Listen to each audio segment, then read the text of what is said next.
All right, in theory, We're live. we've gone live. So let's see how that looks. Our stream strength is excellent. Our bit rate. I don't know where that is, but I believe you. Me neither. Welcome welcome. It's Friday. It's Friday. I made it. TGIF. We made it. I really made it. I survived. So another week in the bag. this is my. Technically, it's blockchain. It's an old shirt for when I actually went to Microsoft events. Oh yeah. But I like to call it my Qbert shirt. Yeah, it looks like it's a Qbert. I don't know why you would. Qbert. It's Qbert. If no one sees the sleeve, no one it's would Qbert. know. Right? It's Absolutely. Qbert. Yeah. It's the whole thing. When I used to actually go to things. No, it's definitely the Qbert shirt. Terry? For all the olds in the room. Welcome, Terry. Glad you could join us. The party. Yeah, we're the party people. We're the party people. This is the party. This is the party. And Scott, you've graced my studio. Like we've got ironic air quotes going on. I don't know what this is. So studio and bar. That's my bar. My bar. So so welcome. Yeah. Good to see you. Welcome everyone. So it's gaming chat night. I've got as I always do. A page of notes. I've got a list of topics for you. I am prepared. I'm more prepared for this than almost any other thing that I do in my As is appropriate. Yeah. Totally appropriate. Having said that though, we're not gonna start with any of this. No, of course not. What do we start with? The important things. I'm sorry. we're starting with the liquor. We're starting with booze. Yeah. What's up, Michael? How are you? We're starting with whiskey, for Christ's sake. Yeah. What am I? I'm not a heathen. Like, what am I? Right? Right. So we gotta set the mood. So we're watching 30 Rock again. Okay. My wife and I. Sure. Right. And I do love the Alec Baldwin character, right? Yeah. Jack.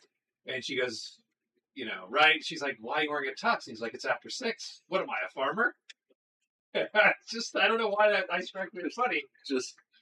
And I not like farmers can't drink, but. Right. One step away from a podcast. Whiskey. Yeah. This is almost a podcast. This is close. What do we have to do to be a podcast? What's the difference? Probably regularity. I suppose. Yeah. I mean, we could do this and you could be at home and we could be on Discord and doing the same. I would never do that. Live. Yeah. Okay. This is way more fun. Okay. Well, absolutely. No, for me, it's like this is a thing. Yeah. For me, it's socially hanging out with you, and I don't care if people see it. It's a different. I know that's different. The funny part is, this is about the same discussion we would have. Oh, absolutely. It's a little more structured. Yeah. Because you have a list of topics. Sure. Yeah.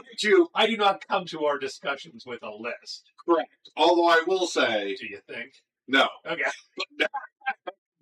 Are you sure? That'd be No, I'm positive you don't. Although I will say, 2.5 hours in or so, I'm not sure how on the list we are in the discussion. I mean, we're not on the list right now. We're literally nowhere on my list does it say talk about the list. So we're already. So she should just throw the list away. This session is only about the list tonight, and that's all we're going to talk about. Yes. And whiskey. No, whiskey first. Well, let's go with it. So here, I brought 2 things, and Chris bought one because I'm a worse influence, really. So we have Head and Hill, Bottle and Bond, which I've never had before, but we've tried that. But we're going to have a little more of that. I think that's I don't know what it is. I can't read anything. It's a whiskey. It's a bourbon. No, it's a bourbon. It's a 7-year-old bourbon. You can't read. I'm blind. 7-year-old, and we'll give you stats. 100 proof. And then my latest acquisition, Old Granddad 114, which is, don't know how old. I'm guessing it's probably in the 4-ish range. 6 days? Yeah, it's probably 4-ish. 4 years, yeah. No, I doubt it. But it is 114 proof. Yeah, let's see. That's a high rye mash bill, but it's a bourbon. I do like high rye bourbons. And rye. Because I quite like the standard Old Granddad Bottle and Bond. which is like a really good, say, $25 bottle, and that's just like $10 more and more proof. And then Chris got, what did you get? So yeah, I found this, and it's Buzzard's Roost. Never heard. Don't have any clue. No. It is bottled by Buzzard's Roost Spirits in Bardstown, Kentucky. So it is a distillery. It's 105 proof, so not interesting. It's a rye. There's the Bardstown Distillery, so I wonder if it's basically a craft distiller that takes Bardstown's products. Because I think Bardstown does distillate for a whole bunch of other distilleries, right? They're it's like MGP. Sure. Is a massive source of whiskey in Indiana, and then you can buy their distillate, and then you could do whatever you want to do to it. Yeah, this is Char No. 1 Rye, and I don't know what the hell that means. And right now I don't know how to open this because I gotta find this. While I'm embarrassed as I can't open the whiskey because I can't find the little notch that then makes this okay. So you're gonna watch me now for half an hour. I'm gonna drink a little.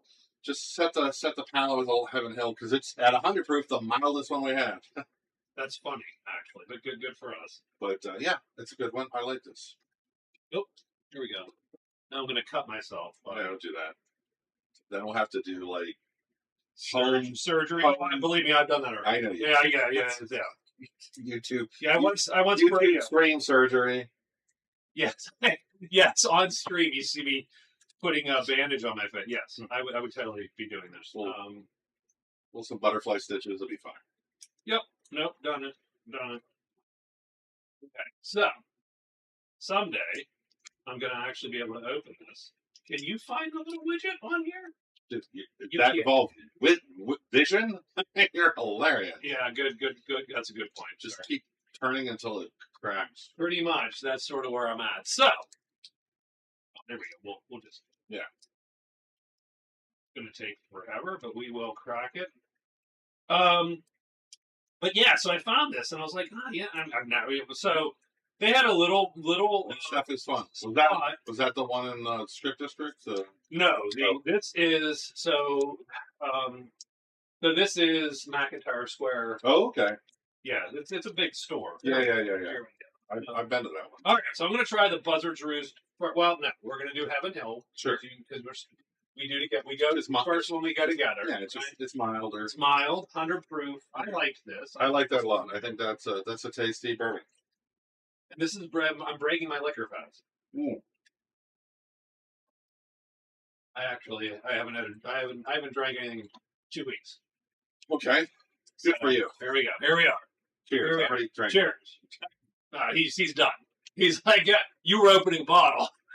I was finishing my drink like a man. That's all right. I also have craft beer because that's how I roll.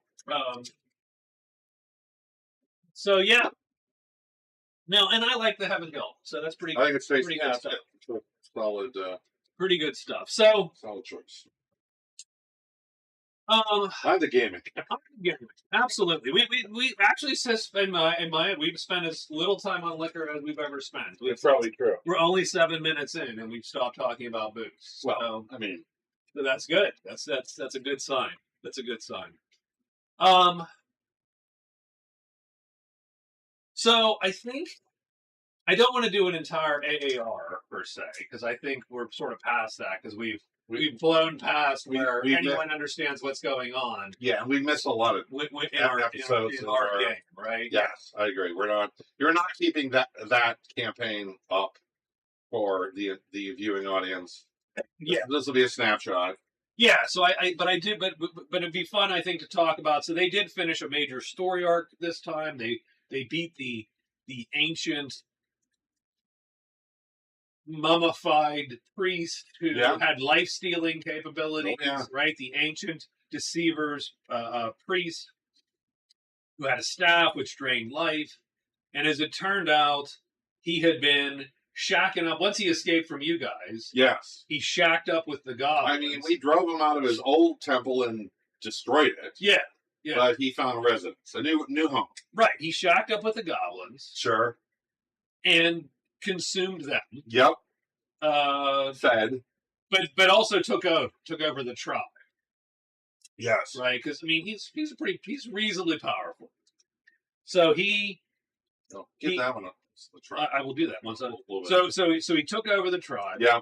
And then they started attacking the druids in those woods. Yes. Because Gratianus, the priest, because once he started sucking the souls of goblins, he started taking on goblin traits, which did not suit him, so he needed humans. Yes. So he attacked druids. Right. And so the goblins started attacking the druids. The druids came to you guys. Yep. You guys ultimately rescued a few of the druids after their enclave had been razed pretty much. Yeah, overrun. And then gathered your own forces amongst the goblin allies you'd had from previous adventures. Yep. Did a whole thing. Learned where Gratianus was. Yep. Had a brilliant scouting expedition that went flawlessly. Flawlessly. We got captured so we could learn more. Sort of. Well, we did get captured. So, yeah, their goal was to lure out some goblins to then have a party, an ambush take them, some prisoners, take some prisoners, interrogate them. Mm-hmm.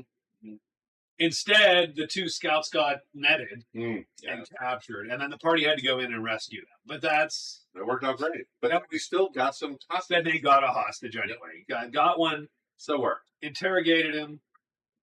Found out the Gratianus, right? They had built a fort essentially in the woods, and then that's where the party then went in to sort of do the decapitation. Right. We had a whole quasi army raid. Right. So the army comes to the front gate, the bunch of goblins and some humans from Dawn's Hope, and they put pressure on the fort. To pay attention to them. Largely. So there's a bunch of goblins heading to defend the walls. Blah blah blah. The party goes in. It's not really the latrine, but it is a cistern, right? For his latrine-esque. For his well, because Jeff had a good point, and it is true. Goblins, since they consume and digest everything, don't excrete. Yeah. Really. Yeah. I think that's a mass issue, though. I feel still. But feels like Einstein wouldn't like this. they don't have to eat that much, right? I mean, it's but they do. So where does it go? Yeah. Don't know. All right, it's magic. Is hell exothermic or endothermic? That's right. But yeah, so the party goes in and they scout around, kill a few goblins. Yeah, sneak around for a bit until the alarm sort of gets raised. Right. But the alarms at least were all sort of local. We really never roused the whole fort that there was a party in the fort. Yeah. So they were able to eliminate the groups we did run into. It did fairly well. The goal then was to get on the walls. Yes. Because I think, because you sent the bird out. And you said Gratianus was out front, basically summoning giant serpents to kill the army, tipping the fight in their favor again. Because we had a bit of a rush, like we were sort of weirdly almost winning the battle a bit, right? Even against being outnumbered and attacking the fort. Yeah, because you had all the magey dudes, and you had a bunch of stuff. Again, it was a good even though you didn't really have enough to assault the fort. Yeah, but then our fire wizard knocked on their front gate, and then we did a charge, and then things went well. Things are going great. And then giant serpents serpents started to appear. Right, so Gratianus was out front with his staff. We had to deal with him directly, though. Yeah, so the group then decides we need to get to the tower, to get to the walls. And they know the way in because they know the layout of the place from the interrogation. So they know, here's a place where we go up to the wall. Yeah, basic layout. Yeah. But to go through, they open the door. There's a bunch of goblins who are armoring up an ogre. Yeah, that was so rough.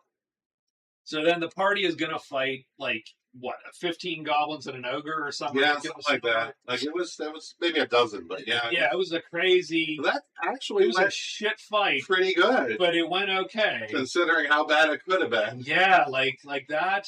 Yeah. Because again, you're talking, 6 people?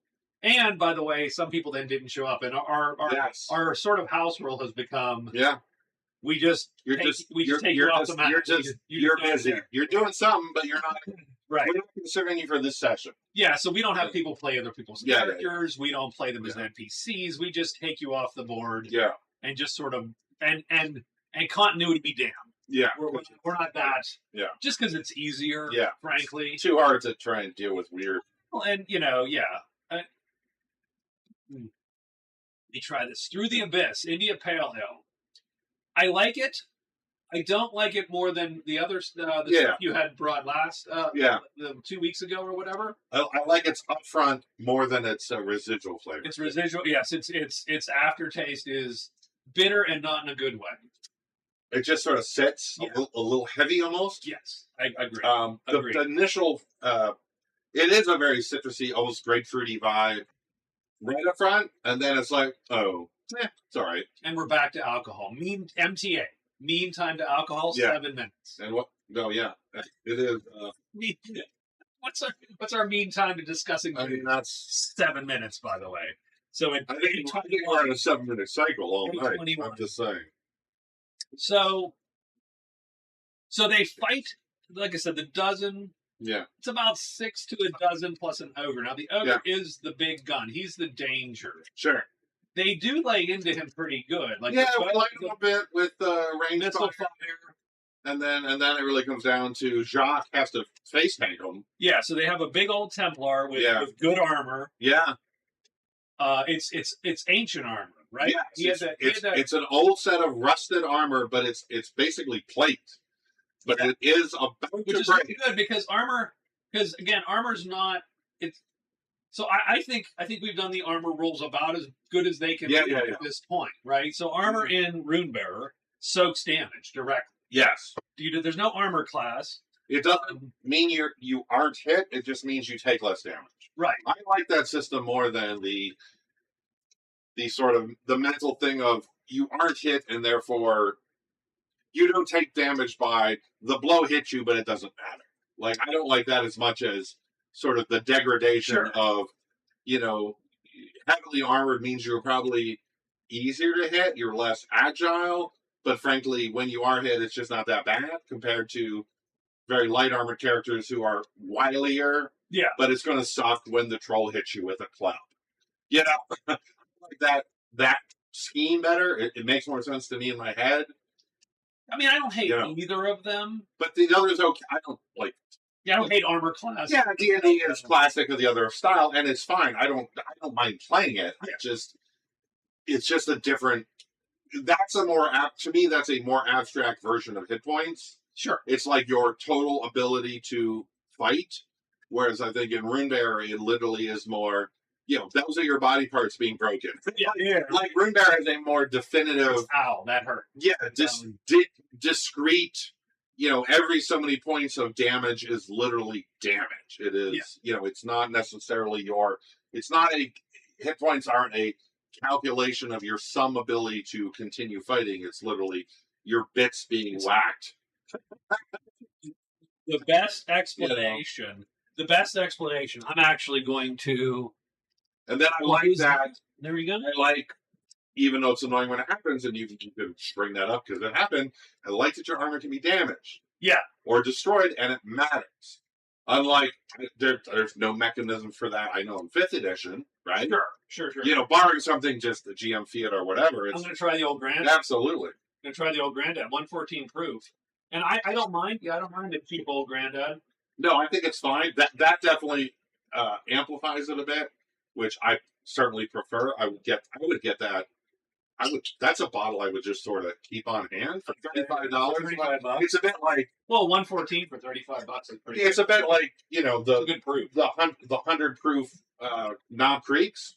Why wouldn't you want a bottle of that around if you wanted to have a bottle? Yeah, I mean, so it's not interesting. It's not complex, It's interesting because it does have a very alcohol forward element.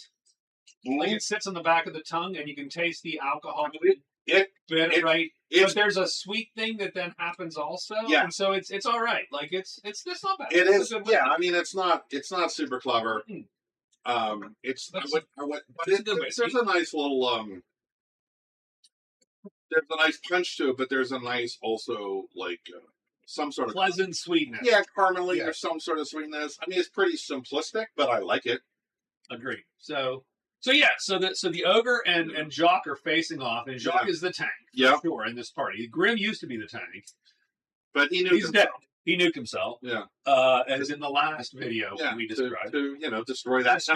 Destroy other demonic. Yeah, I mean, gotta do shit. So Jacques up there tanking. Arguably tanky character. He's the only tanky character we have. Everybody else is not bad. Really folds like a piece of origami paper. Yeah. Like they might be dodgy or parry. Like I know Lord Vincent's fairly defensive, but he doesn't. Yeah. He was what? 1 or 2 armor maybe, or he's not armored. He wants to get armor. Yeah, I can see that. Wait, you guys heard the news? Skyrim and Shadowdark having a baby. What are you talking about, Michael? Do we have a little sonogram of the? It's the fish finder. It's a boy. Yeah. There's a reference for you. We'll get to that. That's a story in a minute. But yeah, so they're going. Now, keep in mind that we do not keep so damage to equipment is abstract. It is in our game. It's gear checks when you roll. So if you roll a 1, if your enemy rolls a 12, you take a gear check. The GM then gets to occasionally point at you and go, how many gear checks? Which also is, I think, the best system we've ever come up. Because we've tried a few things. Oh, yeah. And that's my favorite one because it abstracts it. So it's not... I never liked tracking individual items. No, me neither. But this is a nice abstract system, and the GM has you've got 4 gear checks now, roll them. Yeah. And either something bad happens or it doesn't, and they just go away. But at least you can time that with, like, it'd be really cool right now if you're sword pro. Yeah. You can make it a interesting moment of the story. It doesn't just have to be a boring, well, it broke, I guess you got to repair it. Like, you can make it a moment in the game that's more relevant, which is fun. Well, and it sort of allows me to, so all of those mechanics, I realize. Yeah. Same with inspiration and exhaustion. Right. I realize I'm a jerk. And that's why I like those rules, because it allows me to be adversarial and not adversarial. Well, that's why it's a 2d12 game. Right? Because rolling against... Yes. You mentioned that, I think, in your last 2 videos, rolling against us is fun. Yes. Yes. Yes, Well, just to be clear, which is the high ticket roll, like, he does do a little bit like a roll. Man. Yeah. Yeah. That's why I roll. Like, I would be a little depressed playing like 5th edition or something. Where you don't do anything. Roll. You have no direct sort of, like, other than DMing, you don't have any mechanical direct action with the game. You only have a plot. I think the fun thing is I'm continuously rolling. In Runebearer, I roll all the time. You just are the player for the other side. Yes, I get it. But and I'm not an adversarial GM. Oh no, I actually want you to win. No, that's why I think it's great, because you are definitely not an adversarial GM. Like, I've seen videos and I'm like, people play with people like that. I would never stay in a game where the DM was whose goal was to try to kill the party. Sure. I'm like, that doesn't, like, I want a cooperative game. Look, I want to be challenged, but I want it to be, like, cooperative in that we're trying to have an interesting story and explore, fun ideas and develop characters. And I don't even mind if people die once in a while, but that's not the goal. Sure. No. And generally it's more of a, hopefully you die doing something cool at least, or you decided to. Like, I can always kill the entire party. There's 3 ogres or whatever. Yeah, that's why that's not even a thing. I don't even understand the concept of being adversarial. The actual magic is sort of the fine line. Yeah, it's trying to party crap that was dangerous, and yet somehow we're mostly unscathed, but we were scared to death. And even if it's almost the feeling of imminent danger, and even if mathematically you're really probably not in that much danger in this encounter, but I can make it seem very dangerous. Like, because I mean, it puts people's on edge. Like, I like that. Like, Yeah. players are like, oh no, this could. I mean, what was he rolling? 2d10 plus 2 damage? It was 2d10 plus 2. Yeah, so the big old thing is terrible for most people. That literally could kill somebody. Like, you could be crushed. One good Right. shot and you're taking. Well, but again, with now version, technically you're just KO'd. Yeah. It could be out of the fight in one swing. Yeah. Well, I mean, And I like it. And I like that. But yet, like, You know. so ultimately, Jacques rolls a 1, or he rolls a whatever, right? He rolls a 1, and I'm like, how many gear checks you got? He has like 3 or something. Didn't have a huge number. But that ancient armor had a -2 durability. Yes, because it's old rusty armor. Yeah. But just But it's really amazing. It's but really good. right? Yeah. And so I'm like, okay, roll it On the chest piece. on the chest piece, It breaks. and it shattered. And your next hit was 20 points of damage to his chest. to his chest. With no armor. With no. So good. Oh my god! Just Didn't actually drop it. no, but But broke. But shattered. wrecked him. Yeah. Shattered. I mean, no one else in the party could have taken that hit. No. It crushed him. It was one of those where you're like, oh, this is so tasty. It's so tasty. That was a delicious hit. Delicious. Yeah, that was so good. That was fun. That was a good fight. Shadow what? So what is Shadow Rim, Michael? If you're still here, because Because we've we people got in and is that really a thing, or did you just make that up? Are you making stuff up? Or you actually have like a link or something that to Shadow Rim? What's Shadow Dark, by the way? I don't know. I've heard How it. do you know it's Shadow Dark? I've heard of it. I don't know what it is. I've seen it like get chatted on. Are you pointing us to like a porn site or something like that? But come on, Michael, stop it. What it is on here? Shadow Rim. Yeah, like I don't know what's Stop it. it. I mean, Stop it. It was a real thing. It's like, no, it's a real thing. Honest. well, the other thing might be too. So Like, because Rule 34. no, I'm not going to Google that now. Go. At least not on a not. I mean, Say sir. incognito. Thanks. Yeah. That's right. Same incognito. Don't tell my ISP. Oh. Mm. So yeah, no, okay. I don't know. Great fight. We defeat the ogre. Shadow Dark is a classic RPG game, Dungeon and Dragon, but better. Okay. I mean, I've had Shadow Dark. Oh, Right? Is that the one you did with that's very that's the sort of the rules loosey goosey? well, that's so there's Crown and Skull, Oh, Crown Skull. which I did not. That's the one I'm I thinking. did not love. Okay. I liked the book. There were some interesting ideas there, but Yeah. I don't think it was extreme. Shadow Dark. They thought about that quite enough. Yes. But I liked some of the ideas. I don't know if I'd want to. Shadow Dark is a lot closer to.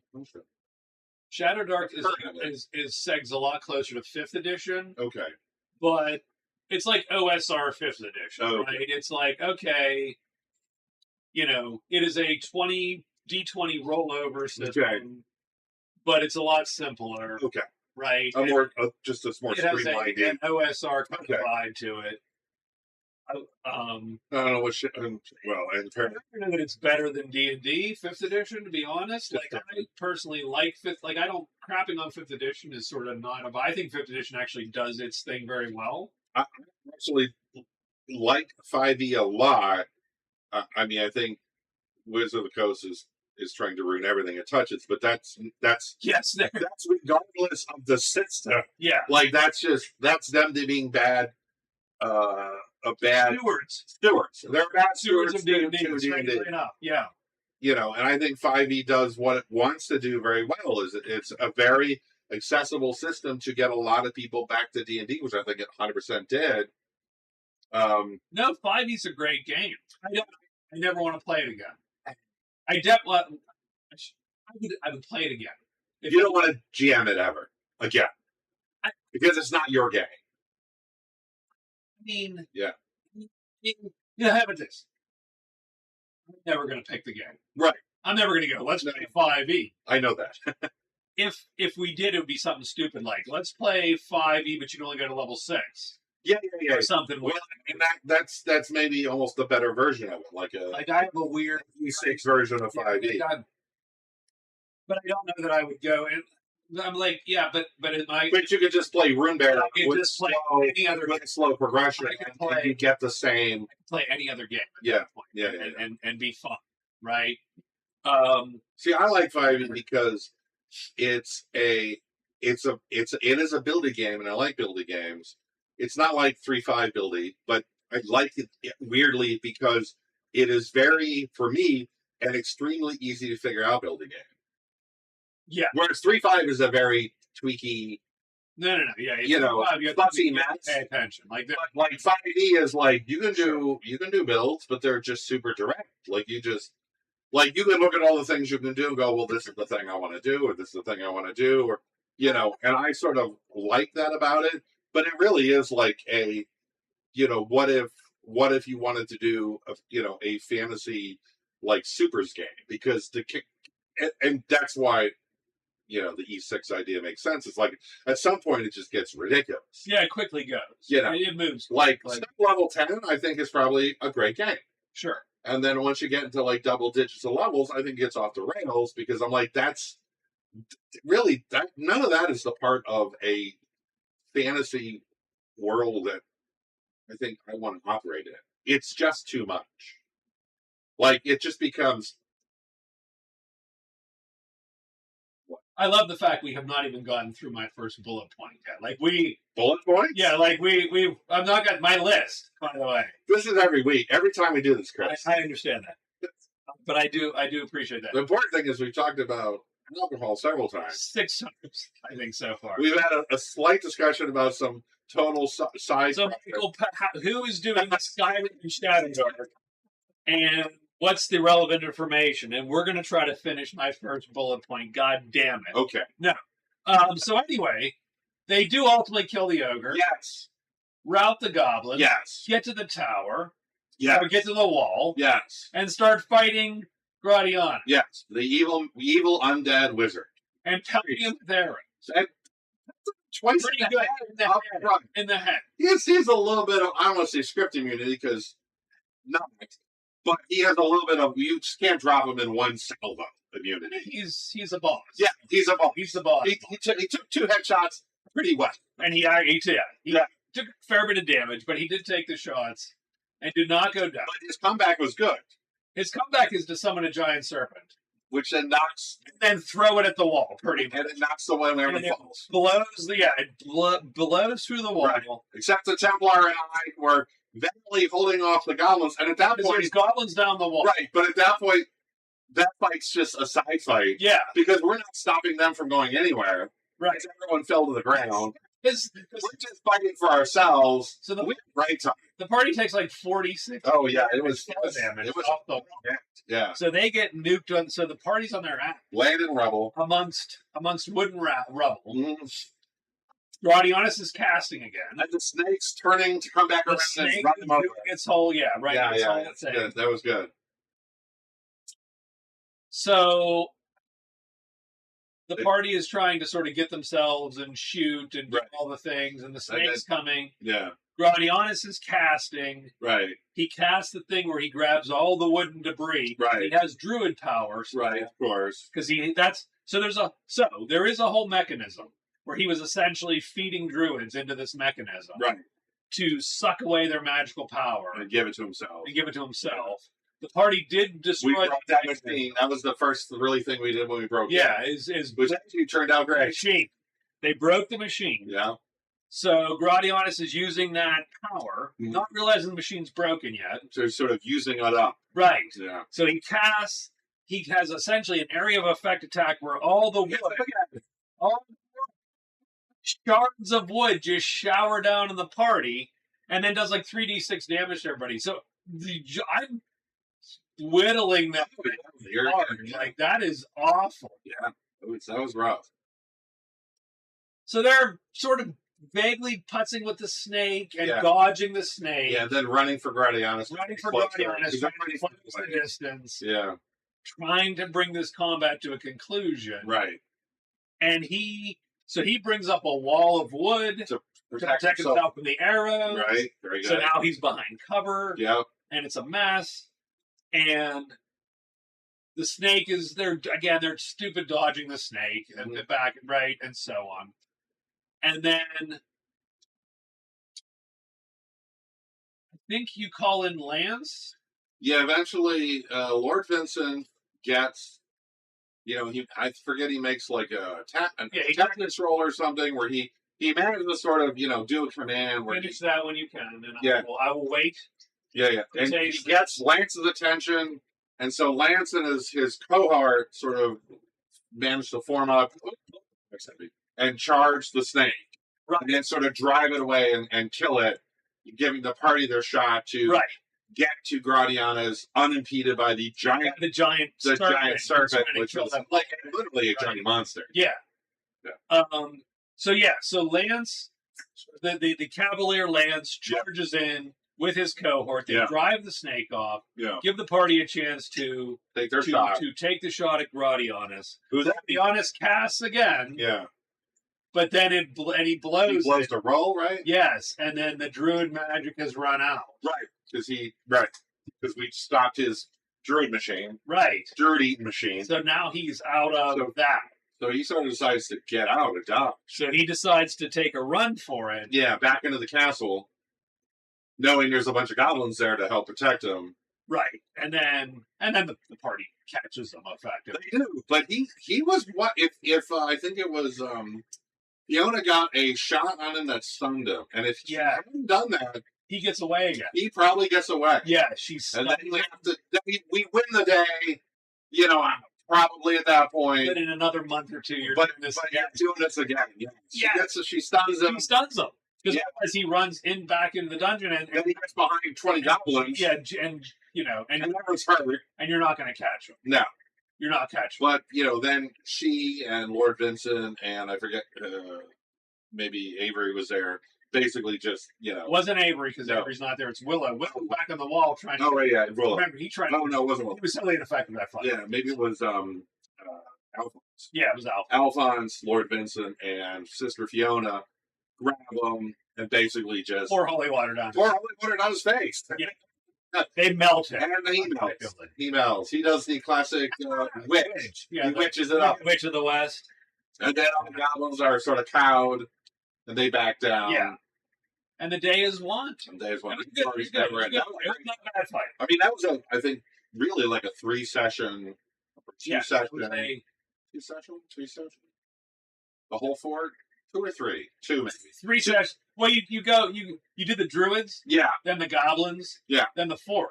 Yeah, the fort was 2 sessions by itself. 4 sessions. 4 sessions for that whole little. Yeah. So it was a good mini arc or whatever. Yeah, it was good. I enjoyed that a lot. It was really good. It felt good to wrap up Gradiana's as an existential threat to sort of Dawn's hope and everything. Yeah. No, so that's good. It was a big major. Yeah. We'll probably sort of slow it down. Take a session or 2 in town. Let people do their thing. Figure out what to do next. A little light, role play, a lot of B plots. More towny stuff. Yeah. I'd like to get back to doing towny stuff because I like all the town bits. A lot of B plots to resolve and move forward. And I think that's where we're going to go for probably a week or 2. And then we will start to, figure out what's next. You know what that is? Fun time.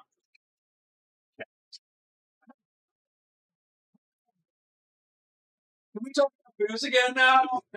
7 minutes, yes. So what do you think of the rock? Let me take it. Hold it's on. Been 7 minutes. It's been. We did a whole topic. We should reward ourselves. Yes. Cheers. Cheers, everybody. Topic. We have no one's watching.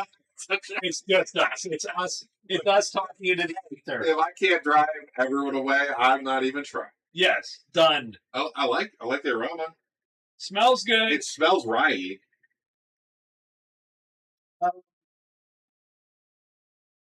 Oh, it's definitely rye spice. It has that rye spice. It has that little mint. Yeah.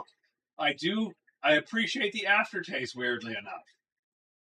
It's a little chewy almost. Like it actually chewy. Oh, I like it. There you go. No, that lingers. Yeah.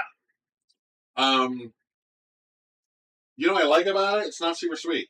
It's not super sweet. It's not super minty, but it is a little minty. It's a little minty. It's very rye spice, I think.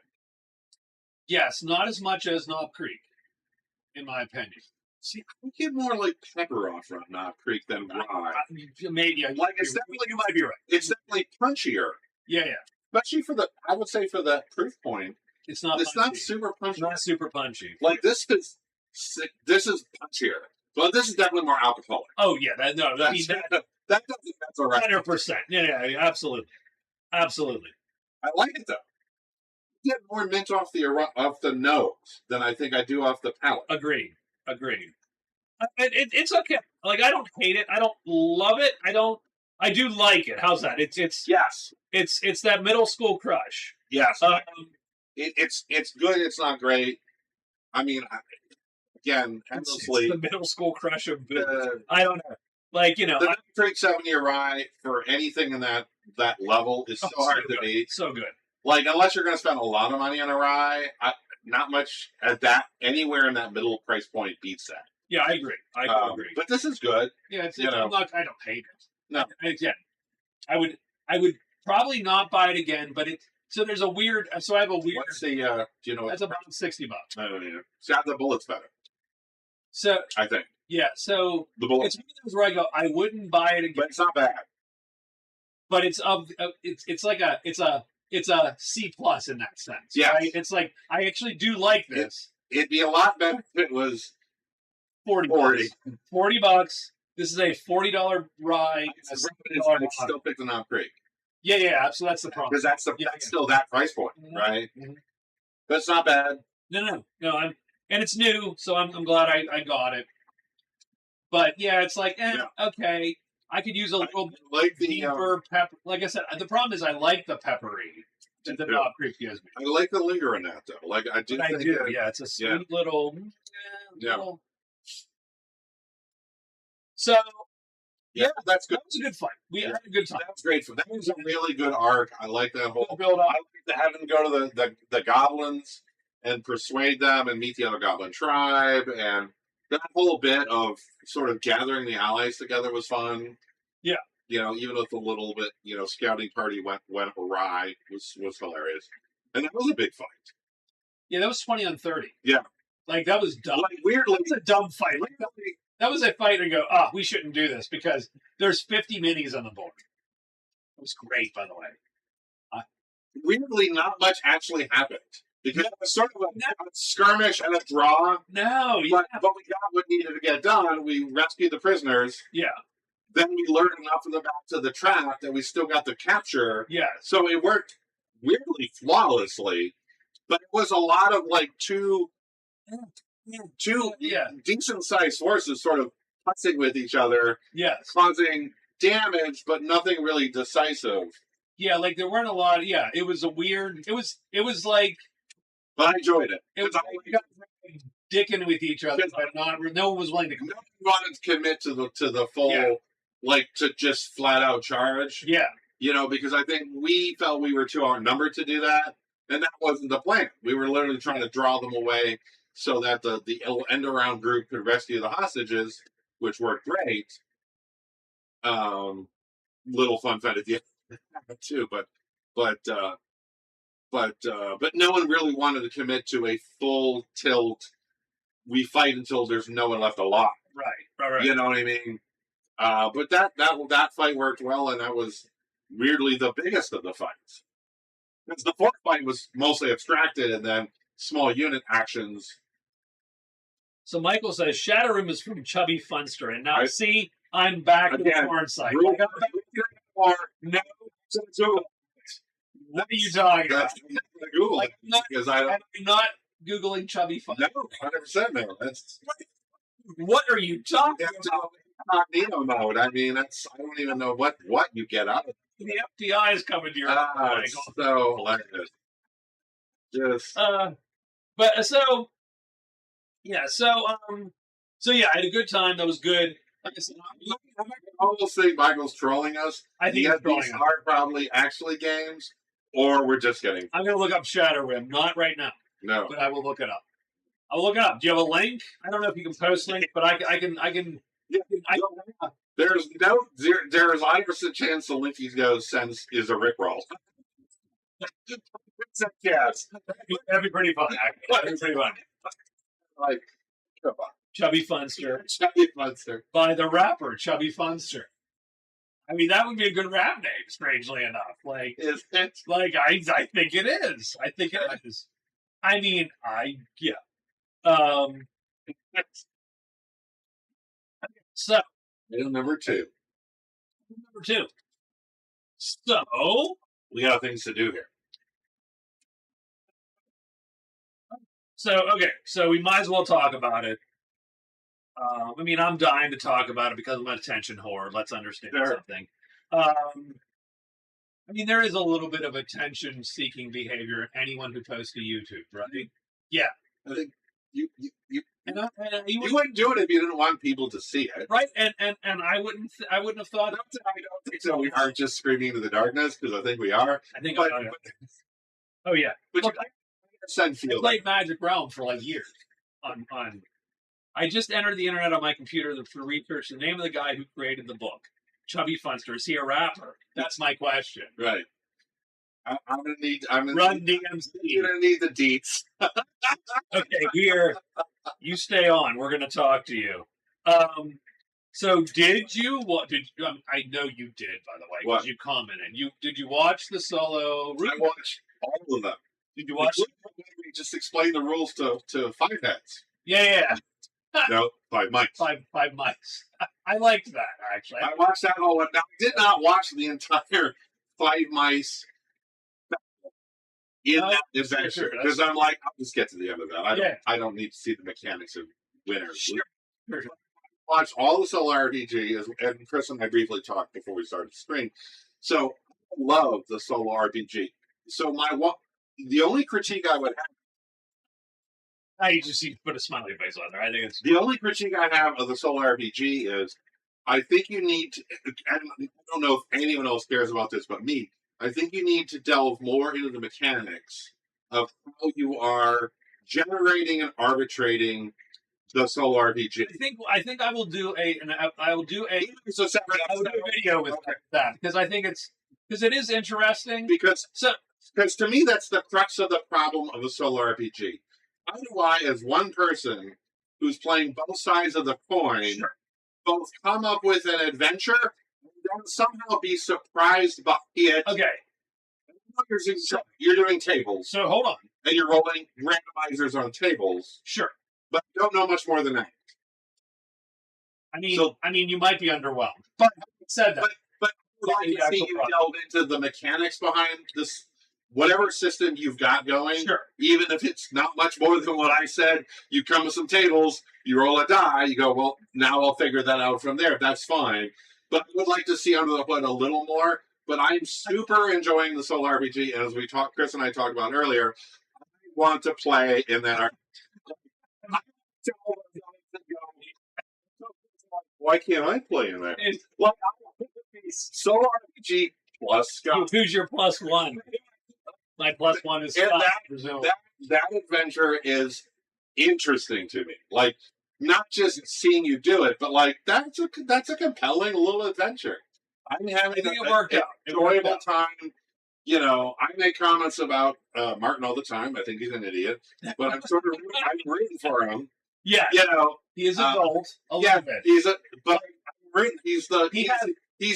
he's not a hero. He got kicked out of school. He's a moron. But I'm also sort of hopeful that He's that guy. he comes into his own. Like he figures it out and then becomes a hero. He's that guy. Right. He's Whereas we're sort of the grizzled-ish veteran, right. Yeah, who's a little I fought before. dismissive and jaded. But you want to see that rub off on him, where he's maybe a little less jaded, Right. a little more being the hero. Right? No, it's super great. Yeah, I mean, and again, you don't come with. Posted something like, I'm going to need 55 sessions of this. Because you can't stop now. This is great. Much like I do not appreciate 55-page character backgrounds. Like literally, Right. the backgrounds of these characters are 3 sentences. Yeah, exactly. Oh, he left But- school. But the best part is, but you can write it as you go. Yes. You know, that's like the like joy. my one comment when you had the thing of with I don't know how much you want to get into it, but It's a topic. Let's okay. So you had to meet the Rat King, Yeah. and the Rat King obviously did sort of a terror mind control spell to try and stun or whatever it does to my comment in the chat was like, oh, that's clearly because again, we don't know why he left whatever circumstance he was in, which is sketchy. Obviously, he clearly has been a sketchy background. I like the fact that I said he has been on all sides of the law. Right, and he's been a bounty, an investigator. But then at that point, whatever the memory or something that the Rat King was trying to dredge up to sort of fear him, stun him. I was like, oh, that's a dead girlfriend right there. Like there's somebody he loved dying horrifically, and that's why he had to stop. He had to get out of wherever the hell he was because it was all bad memories. Yeah, and he had to leave. And I'm like, dead girlfriend memory. I like that. Yeah, it's a good one. Yeah, it was like dead girlfriend memory. I would just go, yep, that's now the backstory or whatever you want it to be. But I was like, that's what I would roll with that because that felt. That felt like, oh, that's fun to go like, well, I wonder what that was. Now I have to figure that out. That's obviously some sort of horrific memory that was being dredged up. Sure. Now you have to figure out what that was because that's relevant to why he is here and not still doing whatever he was doing. Absolutely. Yeah. And that's the best part of role playing is, I don't want a 55-page backstory on any of my characters, but I do like to have something which motivates them to be where they are now. Right. I also like to play broken characters. So usually some bad. Right. It's because everyone's just happy-go-lucky. I mean, Reggie's sort of happy-go-lucky. He is not the broken character. He is the, hey, I'm out here to find cool stuff. And write notes about it. He is a clever scholar who's of his own way. But I do like characters that are a little broken and have some terrible thing they've left behind, which of course now haunts them horrifically. Because it's fun for me. Yeah, I do. So I thought it was interesting. So yeah, I like. So the solo. So I said it's been fun so far. It really has been. Yeah, I really. It's a bit of work straight. A surprising amount of ugh. And so I've been watching dozens of people do solo RPGs. Yeah. So I've never really done that. Like I have, I know you've talked about that. Researching kind of I'm gonna go and see what's going on. Yeah. Right. Sure. Which, strangely enough, I realized I don't like most of them. I don't like most of them. Right. Well, it's not like a lot of it to me smells. Again, and I'm being a jerk, so I apologize.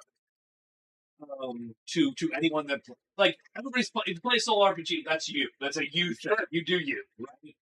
I'm just watching YouTube people that put it online for other people to watch. Yeah. Right?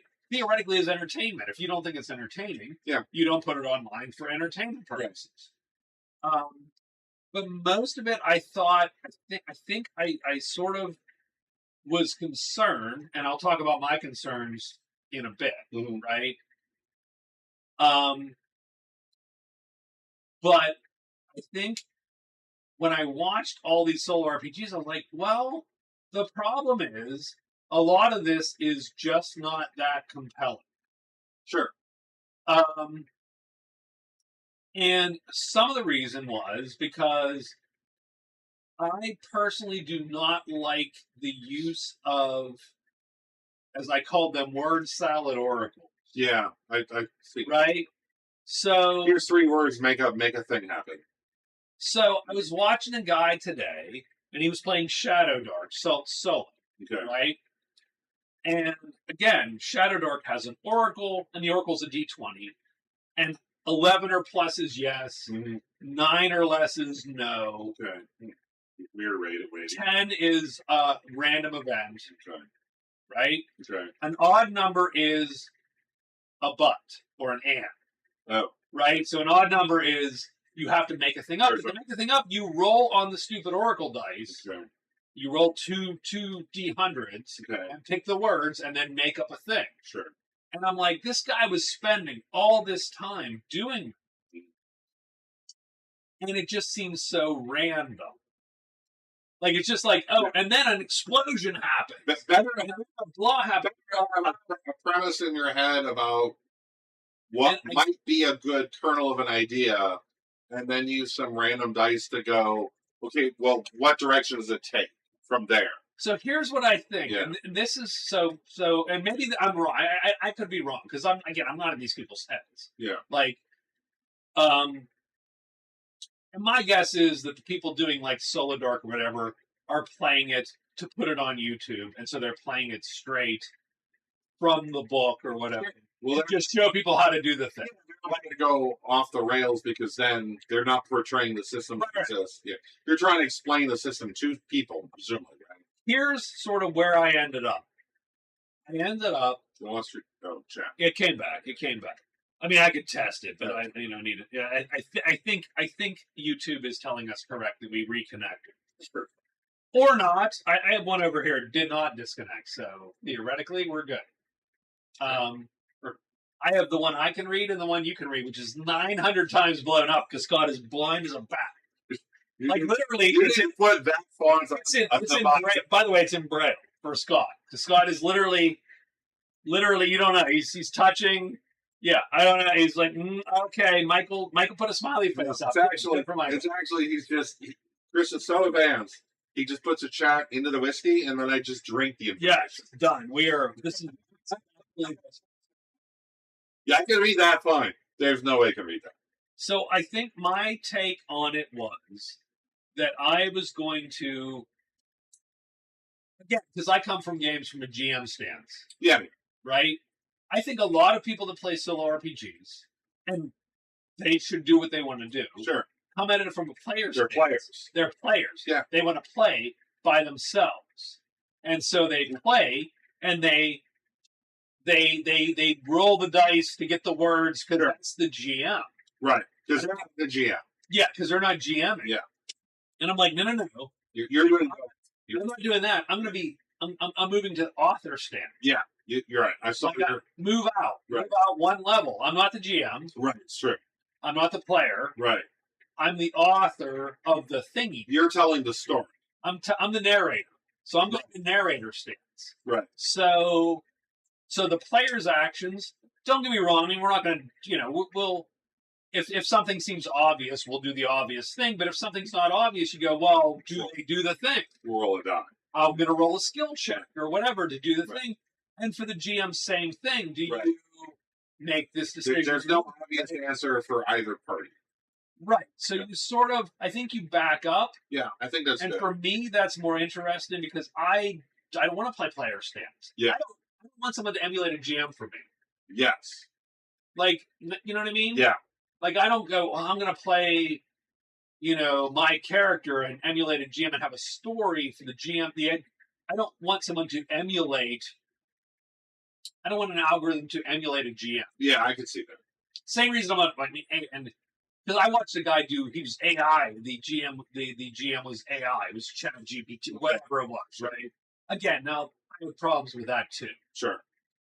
But you're feeding it words and seeing what it spits back to you. Right. And that was the thing. And it was like, first off, it's all sort of, personally think LLMs are not of the level where you're going to get good GMing. No. From a language. No. That's just not. It's literally regurgitated, mediocre drivel. Yeah. For the most part, it's good for certain things. I will say that it's good for things like, give me a list of 10 books to be in a wizard's library. Right. Sure. And occasionally I go, give me 10 encounters with lizard men that, and then you go, well, I thought of these 8. This one's bullshit. Or I thought of these 5. These 4 are bullshit. That one, okay, I'll use that. It's not usable, but I will take the idea and make it usable, right? So it's a lot of mediocre stuff. So I don't need a GM. Right. So I think that's sort of the idea is so we do have something in mind. I think that's the thing. We do have sort of a vague idea in mind. Right. And the idea is to randomize certain bits of the decision trees along the way. Right? And then go, okay, given this. Right.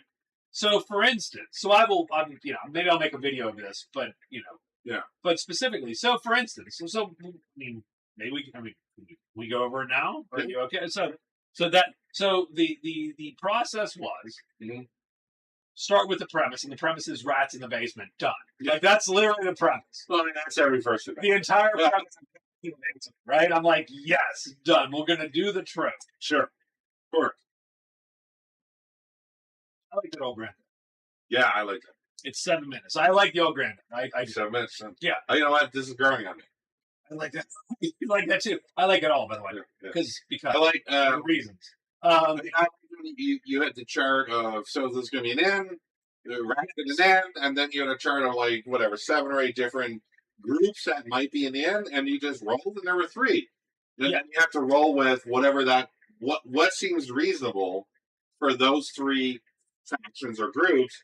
I thought that was good. So for you know what the setting is, but depending on what that table gives you, that could fairly dramatically change how it's going to go. Right. So that. So keep in mind, they're going to the basement. Oh, what happened? Right. There are, I think, rats in the basement.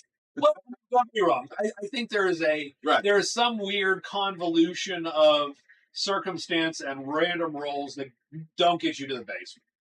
But you're getting to the basement. You're probably getting to the right? Like, I'm pretty sure. Well, that's like at some point you'd have to go, oh shit, that's not getting to the basement. That's the story. Well, but I mean, there's a point where you have to give up and go, I will do what this says. Right. Because it happened. Well, there could be a fight before you get to the basement. So again, so what you didn't see is, and the funny part is as I'm doing this, I'm going, well, the funny part is I know what happened, but you know what happened. Yeah. But I know it didn't happen.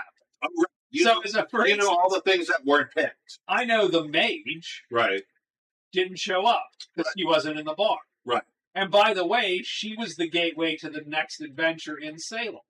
Of course. Because she had the thing. And I'm like, okay, well, she's not there. The bard, because I'm like, well, maybe we need a third character. Right. So we'll throw a bard in the list, and we'll throw a mage in the list. Oh, I see. They didn't show up. Yeah, okay. Right? The officials, the law didn't show up. Right. The ruffians, the ne'er-do-wells, the ruffians didn't show up. The bar fight. The bar fight. Right. The bar fight option. So there's a lot of that which you go, well, that's the fun. That's the sort of funny part. Right. We could have had the ruffians show up, harassing the grunge. Right.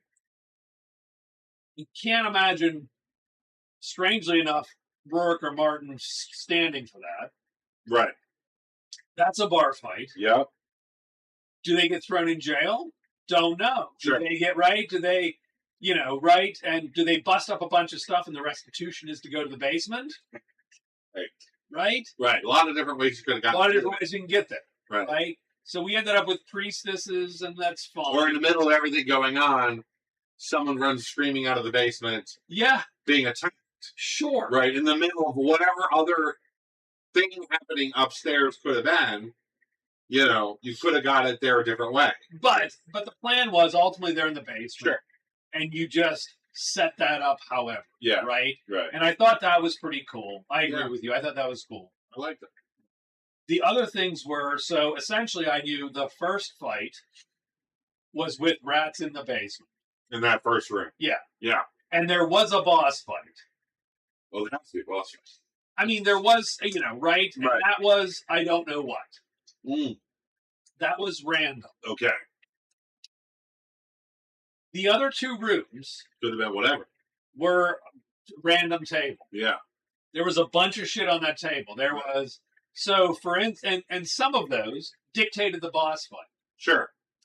So if you find the puddle of the dissolved skeleton in the puddle of acid, then it's the giant rat queen who somehow spits acid. Sure.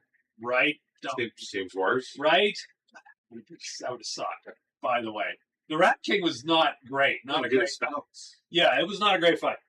So there was a bunch of different things which then either dictated the boss fight or not. Right.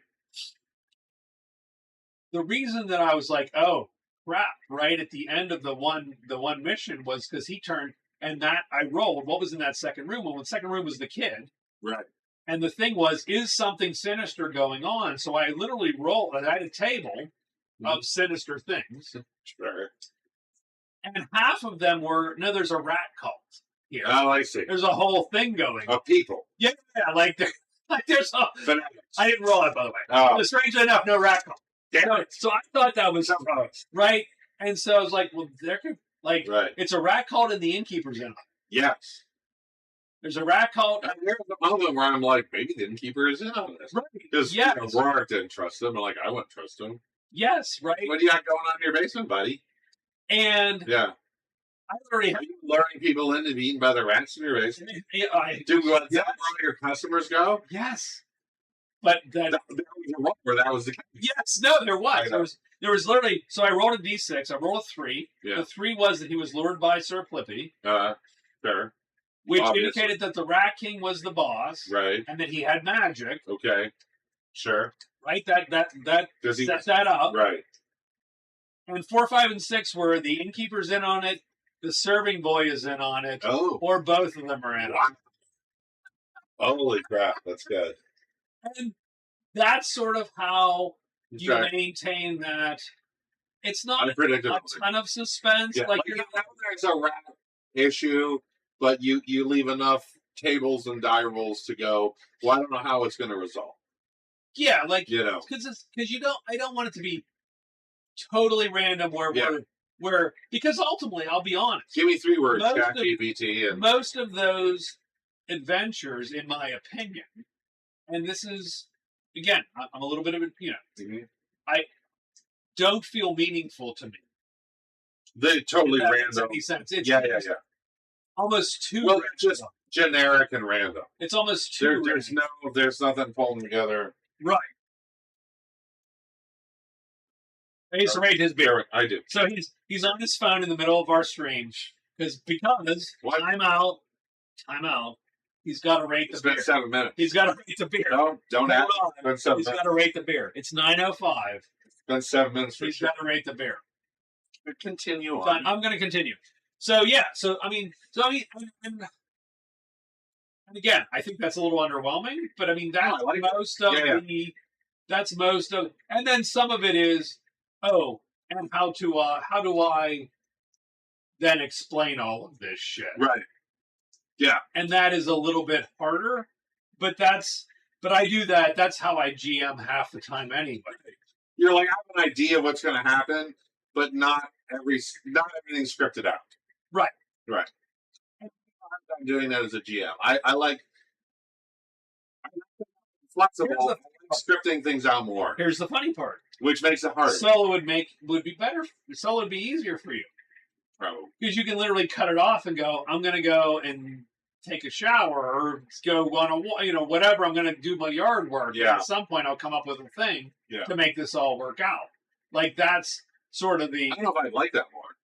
I don't know if you'd like it. I'm just saying it'd be easier than GM. Like, you don't have to... It's 9:30.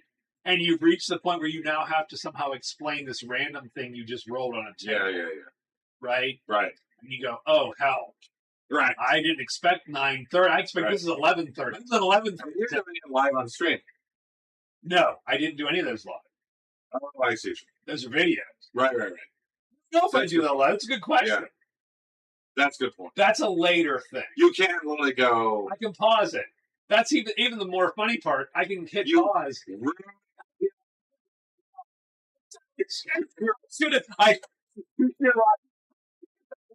Rewind. Oh no, fucking genius! Why would you take that? I didn't actually pause for very long. By the way, I actually didn't. But I think it's typically the only time I paused was when I had to look something up. Yeah, no, that's fine. Do something clunky. So hilarious. So I ruined the illusion for no good reason because I actually did. You probably did do it. Yes. It was live. Yes, it was close to live. I'm going to take that. Well done. I actually did not. There was nothing in there that I magically had to sit there for an hour. And You're just like, no. No, sorry, no, not this. Nothing. That is actually not the case. Hilarious. That's funny though. No, it's funny. It's funny. I did ruin the illusion No, because I can pause it. Because I can hit pause right now and pause the stream. No, I can't pause this. It's live. It's a stream. You can't. But I can pause the vids. Yeah. All right, carry on. So yeah, I enjoyed it. I had a great. Yeah, I enjoyed watching those. All three of you that are watching the riveted by this discussion, you should watch the damn. They're really good. Runebearer If you like RPGs, if you're interested in fantasy RPGs, I think the solo campaign is fun to watch. So it's interesting. Can I now talk about my existential dread with the whole thing? Of course, I live for existential. So okay, so and this is only half to do with gaming and half to do with my own existential dread issues, right? Perfect. Okay, I'm here for it. Okay, cool, great. I knew you would. So, the first episode has over 1,000 views. Really? Yeah. Because so here's the problem with YouTube. It hits the algorithm somehow. Some people watch So RPG. Okay. Right? Yes. Yeah. 100%. And you get 1,000 views. Okay. The second video, 300-ish. Yeah. The third video, not as many. Sure. And so immediately you have to be grabbed. Did I do something wrong? But that's the problem. Yeah. It's totally the whole process. It's hilarious. Do I suck? Where did I go?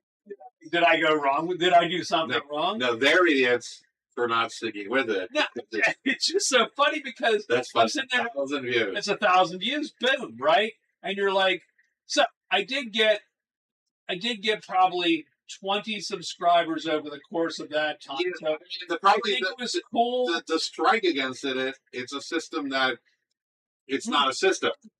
That's what's killing. That's what's killing. It's not Shadow Dark or even Shadow Rim or first edition AD&D. Yeah, it's not a system that people. Yeah, no gives a shit, and I get it. I get it. I totally. And so you did. By the way, I'm always on the fucking fringe. Wait a second. Yeah. So you did a whole. If you just booted this and did solo RPG campaign system, people actually played. No. Yeah. How many views would you get? Well, good question, right? I mean, don't more. I get more. Yeah, the problem is more. Yeah. So here, okay, so that was the first thing. So, second thing, of course, is and this segs to my bullet point way down the bottom. My shitty YouTube. Yeah, we're here for views. Yeah. If we weren't, we would be doing anything else. Like this has gotten like 9 views. Like no one cares. No. I care. But we said, you know what? That's good enough. You wouldn't care. The problem is between Heaven Hill, Buzzard Roost, and Granddad. I'm not going to drink that again, probably. Really? See, not because I don't like this. Is my favorite of the three. Is it? Okay, so I just lied. Now I'm gonna. Now I have to take. That's my favorite. I like the other two. This is your favorite of the three. Yes. Real. Yes. It's been 7 minutes. Sorry, people. No, I mean we're I'm just gonna put a test post out just to make sure that there you go. Okay, so my giant eye test for Scott is still up. Okay. Go ahead. So, because literally, I've all those solo RPGs. It's the best balance. It's the most well-rounded of the whiskeys. I don't love the aftertaste of this thing. I don't love the finish. The finish is a little bit bitter and a little bit gross, tangy, funky. the back of your, on the back of my tongue. Little funk to it. Yeah, like I don't like the finish. All right. I'll revisit that. That's literally my worst bitch about that. Yeah, I see what you mean. Is the finish of this. I like. I don't. It's not the taste is not bad. Yeah. The finish is. All right. I don't love it.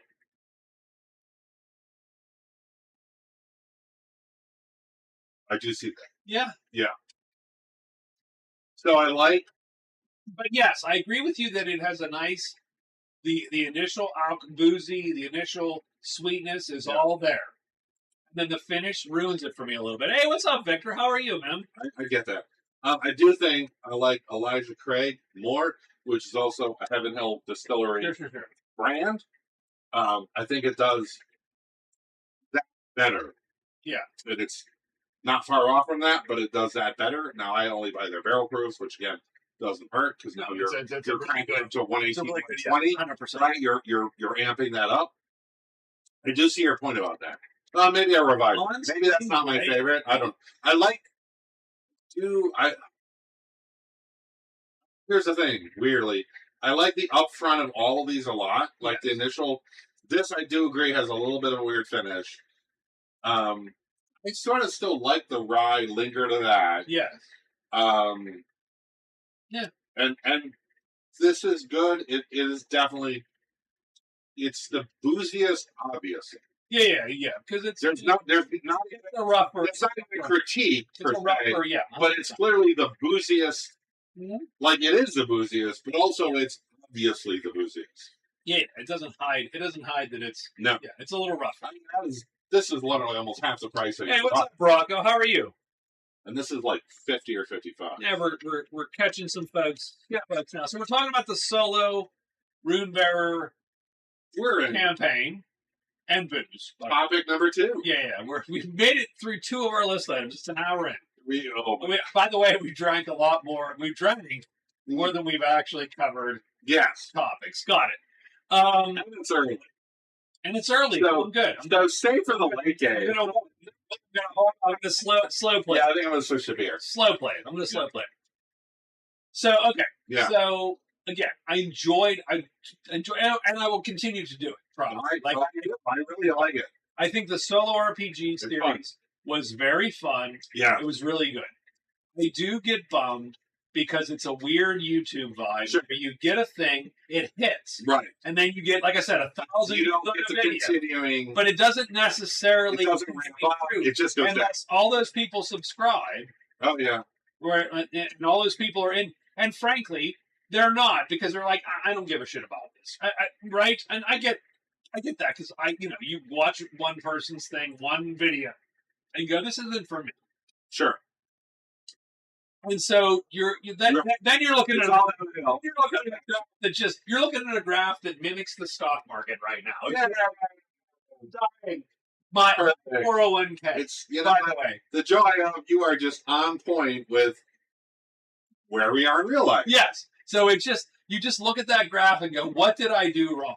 Like, how can I do wrong? The only wrong is you are after these people. You're using a system that not a lot of people know. Yeah, I'm using my fucking system, right? Which, like, a couple people in Scotland and a few people in Israel and a bunch of white supremacists played. Done. Don't ask. It's a story. I will tell that story. I need to get way drunker to tell that story. That'll be a little bit fun. Okay. It's a good story. Stick around until 11, and you get the white supremacy story. In any case, yeah. So it's the one concern I have. Yeah. And this is something to ask. I mean, I don't know if any of you watched it. Maybe you did. Maybe you didn't. Right. My one concern was, and I don't know that I changed this. Weirdly enough. Okay. Too much combat in the middle. I mean, I like fighting. So that's the problem, right? So, and you know me, like, there's a lot of, you don't do the thing, and then all of a sudden we do the thing, and it's fighting, right? So, I'll agree with you in that. if you're gonna do roughly an hour-long episode, you probably, which hurts me because again, Chris and I talked about earlier, I like RPGs that are tactical war games. Yeah. So I love the combat in RPGs, and the fact that they're weirdly slow and cumbersome, and there's rules. Come on, you need to do your damn homework. That's right. So I enjoy all of that. Yeah.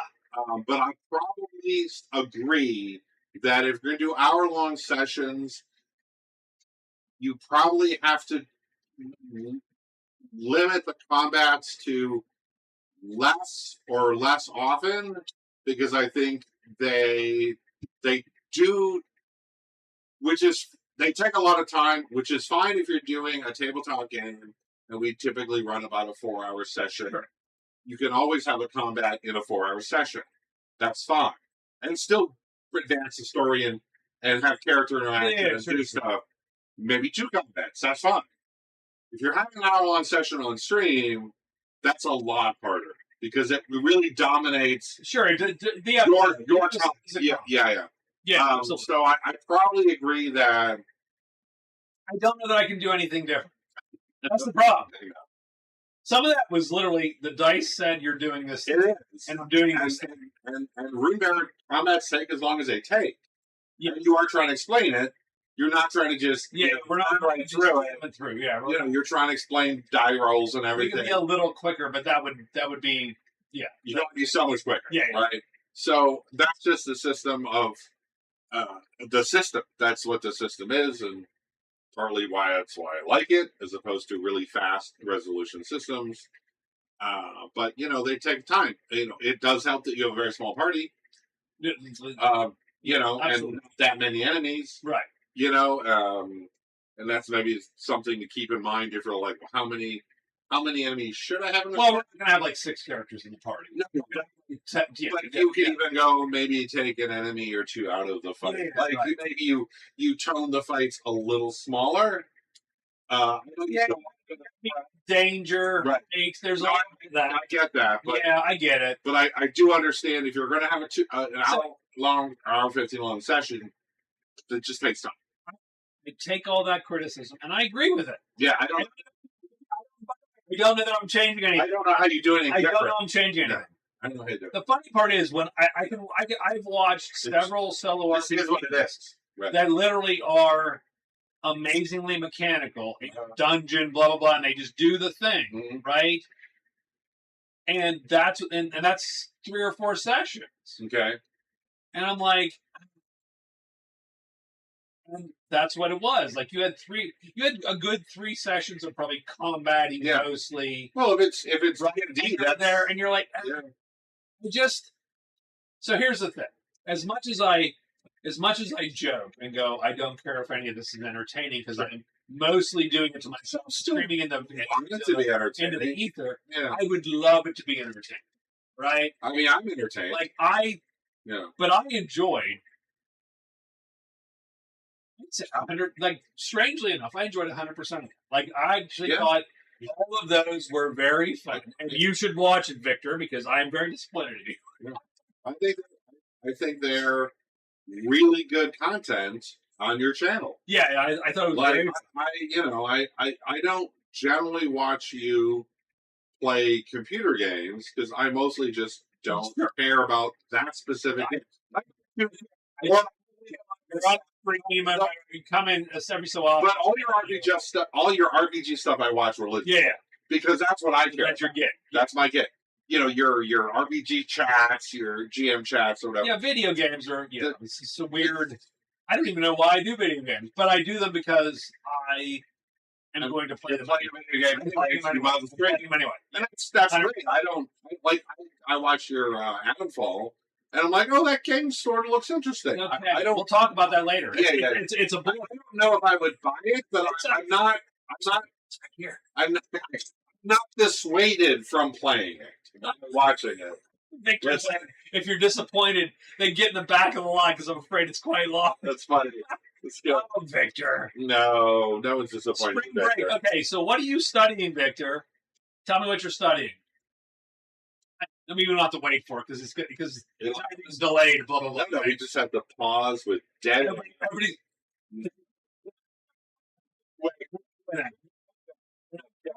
it might not have got to him yet because there's a little bit of latency between the video and the chat. 100%. We're on low latency. We Yeah. can't go no latency.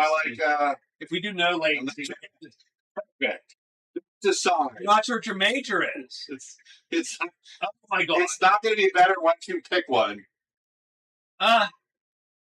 Interesting. Wait, are you doing the thing that our major was? No. Good point. So good luck. Good luck.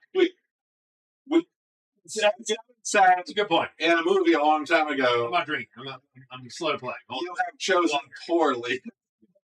We've all chosen.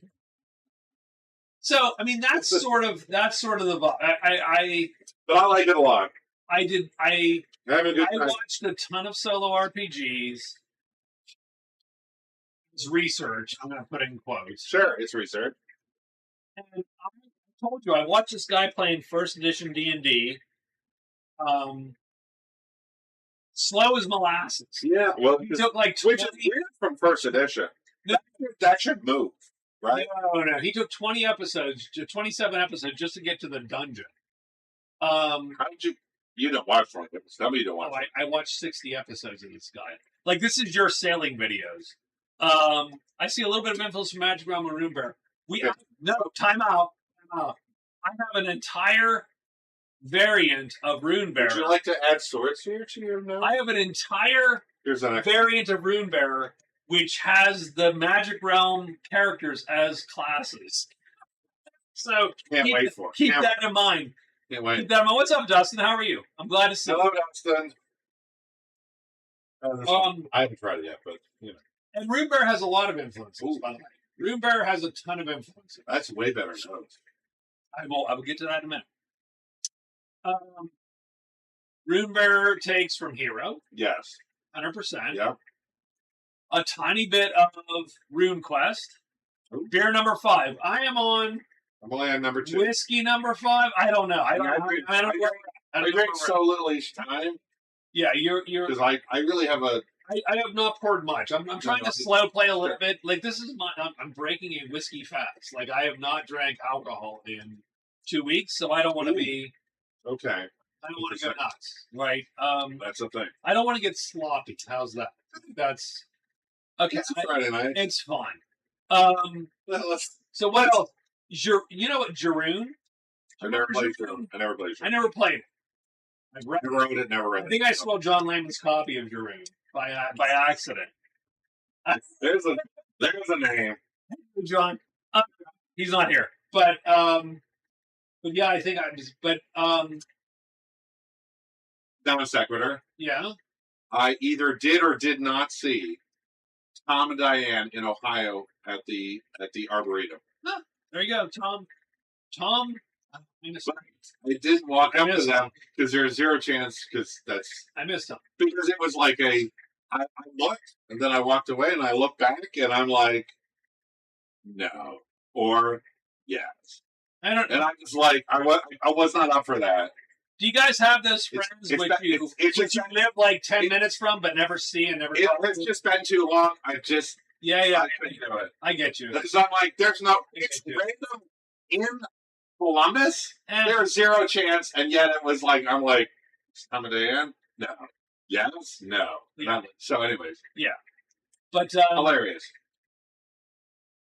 Yeah. I mean there's a lot of influences on Runebearer. I think Runebearer has a lot of influences from I don't know. Clearly the hero in the core of very skill based. Yes. As opposed to not that D&D doesn't, especially 5e doesn't have skills. It does have skills. I would say it's not a skill based game. No, it's still a class based game. 100%. 5e is a class based game. Runebearer is a skill based game. Very tactical combat, which is very fun, especially champions. Like not that hero isn't a tactical combat game, but especially when you think of like Champions or whatever. Yeah, and I think I mean, what is Runebearer influenced by? It's influenced by so. I think Hero's strong. Hero, Yeah. primarily. Yeah. Jaroon has a little bit in it. Yeah, sounded right. I mean, all the 80s games. It's an 80s game. That's why I do love Someone told me, oh, it's an 80s game. And I'm like, oh, thank you. I'm like, you mean that an 80s game, right? Because, yeah, because 80s games, 80s right? 80s It's an 80s game. We grew up in the 80s. It's an 80s game. Like that was, I started gaming in 1978. Yeah, so I didn't start gaming until later in the 80s. Yeah. Really, but having said that, like the formative years, right? Yes. Now, don't get me wrong. In the 80s, what was I playing? D&D. Until later, and then Champions. Yeah. There was a lot of D&D. Aftermath. And then Aftermath. Yeah. And Traveler. Oh my God. Yeah. I mean, now the weird part is my older, like, so, you know what? You never played Rollmaster, right? So Never played Rollmaster. I played Rollmaster. Yeah. See, that's an 80s, Rollmaster. That's an 80s game. I love Rollmaster a little bit. I sort of love Rollmaster. I love Rollmaster. I wouldn't pick it, but I can't not. Can a Runebearer refuse their destiny? What does that even mean? Like, so a Runebearer effectively is the crappy term for magic user. Yeah, I mean, the runes really do. They do drive the character. I mean, they're not ignorable.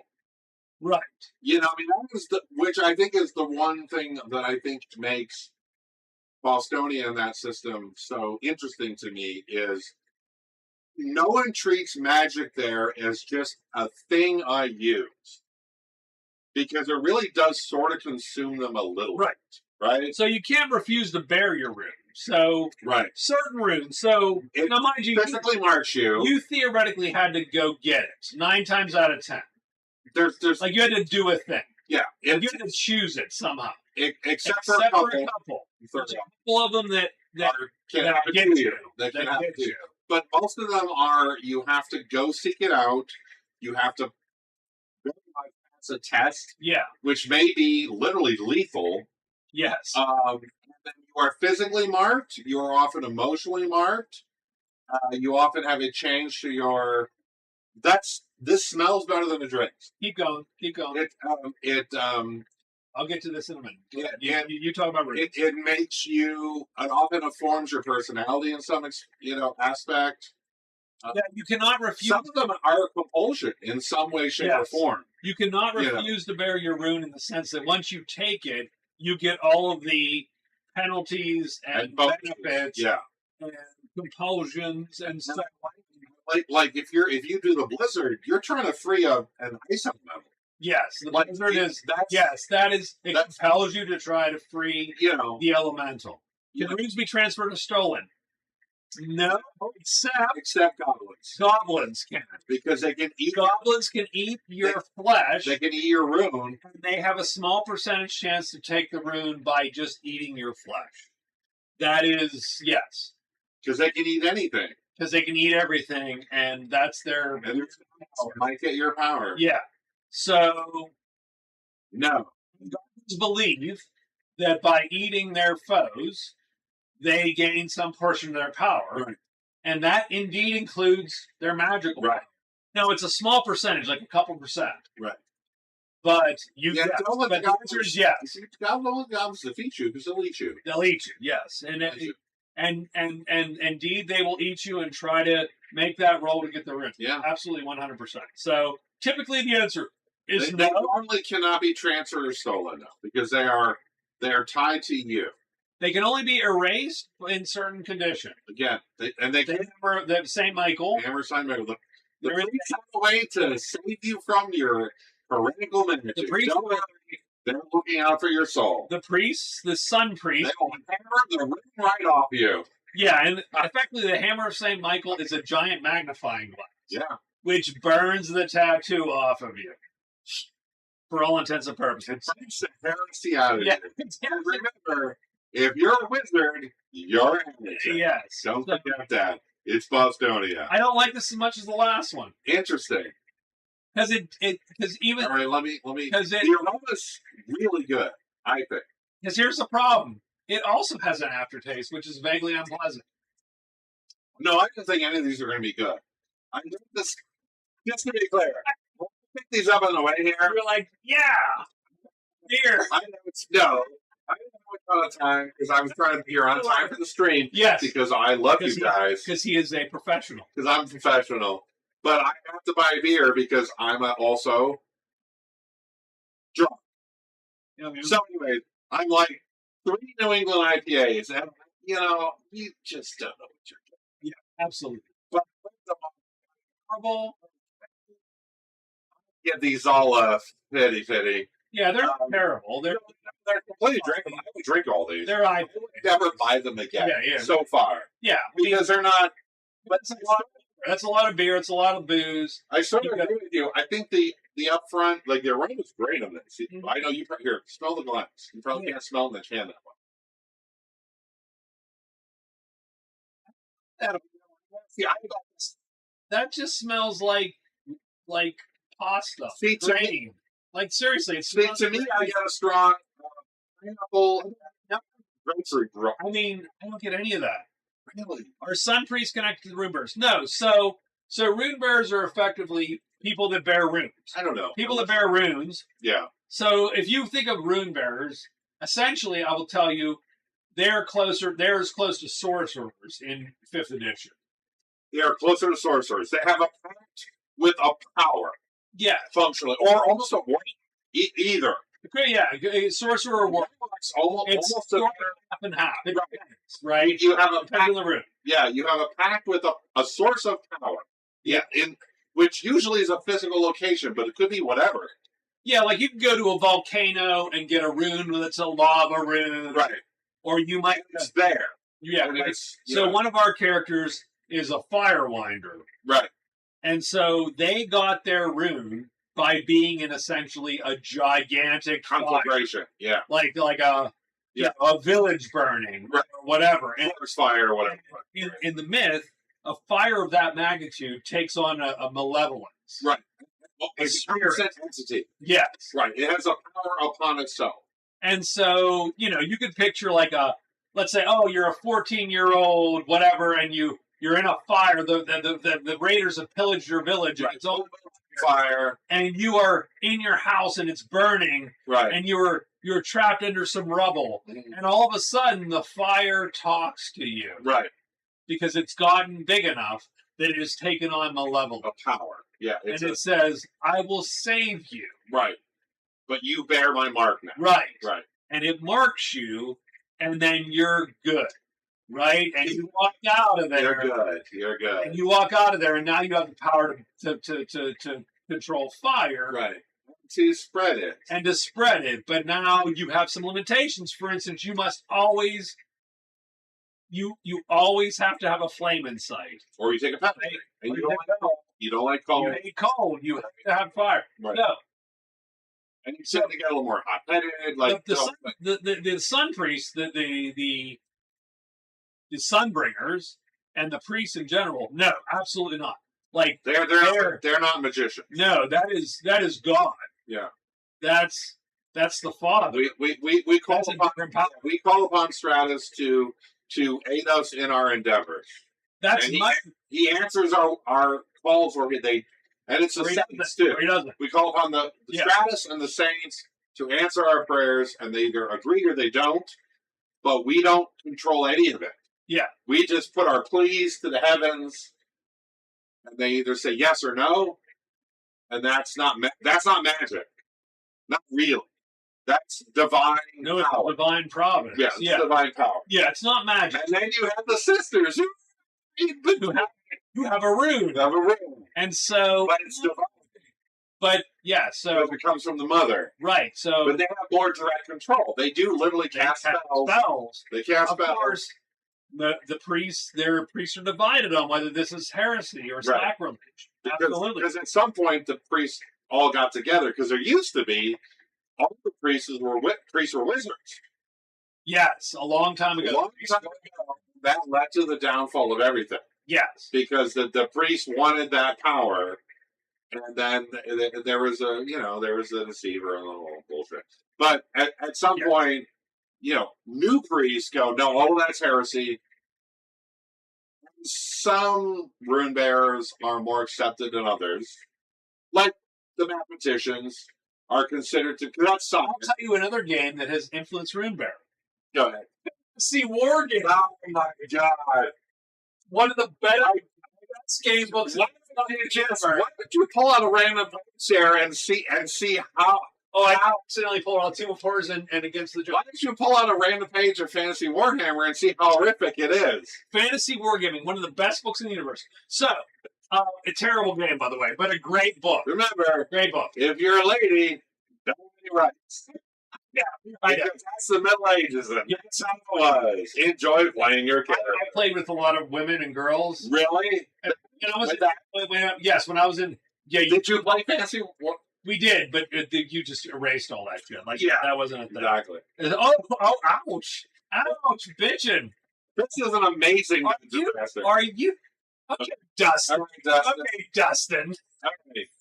This is not the beer talking. Are you trying to stir up shit? Just to be clear, I don't want anybody else to game master me, because I'm going to play with Jeff. We'll play with Jeff. Jeff's the exception. We'll play with Jeff. Because I had a great time in Warhammer. Yeah, we played Warhammer. Which, by the way, I think is a terrible game. But I really enjoyed that campaign. So Dustin said you enjoy Grimdark more than Warhammer more than Fantasy of D&D. Not necessarily. So, okay.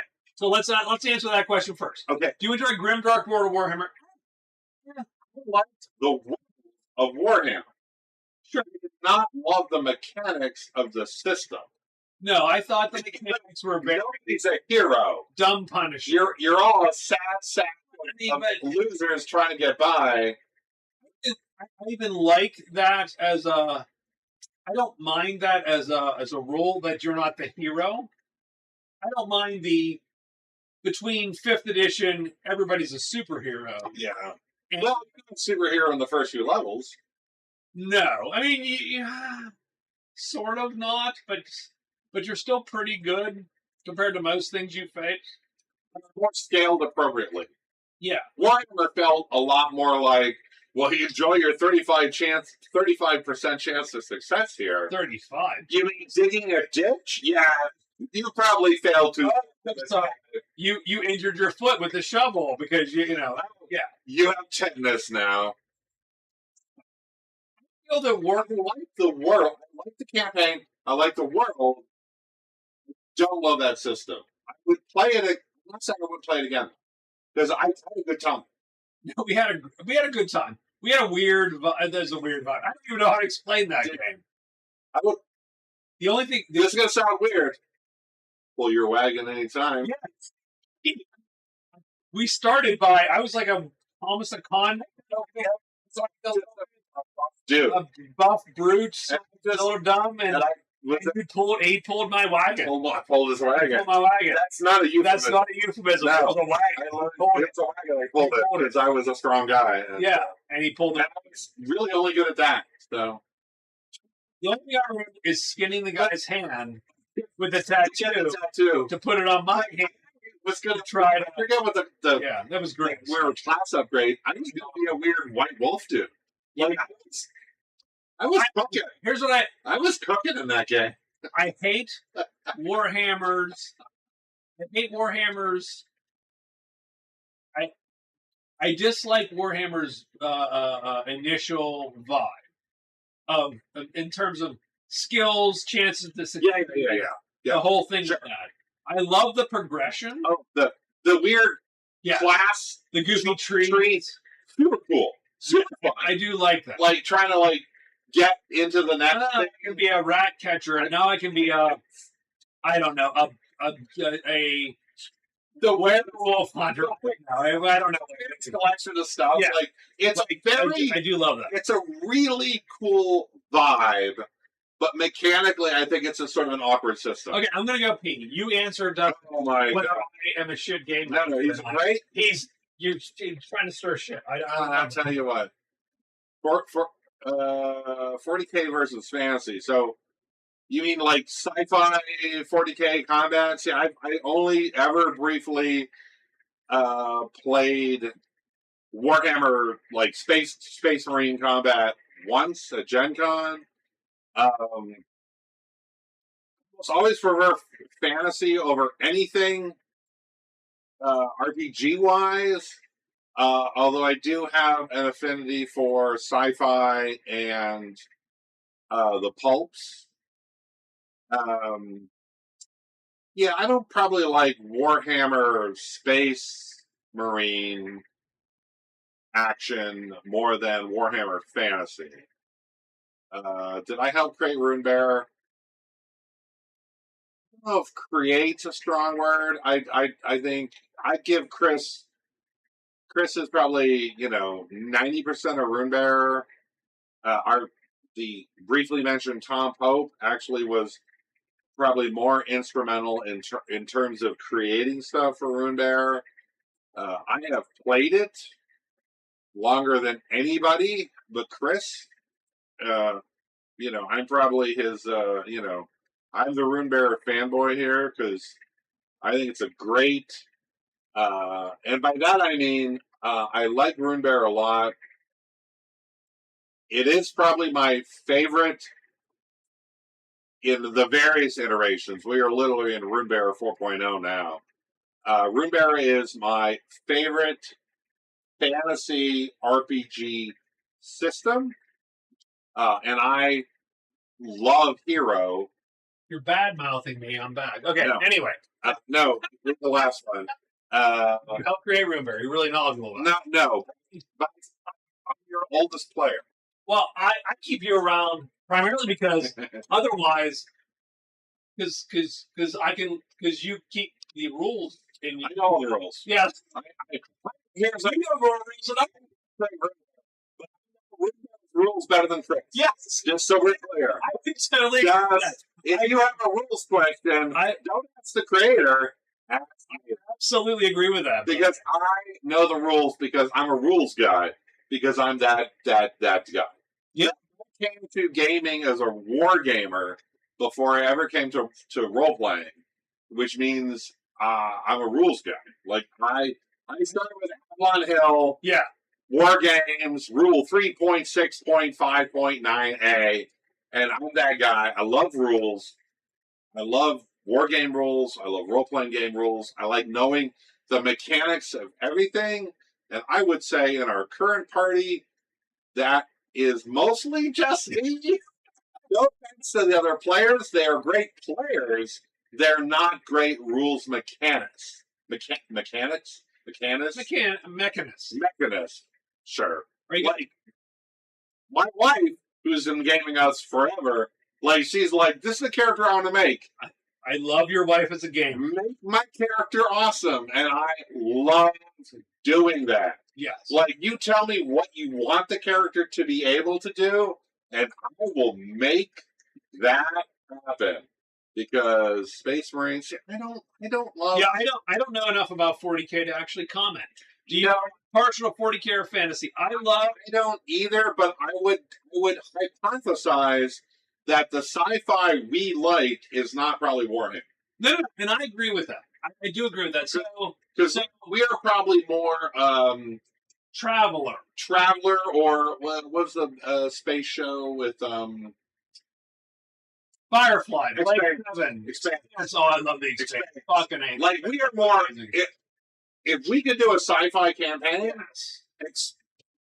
though Firefly, but mechanically expands because that I thought was pretty good hard sci-fi. Here's the thing. So so let's talk about this. So we got a bunch of. We've never. Are you guys going to be warhammered by the end of this? But very hammered. Well played. Well Frontier. Oh my God, Rob. Wow. Welcome, Rob. Well, here comes the side bar. Fucking Star Frontiers. Jesus. I love Star Frontiers. Star Frontiers. I mean, it was like TSR, Yeah, I know. old school, right? Having said that, I like Traveler better than Star Frontiers. I like Traveler in theory more than I like Traveler. So, I play old Traveler more than newer Traveler. so here's, yeah, so... I still don't love Traveler. I like the campaign concept of Traveler more than I like the mechanics of Traveler. Here's the thing. I would not play Traveler again. No. Here's what I would do.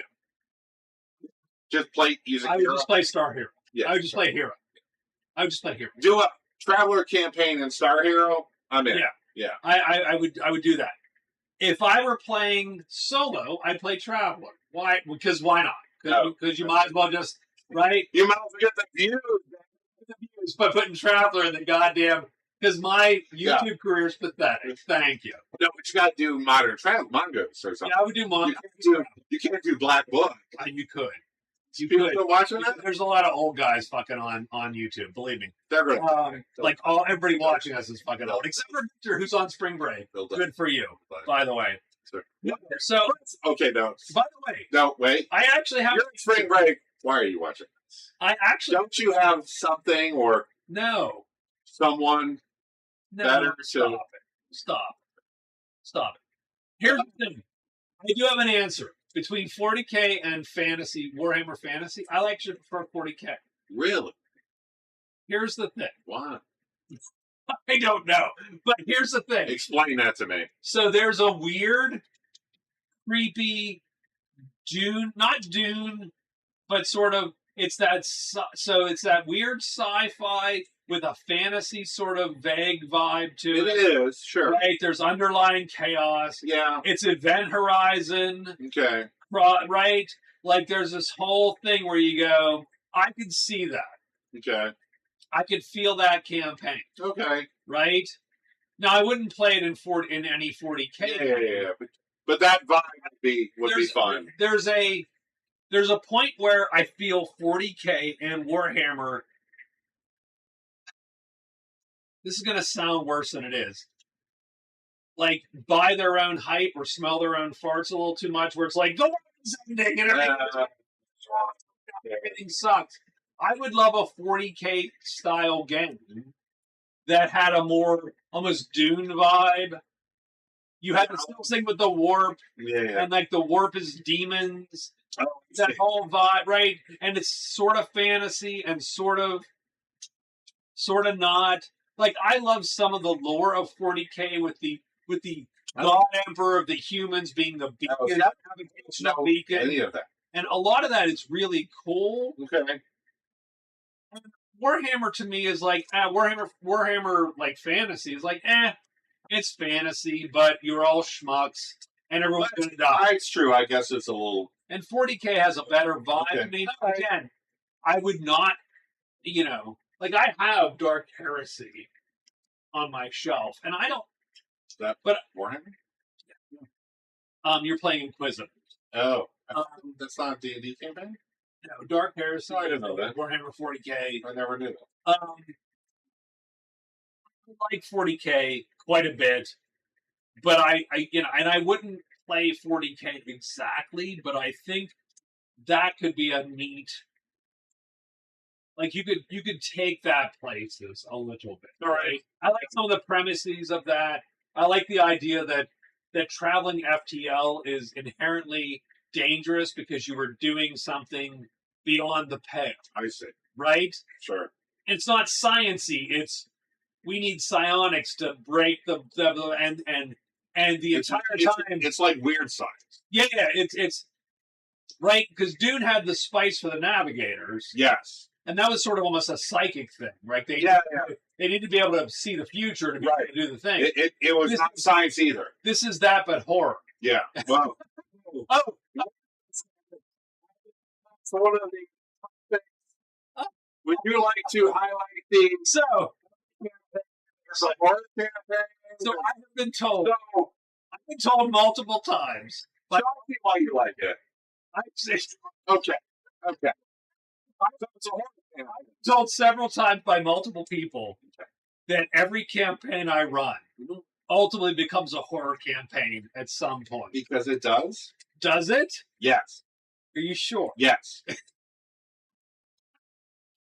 You want to answer? Yes.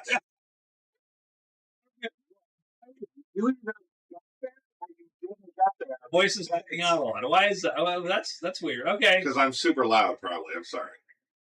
I'm a loud person, which is probably. Is it spiking us? Oh, well, it's 100% spiking me because I'm ridiculous. I'm the loudest person you know. I am. You are the loudest person I know. Nobody knows a person louder than me. I'm sorry. The audio bad. I will try to tone down. Okay, hold on. My ridiculous. Is the audio? Can you hear us right now? If not, I can tone down the audio. Now the audio is. I will try. So we're spiking the audio. Let me. I'll just adjust this down a tiny bit. Yeah, because I'm terrible. I'm the worst person when it comes to. So tell me how that is. So for the next 10 minutes or whatever, tell me how that is. My ability to stop, and we'll see how it is. Talk. My ability to modulate my loudness. No, you don't want that. My ability to modulate the. Yeah, it's back. I'm back. I'm the loudest. I'm super yell. My wife's probably sleeping by now. Okay, but yeah. So, now I've lost my train of thought. No, that's a great one. What were you talking about? It's gone. Horror. Oh yeah. Why every game is a horror game? Yeah, because every campaign is a horror campaign. So yeah, it is. No, you. Volume's a little low. See, I don't like that either. So I'm trying to not be ridiculous now. Okay, go with that. Let's go with that. So tell us about that. All right. So I'm just trying to tone down the crazy levels, but I'm pretty loud. Speak louder. No. Now we can't hear us. Oh god. Oh my. This is the worst. I've ruined it for everyone. Are they dicking with us? Yes. Probably. But that's okay. Sucks. Okay, hold on. Hold on. We're gonna be here. So let's go there. We'll go there. We'll see where Scott is. It's fine. They are messy. Where is Scott? No, every campaign's a horror campaign because that's what Chris likes. And there's nothing wrong with that. I don't not like horror campaigns. It's just where in the campaign are you? Have you hit the horror yet? No, yes, no, maybe. Have we horrored? Have we horrored? Now, we'll say in the current fantasy campaign, we've not hit the horror yet. So it's coming, but we haven't hit the horror yet. So you have to wait for it. But I was told this is like a 2 to 3 year campaign, so okay. I'm patient. The Supers campaign? It was horror. Was it? Yes. I mean, it was a messy time. Okay. No, right. My statement. Not every campaign is a horror campaign. I mean, there were clowns, and there was Delilah. I mean, he wants. Who I love, by the way. He wants to be a horror campaign. Not every campaign is a horror campaign. I would say the poll. You know what? You let me down. The poll campaign not a horror campaign. Oh my god! Am I? I got. Wait a second. What has happened? You are 0 for 3. Poll campaign, not really a horror campaign. Supers, not horror campaign. Horror campaign, not horror campaign. I feel bad. My God, what have you done? I feel bad. Bird campaign, horror campaign. I mean, and those are. Well, the Bird was really good, but these 3 have been really good recent campaigns. Yes. So maybe maybe I suck at it. So good. Look, when you with the fortune teller gave my wife the fortune that said behind you. Okay, so and she screamed like a little girl. I'm like, you were so happy. You were so happy. Where were you at? Like in a hedge maze or some bullshit? No, it was the Medusa was there. Yeah, so it was some kind of statue. Yeah. Garden. No, because people turned to stone by the Medusa. Yeah, there was a Medusa. Yeah, I know. And the fortune teller machine. And so they're in a garden of statues. Turned to stone. Did you know it was Medusa? I think we did. I think you did. We did because we were nervous. Yeah. And so everybody was like, He didn't scream for no reason. it was on edge. Uh-huh. And so in the one part of this thing, there was literally one of those old. So this is a fantasy campaign, but again, it's Bostonia. So you have So it's horror. you have that weird. So you. I mean, Bostonia, I will say, has a lot of horror in it as a world. I think Bostonia has the. So Bostonia and Anthus, but we're not talking about Anthus. Bostonia has the undercurrent of there are places you shouldn't go and things you shouldn't do. Which we're gonna. Right, yeah, but you're gonna right, like but yes. like the Right. once you go past this point. Right. Like you could be fighting bandits in the woods. It's fine. And those are people. Fine. But you could also go into a hole in the ground Right. and see things that just don't make Right. any sense. Right. Right? I think that A little beyond the pale. It does get to be on the pale. there's a line that you cross I love it. But yes. and you go, oh shit, this is It got dark. what's going on. It got dark. Yeah, right? I mean, just Gratianus, I will say. Yeah. Basically he's sucking. 1,000-year-old. Yeah, he's a 1,000-year-old necromancer / priest who's basically draining people for their life force energy. I mean, it's a little horror. Who lived for 1,000 years Right. because he had 1,000 followers. Right. Who got into essentially vault, Yeah. right? Fallout 4. Yeah. Freeze. I mean, chambers, that was and he ate them. that was horror, but then it just didn't. Like, we ended that before it became a full blown. I mean, that wasn't meant to be like a thing. Like at some point, you're supposed to beat him. I think. Yeah. Like, I don't know that that's, you know. But if he'd been a more longer He gets recurring away. villain, that could have veered into that vibe. I mean, look, there's a lot of. We'll get to, we'll seg back and I mean, it does. In Runebearer, solo mages are very vulnerable. Yeah. Having said that, so we'll get back to that. But yeah, so. But I think Bostonia has that sort of concept of there is a line which if you cross it, and that is almost going into any ancient site or dungeon. No, it's a super hard line. Like it's not like, oh no, you'll never cross this line. Every campaign. You've got to work to it. It's you go into the ground. Yes. You do a thing. Yeah. No, I mean you could be in the city and have perfectly normal adventures. Sure. You could, right? You could. You absolutely could. I'm going to try and cast my mind back to how many of those were gone. No, carry on. Yeah, I'm just saying. But there is a point where you Right. Then it goes awry. Right. I think so. Yeah. And Anthus, which is another campaign setting. Yeah. Like they have that's actually burned into the system. Yeah. In the sense that the Antheans believe that darkness, Yeah. pitch blackness, is evil. No, that literally was like So shit under the ground. Yeah. Is evil. You Yeah. don't bury your dead. And it was. Yeah, because the absence of light is actually a thing. It's a force. Yeah. So you don't bury the dead. So it's like the Runebearer, like the fire becomes a malevolent force. It's like darkness is a malevolent force. So you didn't want pitch black. So again, so I don't. It's very pitch black, like the movie as a sort of.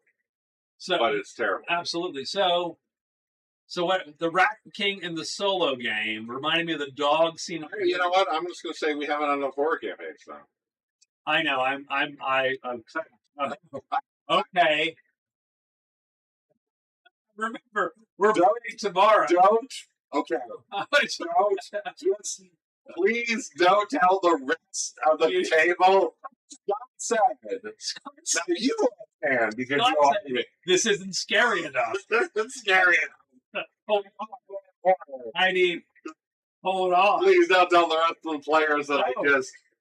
Would you like a light town adventure? Maybe some laughs and some downtime and maybe spend some free checks? And yes, please. You stop that right now. It's his.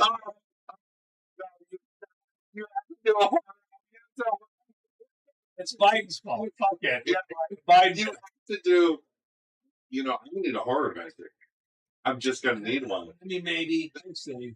We'll see. We'll see where this is. I, We'll see where this is. I feel like I have to retract my previous statement if I don't get some horror. And Or a little. I don't want to be declared a liar. No. So you better horror it up, Chris. Having said that, Okay, there were a number of things that I thought were sort of horror elements in the thing. Not every campaign is a horror campaign, but you like putting horror elements in a campaign.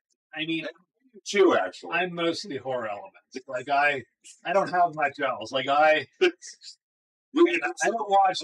Not so horrible. I don't watch rom-coms. Like when I'm like on Netflix and shit, I'm not looking for like Right. When Harry Met Sally. I'm looking for like, oh, I skinned this guy alive, and like I mean, I don't know why. Put the lotion in the bottom. Yeah, like absolutely. Like I'm just not good at How's the volume, by the way? Because everybody went quiet when I needed you to tell me about the volume. It's So, great now. so if you could help me with the volume, I would really appreciate it. Or is Scott cutting out because he just can't modulate his voice enough? Probably. Don't know. We'll figure that out. Probably. It's fine. Where are we at? So anyway, Topic number 3 yet? so in any case, I enjoyed the Runebearer solo. I hope you did too, all of you. Yep. If you haven't watched it, Victor, it cuts out while you guys are laughing, but it's okay. So let me tune it down just the tiniest bit. Sure. Because we are laughing too loud. Oh, we're having too much mirth. No more mirth. How about that? We'll go there. Mirth. I hate for it to cut out. I hate for it to cut out. I'm gonna cut this. I'm gonna check solo Runebearer and my shitty YouTube career. 3 topics. Shitty YouTube career. I feel bad that you had so many views on the first video, and then it just people were like, "I don't know what Runebearer is," and they bailed. I mean, that shows a lack of commitment from the YouTube audience. Totally.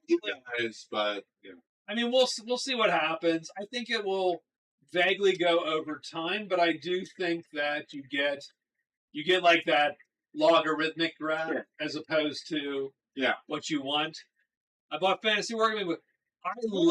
By the way, Rocco, I love the Fantasy Wargaming book. Interesting. It's not a great system, although it's a perfectly serviceable D&D like system for that time period. Yeah. With unfortunately an unfortunate amount of rolls to do certain things. Like it's like, oh god, I have to roll to do a roll to make a roll. Sure. But it's a great book. It is not a bad book. It's really good. That I feel the same way about Ace and Eights. Is a total digression. If you're ever looking for a Western source book, Aces and Eights is a phenomenal RPG source book for running a Western campaign that I would throw the rules into the trash and I would probably just play Hero System. But I think as a source book for running a Western, cowboys and whatever you want to do, a Western campaign, I think and I like all the mini games. But I think the actual rule system is my favorite part of Aces and Eights. Yeah. Which is up here somewhere, but I can't find it. That's fine. We don't have to. No, we don't have to. But I love Aces and Eights, and I tell you, I love it because all the professions. Yes, professions are great. All the mini games are great. Don't worry, I'll talk louder too. But I think the actual mechanics as a system are trashy because they try to take combat down to the basically millisecond, and I'm like, that's ridiculous. Like that's okay if you're having literally a fast gunfight, a gunfight between 2 people, but if you're trying to have any other thing, like I'm gonna have 4 players and 5 bad guys, having a shootout. And I don't have 3 hours to run that. Like that's great. You're quick. 12. And I actually got into it. I was watching a stream of people playing Ace and Eights, and I'm like, well, they're hand waving all the rules. They're not using it. Yeah, they're not using the actual. And I'm like, well, then just don't play a different game. Play Hero. Just play GURPS. Yeah. Play whatever. Yeah. Play GURPS. Anything like that would be way better. But I do love it as a source book. Like it's a phenomenal vibe for And I think fantasy wargaming is a great Well, medieval fantasy vibe. I just would never use that system. Absolutely, I agree with that for the most part. I think Aces and Aces is a great Western book. Yeah. The system's like, okay, and I get it. And Kensner and Co. has. Well, you could even use that system as skill resolution. You just have to move it down to turns or half turns, or like you can't do this weird, millisecond sort of system. Like you'd have to make it to like take your action, just take an action. Okay, so but we're going to segue. Okay, no, we don't digress. We're going to segue. So that's an interesting point, right? Yeah. Because, for instance, so there are things that so Aftermath, one of my weirdly favored games, but I will never play it again. Sure. So it's weird, but yes. So again, has a very, very convoluted, complicated initiative system. Yes. Well, and much like Aces and Aces. And resolution system. The resolution system can be, you can motor through that. That's a flow chart. Like I hit you with a bullet. It does 27 damage. I roll the impact. Like it's a bit, but it's not that bad. Runebearer has a lot of rolls too, by the way. It does. Right? It would be a flow chart. So way quicker. Go ahead. But Aftermath has it's a bolt action rifle. So now you shot. So now you have to pull the bolt back, and then put the very easy and AC. Right? There's a whole thing going on. Right?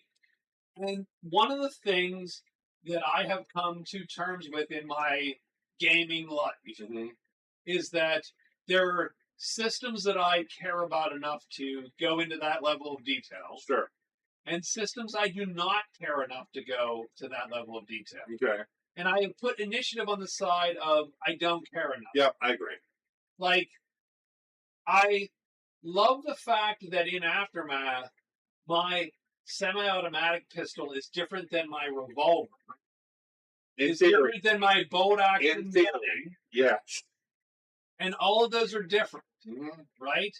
And though I love that concept, sure, in practice it blows because it really doesn't help the game flow much. Yeah. And what you get out of it isn't worth it. You don't get much out of that. Yeah. So I'm moving us to let's talk about what so I was thinking about this. So two things. There's two concepts here that sort of go hand in hand. Okay. One is important versus unimportant systems. Okay. And the other is levels of abstraction versus detail. Okay. Right? And they go hand in hand, right? So for instance, and I'll tell you what I'm talking about here. I hate sci-fi games, space games, that do not have a detailed ship system. Yeah, it's not. Like, why are you playing sci-fi? If you're not at least traveling, if I can't build a ship, fly the ship, and get the ship blown up from under me, like why bother? I can't do this. I agree. Like there's games where it's like ship, whatever. You just go from place to place. No. Like, God, no. What are you talking about? No. Right? I need to know how far from orbit I am. I need to know my sensor capabilities are. I need to know the distance to the contact. I need to know what information I know when I get from that sensor contact. I need targeting, acquisition. I need all these details. I remember. I was talking about a hero again. I was talking about, let's play space and hero, blah, blah, blah. And Jeff Boyes, again, you don't know Jeff Boyes, but we know. And Jeff Boyes like, well, why don't you just make it like a character? And I'm like, fuck you, Jeff. Like, I was offended. Not a character. I was offended. It's a whole system. We just deal with it like a character. And I'm like, that's perfectly reasonable, but I hate you for suggesting it. That's funny. Why are you awful like this? Yeah. Like, you've harmed me. Because he doesn't care about the mechanics. Because he didn't care about that. And I go, if it's a space game, I have to have that. So. I agree. Now, it's hilarious because I think sci-fi is one of the only places where I have an absolute deal breaker. And that's the deal breaker. Like, I could not care less how you deal with guns. Yeah. I don't care how you deal with initiative. If you don't do fucking spaceships like it's frickin' Starfleet Battle. Yeah. Which you've never played, but I think once I played it. Yeah. Maybe. No, it's a space combat. It's a space tactical war game. Yeah. With an RPG. Drives me nuts. Whereas initiative, I don't give a shit. Like you can roll any initiative any time, right? A little bit. Yeah. So what are your I don't mind their initiative modifiers, but I don't want to get into weeds. What are your just give me a turn order? What do you give me a turn order in 30 seconds? Do you have a deal breaker? Do you have a game system? So space is done. Yeah, okay. So space we got. We played a space game versus a starship system. Do you have a deal breaker for fantasy? Like, is there a fantasy thing where you go, I won't play that game because it doesn't have X, Y, Z?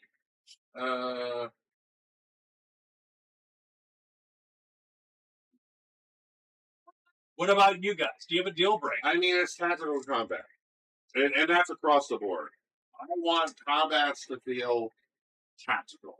Don't give me some loosey-goosey, we don't use a hex map, your position doesn't matter, we're just going to roll some dice, and you either have and not those other terrible games, but you have a success, you have partial success, you have a failure. I'm like I need a round-by-round tactical combat, man-on-man simulator on probably every RPG I play.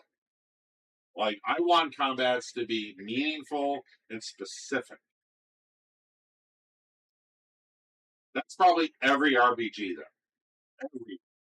I mean, no one I want to play doesn't do that. I mean, we like Dragon's Den. I mean, Dragon's Den's a board game, so it has a different vibe. Right?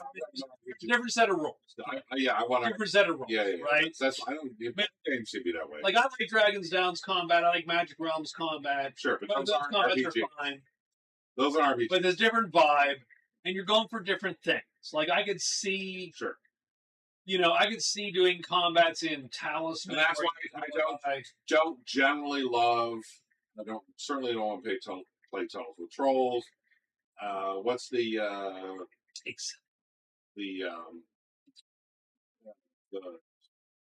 Monster of the Week, that whole Powered by the Apocalypse. I like those games. You played those games. I have played those games, and I've had fun playing those games. But I don't like the combat resolution in any of those games because I feel they're too vague. They're too our side roll stuff, your side roll stuff. I don't know what's going on here. That those aren't satisfying encounters to me. They're not bad as systems in a global sense, but I don't like the combat resolution of any of those games. Yeah, they don't feel like I don't feel like I'm making decisions in combat, and I don't feel like what happens is specific or detailed enough. It's you roll some dice, stuff happens, and there you go. And that's not what I want in a game. The Victor's excessive nudity, which is funny, but I don't think we're asking for that. I want to know we always play clothed. By the way, we do. I want to know that to this hex versus that hex, there's a reason, and it matters. And I'm gonna do some maneuver which is better than the other thing I could do. I want to make decisions in combat, and they have a meaningful impact, not just I rolled on my attack dice versus your defense dice, and whoever rolls better just wins the fight. Very Tunnels and Trolls. That sucks. And even if you go round by round, that sucks. Yeah. And I play games like that, and I just don't feel like any of that means anything. I played the Star Wars game with the weird dice where you get the new Star Wars, with Jeff and and I'm no, that feels terrible. I'd rather play the old West End D6 Star Wars. Yeah, if I'm going to do that, I'll play that because that felt better than the other one, and that's it. Because you know what? Sounds like Risk Battles. 80s game. So funny. The funny part is, that for me, that's I don't want to not have. I want to have tactical combat in my RPGs. And I agree with that. I'm a gamer at heart, and I want battles to be fun and specific and meaningful. What about a skill system, for instance? Do you care like how much is that? Do you need a like? So Victor says a room for skill expression. Is that a thing? Like skill systems. I probably want there to be some skill system. I don't mind like 5th edition's less detailed version of a skill system because that's still a tactical combat game. Yeah. You know, Sure. like hexes matter. Absolutely. Like Position and hexes matter in that. So I don't mind that their skill system's a little looser than say Runebearers, which is more delineated. Yeah. Like you have a lot more skills. Like it's more specific. Sure. Theirs is wider, and that's fine. I don't mind. I don't mind if there's less skills. I think do less skills. Yeah, it's a little abstracted. I don't. That's fine because it doesn't. It still feels like there are enough skills to. Well, we have games that are like that. Like the Supers game is very abstract. Yes. Like your skill is. But the combats were more specific. Absolutely more specific. Right. But yeah, the skill system's like, oh, you're the bad kid. Right. So everything bad kids can do. But there were still skills. You can do. There were still skills in that game. It was just identifying which ones you had. Yeah. You had a role. It wasn't you were not making a role. Skill expression. But it's literally like, convince me that the bad kid. You might only have 6 or 4 specifically written on your paper. Yeah. Until something comes up. Here's this example. Until something comes up as a, oh yeah, you could do that. Well, it's calculated. Yeah. Well, once we calculate, it's calculated. Yeah, you're the bad kid. Yeah. Look in the bad. It was not a system built on skills, right? That was a game built on powers and concepts. Yes. Like you had a character concept and you had a set of powers. And so that's interesting. So okay, so by skill expression, I mean skills. He means room to be skilled at the game. What does that mean? So that's interesting. That's There's a couple places you can go with that. Yeah, right? that's very different. So Victor says, I don't mean skills. I mean room to be skilled at the game. That's completely different. Meaning people make better choices are more likely to succeed. That could be combat. Yeah. I mean, there are absolutely that can be people that are better at managing the specifics of the mechanics of the game. That has nothing to do with their character per se. They're absolutely players that are better at, and I think some of that's just knowing how the game works and interacting with the game mechanics in a more positive way. But that's nothing to do with how you could go OSR with that, though. You could go, well, we don't have the skill. We don't have any systems like that. And it's literally just you saying things that make the GM understand that you... Right, so for instance... I don't like that. There's a whole OSR concept of player skill versus character. I'm not a fan of... Right? Like I'm not a fan of the concept of your character can do anything as long as the player can put it in words that are amenable to the GM. Because I think characters should have specific abilities and limitations. Yeah, so for instance, you would not like some of the OSR games where it's like, well, I don't know if you find the trap or not. Do you tell me what you're doing? I don't like those games as much because I want to have something more definitive, as in my character's good at finding traps or not good at finding traps. Yeah. Because before I go, I don't mind players having to figure things out, because I think that is part of the game. Like, players have to make the mental effort to go, what's a good decision here? Right. But I do not agree with the concept of, if I can simply articulate it, I can do it. And if I can't articulate it, I can't do it, because my take on that is, okay, you swing on the dragon. Show me right now. It's a different game. Yeah, show me right now how you're going to hit that dragon at the table right here. I'm going to judge whether you can hit a dragon. Because if you can't hit a dragon, I don't care what the character stats say. Because I can see the difference in that skill roll rather than I find the traps. Well, so the funny part is, so this comes down to a little bit. If my character can do a thing, it should be able to do the thing. It can't do a thing, can't do the thing.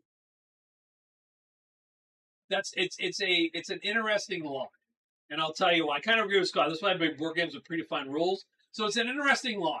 I think it's interesting. I think we've lost a little bit in the progression of RPGs. It shouldn't be fully mechanical. So that's the thing, right? Again, so it's super interesting. You can be a great fighter and make bad decisions in combat as a player, and I'm okay with that. Yeah. Like, you're a mechanically great fighter, you make bad decisions. And you can be a shitty whatever. You can be a shitty role player, but you have a great conversation skill, and I think you should give that character some benefit of the doubt in the conversation. Sure. Maybe you set the tone of like, okay, you make a great role, you have a good skill. The person you're talking to is more inclined to agree with you. Right. So the bar is lower on making your case, but I don't like just gating things completely from, well, your character has a skill, but you didn't do it at the table good enough, therefore you. So it's interesting. Like, I don't like so that. It's interesting. So, but it's been informative. Here's the thing, and this is sort of a fascinating thing, because I thought about this a lot, because it's tricky, though. One thing that I feel that we have missed over the course of the 40 years or 50 years, whatever we've been, is some of the way his wife plays. No, I'm not actually. The way Karen plays. She plays great. Karen's a very visceral. She's the best of us, because she is 100% role playing. Yeah. Whereas I'm way too much a metagamer, and I don't like that about myself, because I'm in the weeds and the mechanics. And I like her character, and I'm the most. Now, I like when I make decisions. Like, I like that guy killed Grim. Yes. Yeah. He's dead. Sure. Because he was a better character, and he was not as good. No, 100%. Wait, no.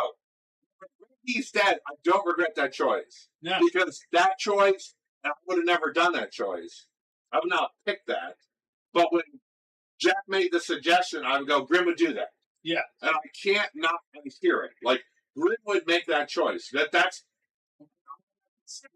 this is a weird thing. I have a mental image of Grim doing this long arc of coming to terms with being a hero again. Yeah.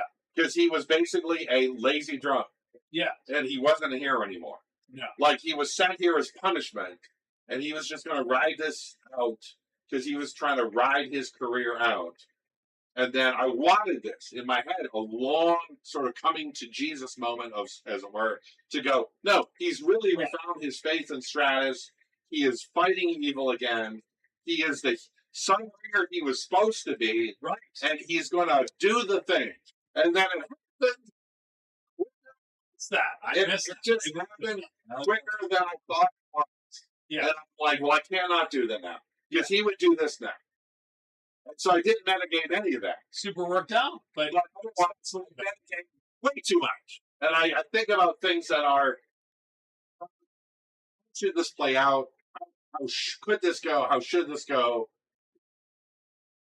So I'm weirdly a bad player in that respect, I feel. So I'm a great mechanic.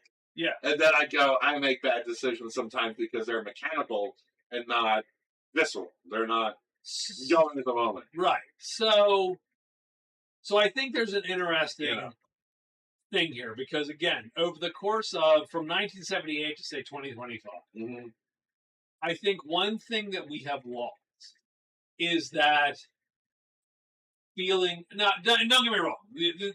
This only goes so long, maybe, right? Maybe this wears out anyway, so maybe it's okay that we've jettisoned it. Sure. But there was this feeling in 1978 where you're going through the dungeon. Okay. And it's dark, and you have a torch, and you can see 30 feet out or whatever. Right. And you are tapping the walls. Sure. And you're tapping the floor. Right. And at any point, there's danger. Yeah. And literally, you are, as you and your cohort move through the dungeon, like, there's a more immediate feeling of you are in danger. Right.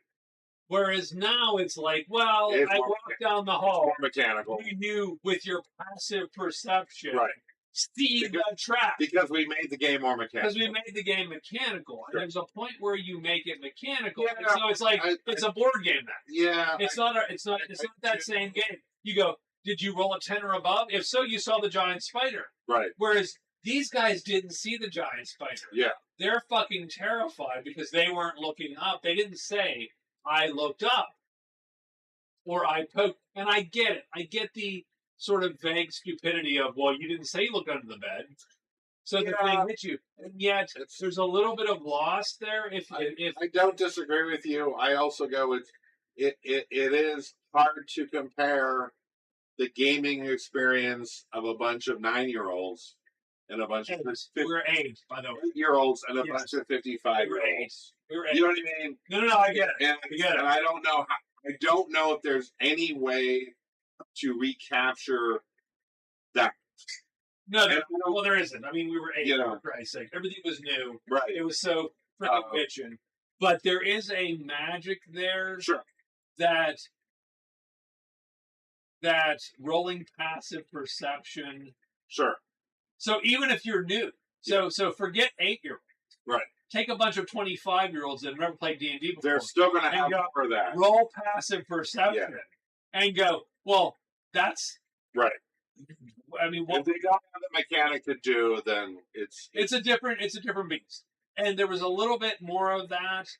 Do we bust it? Like there was a little bit more of that sort of what do you want to say? Imagined escape room sort of. What do you do now? Yeah. Kind of concept that you don't get. Like if you just go, well, I just roll my search. Do I find anything in the room?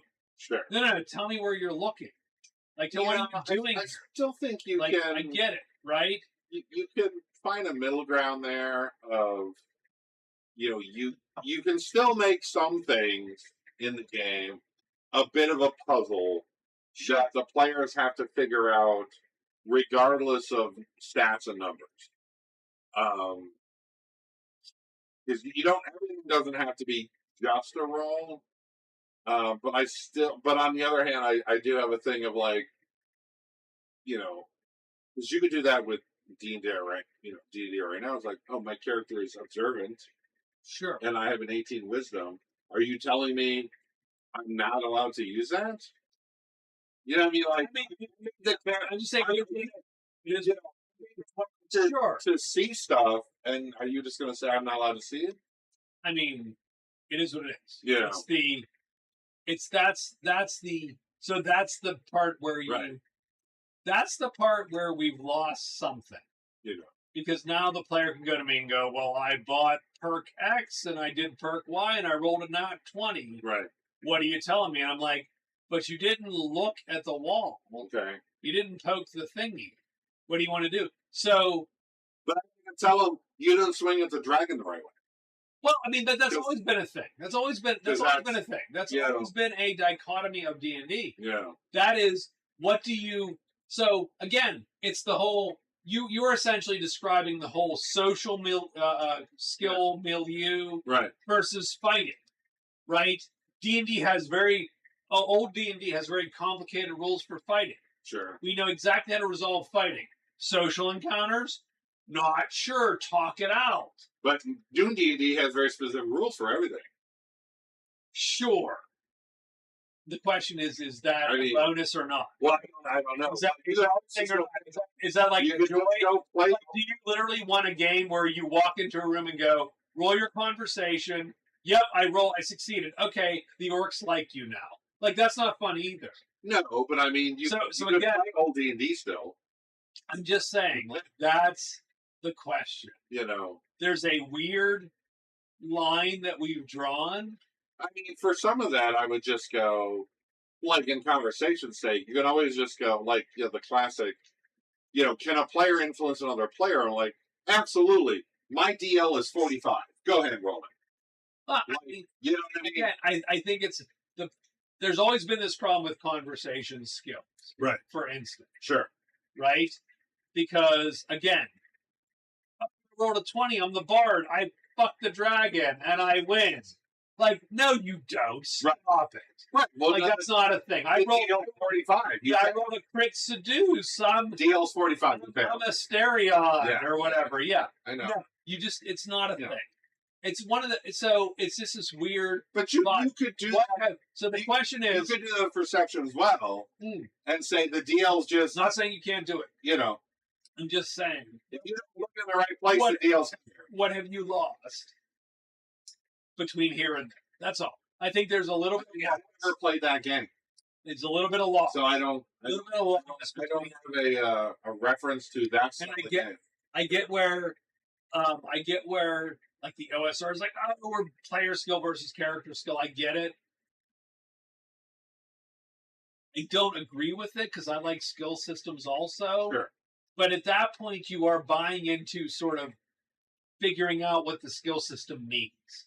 Like, what does rolling a persuade mean in Runebearer versus? Well, I think there is no persuade skill in AD&D. No. I think it's good if it becomes almost like what's the disposition? You still have to make your case, but if you roll well, their disposition is better than it would be if you roll poorly. Sure. You are more likely to influence them, but you can't just come up with nothing they don't want to hear. Sure. I think that's fair. That's a good way to do it. I think that's largely how we do it now. Perception's hard because it sucks if you have a character that never sees anything. So if you make a character that is good at that, that also sucks. Sure. If you effectively if you don't let them do a thing. Right. I mean, D&D, old D&D had that elves and half elves could see secret doors, blah blah blah, right? The whole shebang. So that's taking away player agency. So you had quote unquote skill. But I mean, I hate the term player agency because it's a weird. It's a weird secret door. Then you don't. The player doesn't have to go and look for secret doors because it's just roll the die. That's what they do. Well, absolutely. Right. Yeah. So that was their special power. By the way, I mean, that was the thing. Right, but that's no different than just saying I have observant and 18 wisdom. Sure. I mostly agree with that, but I mean, I'm not saying there's a line. It's better or worse. It's a weird line. You have to saying once you give people a mathematical ability to do a thing, you have to. AD&D, you have that chance to climb walls. Well, no, only one guy does. Well, not everybody. That was literally his power. Well, technically, it was assassins and thieves. Yeah, I'm saying that's that guy's power. I know. Like, that's his power. Right. So my buddy made a game. His wife's 7 levels above everybody else for no apparent reason. Huh. Well, I mean, because he wants to have good home life. That's why. I mean, it's not Rob, are you married? Like, come on. That's the best reason. Jesus. If my wife played, she would kick all these guys' asses. Thank God. Thank God he doesn't play because I have to totally, 100%. So funny. You don't kill your wife's character. That's just that's asking for the cold shoulder. That's right. I remember a unique mechanic in a call skills book that gave you a small bonus, +1 pick luck, or +1 survival ability. Don't know, but I mean, again, we have a reasonably granular skill system. Yeah. But I mean, you still, I think, sort of make people just not roll everything. Like there is interaction, I think, required when it seems appropriate. I mean, you have to wing it a bit. Yeah. Just go, well, what does this mean? All right, third one. You are absolutely always interpreting what that skill roll means. Yeah. And I think one of the problems is, and one of the reasons why 5e GMs have it hard, is that I think there's a new set of GMs that you haven't. That's a rough bill. Oh, you don't have 20 years experience. Yeah. All right, Rob. I'll see you. See you, Rob. Pool bar. Oh my God. What? Jeez, man. I mean, you're living the life. I don't know what you do or where you live. He's going to a pool bar. Was it pool the game or like you swim in it? Pool. There's probably half naked women and booze And it's in he's in California. Oh God, we're in Pennsylvania, and we're fat, It's not and cool we're weather. dressed. It's not cool weather. We're dressed, and we're fat, and we're bearded, Thank God and we're alone. And I mean, we're not alone. Our wives are vaguely disliking us. It's fine. It's fine. Love you guys. Rob, I'll talk to you later. Take care, Rob. Enjoy your pool bar. We're so jealous. I'm so upset. Now you're upset with this pool bar. But yeah, no, I think so. There's no good answer in any of this. So let's talk about deal breakers. Okay. Oh, things you don't want in a game? Think you want or don't want. So again, not a deal breaker. Let's even go. Let's go. So here's the weird part. So science fiction, space, ship combat deal breaker. 100%. You need it. Yeah. And I have to have it. I agree. It's a deal breaker. I wouldn't do sci-fi without a real ship system. Yeah, I can't. I just can't help myself.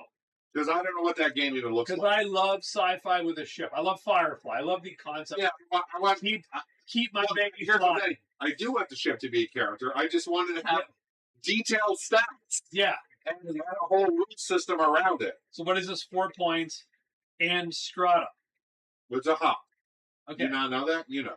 All right. I got You know that now. So what are other? So the funny part is, and I told you this previously. Go about the thing. Go ahead. I told you this previously.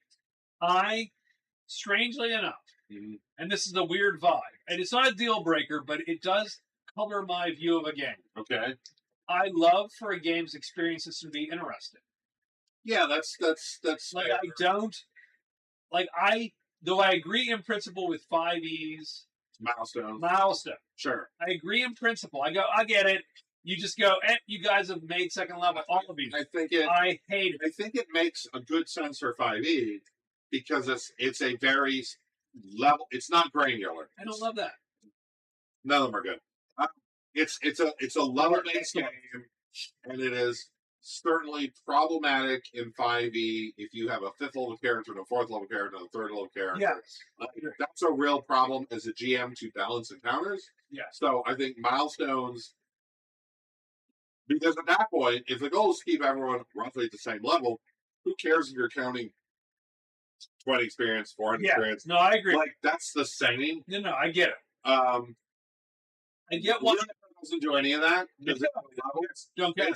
Don't care. Your skills go up however they go up, and they really don't, or whatever. And you could be shit at combat, and he could be great at combat. And none of it really matters. I mean, it matters. It doesn't matter. It matters. It doesn't matter when you fight.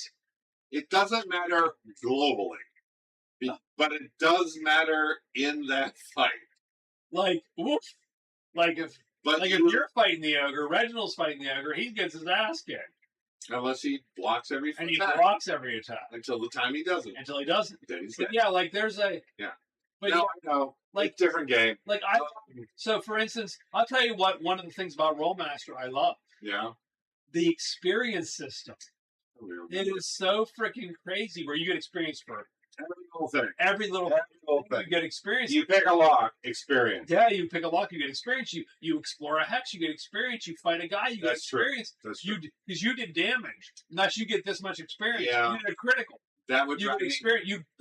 You took a critical. That would drive me bad. You get experience. I love that. That would drive me bad because, again, everyone has different experience. I love it. And you'd be so in the weeds. I love that. I love that. I love it. I don't know. Again, I like. Would you love it as a GM having to assign all of that all the time for everything? Maybe, yes. Would you? Theoretically, yes, but I would put it on the players and go, "You tell me what you're getting experience for. These are the categories. You tell me. If you don't tell me, I'm not getting XP. Good luck with that. You mark down your damn critical. You're the worst. You're like You're the worst, and I love it. I took 3 critical. I would level so well in that system. I took 3 critical. I track everything. Yeah, I took. They'd be like, "Are you level 6, Scott?" I picked a lot. I did it. It's down. You fucking write it down. It's a thing.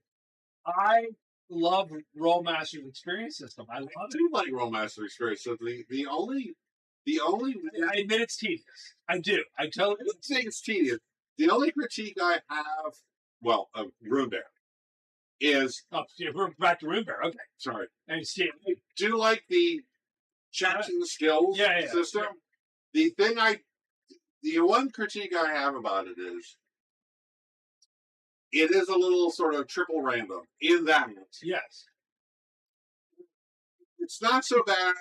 I don't mind it so much in straight Runebearer. Sure. It's a little.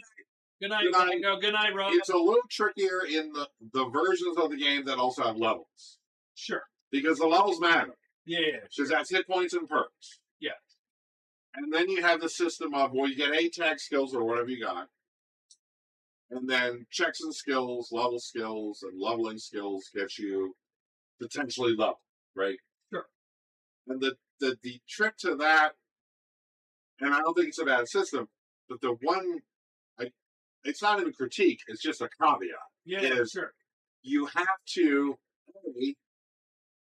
skills that get used. You're going to use.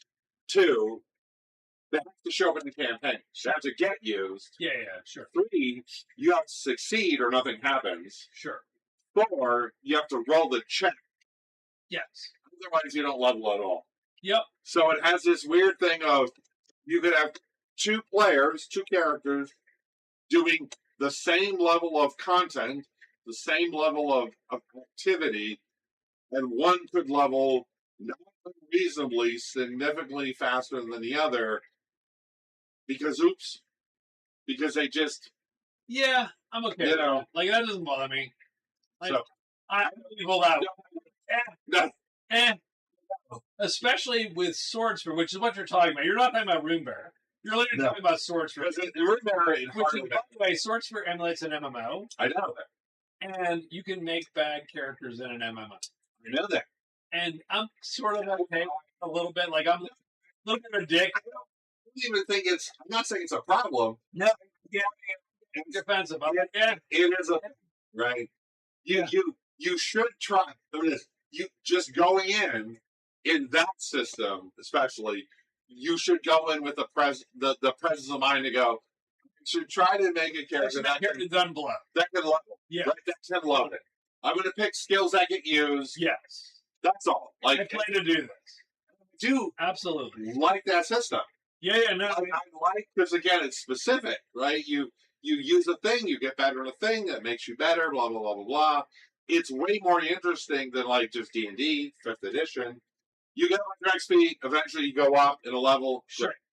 Or you just arbitrarily, we don't get that space. Or time went by, or whatever, which is way less interesting. And I agree with you. I like interesting XP systems. Weirdly, I do, and I agree with you. I don't know that it matters, but yes, but yet I. But if you have an interesting XP system, it is then a more imperative the players pay attention to it.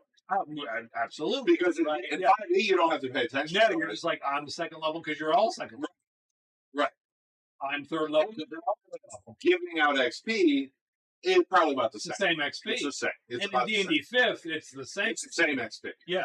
Unless you're playing weird Rollmaster. Oh, you did pick the lock? Well, you don't get that 10 XP or whatever it is. Okay. You're surviving that crit. Let's go through a couple more of these. Yeah. Because it's, whatever. Let's go through. Sure. What about dungeoneering mechanics? Do you care about? I like dungeoneering. I like or wilderness. But I really like the your current sort of vaguely hex crawl. Sure. I think that's a great system because it is mechanical. But also, you've got charts, you've got interesting stuff, like stuff can happen, you can fail, you can succeed. Sure. Like, it makes traveling interesting, which is the thing Adventures in Middle-earth failed. Traveling's hard. Like, that system failed horrifically because you either had a ranger or you didn't. You were fine or you weren't. And I hated all that. Like, they tried to make traveling interesting, and they just failed at it. And actually, I think, your current system with basically having you have a navigator, you have a pathfinder, and then you have scouts, works great. Like, because everyone has a role. Yeah. And those roles matter. If you succeed or fail, there are repercussions. Something happens. You know, and I think that's a really good system because it makes traveling around a dangerous world interesting. So, Well, that's a tangent. Yeah. So I was watching a guy do solo One Ring. Like, could you do more like that with dungeons? Like, it's too specific, probably to maybe you could have the you know. do you have the guy in front, right? Like Yeah. a certain you set rolls up. I mean, there's something where you just march you on got that. in front. Yeah. It's like a new thing. I have the skill. Like the trapper's not in front. Right. You hit the Can't find trap traps. before he finds the trap. Right. Kind of thing. No, if you put the I think there's a little bit tank in front, he'll find the trap. Yeah, he will find the trap. I was watching a guy do solo One Ring. Okay. So One Ring has solo thing. Yeah. Solo Strider mode. Okay. And then there's a Moria Okay. campaign. Okay. Which again, One Ring. And Okay. it has a solo. And I was like, oh, this is really cool. I watched him play it, and I was like, I am so bored. Yeah. Like it literally One Ring Too generic? One Ring, I think, falls apart. Because that was sort of what Because I think they tried to base Adventures in Middle Earth on, right? I don't know what Adventure Middle Earth like a is. 5e version of that. But One Ring, my problem with all that, the journey, and it's you roll, and then you roll, is a chart, and then you just roll, and it just doesn't feel like anything's happening. It felt very generic. It's not like something happens. It's like you roll and get a penalty. Yeah, you either roll and get a penalty, or you roll and don't get a penalty. You roll and you got fatigue now. You get there and you're worse. Yeah, and you got there and you weren't worse. And that was absolutely Adventures in Middle Earth. Oh yeah, 100%. Adventures in Middle Earth was you roll some dice, you show with a penalty, or you go to the dungeon, and now you're shit. Or because you got 2 levels of exhaustion. Right. Good luck. And you had to kick ass lecture and you were fine. So we rest here for 2 days before we go into the dungeon. You can't because you're not a safe place. Yeah. Right. So now you're -2 to shit. Yeah. Oh my god. Why am I going into this? No, it's like I didn't like that system. I thought didn't in the end work, and I wanted it to work because I thought it was trying to do something that I understand the journey idea. Yeah. I understand the Tolkien. Right. Right. You're trying to capture some weird literature. Getting there. Yes. And I like the idea of that. Yeah. I think they just did a very mechanically shitty way of doing it. But I think the problem is don't like that. with Adventures in Middle Earth, it became wandering damage. Yes. I rolled bad. Well, you're sucked now. Done. Here's your penalty. Thanks. Yeah. Do I get to play out? Nope. It's just a penalty. Good luck. And a lot of the One Ring stuff was like similar. Okay, you roll on a table, roll a check against blah blah blah. You gain fatigue and blah blah blah. And I'm like, I hate this. Yeah, I didn't. Like, where's the encounter? No, there's no encounter. No, you just or they're so generic. It doesn't. It's all very. Roll on this table to roll on this table, and now you suck at the table and roll on the other table. And I'm like, I hate. They wanted that to be way better, and it just. There are. I think ideas there. I think they tried to do interesting things.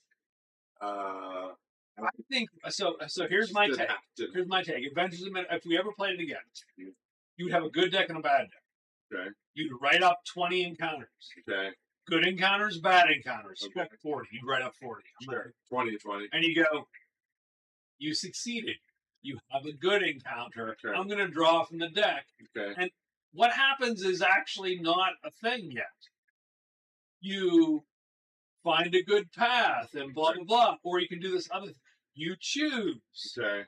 Right? Oh, you can either go on the path or you can, hunt for some more food or go off the path. That's going to require a survivor roll. Sure. This isn't safe but easy. Right. Not safe, but you get a benefit. Right. Now you at least have a choice, right? You didn't. It's just a modifier. It's not just a modifier. You get something, right? Yeah. Good encounter. You You reached a weird So, location, a some statue, blah blah blah, and blah, Right. blah. You a statue in the middle of the woods. What do we do here? I don't know. Let's do a thing. some Right? decision tree. You Yeah, get some exciting. Like there's a thing. Tom Bombadil shows up with his magical naked rabbit sled. I don't know what Tom Bombadil. I 100% his. just offended you, by the way. I'm He sure. totally has a naked. it's canon now. So, Yes, it is. I mean, you don't think he does? You know what? You know what he does? It's in the head of You Tolkien. didn't read the Silmarillion. That's for great. He spent water. Similarly, because it's the butt of half of my life, Jeff. 100%. It's like I still remember writing the little vibe with all of us trying to decide what MMO. Yes. Yes. Yes. So good. Similarly, I feel that's lost art. That's art that got lost. I have it somewhere. So good. Mm. So okay, And if Silmarillion is not obscure enough, you just say, "Oh, you read the Silmarillion? Did you read Unfinished Tales? No, you're not a real fan." by the way, Scott has I have. all of it. I own it. All of it. All of it. Yes, I do. That's why I can never run The anything. problem is, I can't run anything in Middle Earth. here's the thing. I'm like Jeff. I don't remember any of it. Oh, Jeff, remember He remembers 100% of it. everything. That's why I can never run. I'm convinced he makes half of it up. But that's different story. Different. That's a different vibe. Story. Damn you. I can never run it either because Jeff be like, "That's wrong." And I'm like, "I don't disagree with you." I think he makes half it up. In any case, could never run anything Middle Earth. It would be awful. It'd be terrible. It'd be awful. I would never do that. I would not do it justice. First of all, I would never ruin the canon Yes. Yes. because I care too much. And become a horror campaign, as far as I can tell. And that's, Well, maybe that's that's what never Middle Earth. maybe that's what Middle Earth should be. It's giant spiders. Middle Earth. Well, they have giant spiders. They do. That's It's what I'm not even horror. That's just a dag. That's just the thing. That's just called Mirkwood. Next. So okay. So what other? So the funny part is, Mhm. again. So we're back to systems, unimportant systems. Okay. And again, I'm like, well, All systems are important. How dare you? are they like fatigue? I like fatigue. Do you? I like the current system. Again, I wouldn't want. but I wouldn't want more than you that. play any other game without a system and you'd be fine. Like fatigue's not you don't really care. So fatigue for me is very specific. I don't mind that it's in. Fatigue for me is very specific. Okay. Fatigue for me, the reason fatigue exists in I mean, Runebearer, I use exhaustion, which is not good. wearing armor, No, exhaustion. exhaustion because. There's But- 6 but- levels of exhaustion. The 6th one kills you. But when do you get it? When something says you get it. Yeah, like it's not a system. It's The arbitrary. Berserkers get it. Okay, that's true. That is true. I know rules. What? No, I'm good. I'm good. I know. Like By things the way, that arbitrarily give I you never question you on 5 evils because I don't know them. things that arbitrarily give you. No, it's not a good system because it's really just a penalty that amps up. It's not interesting. Here's the thing. Based on arbitrariness. Yes. Okay. That's why I like yours better because you go, "Oh, you have a chip.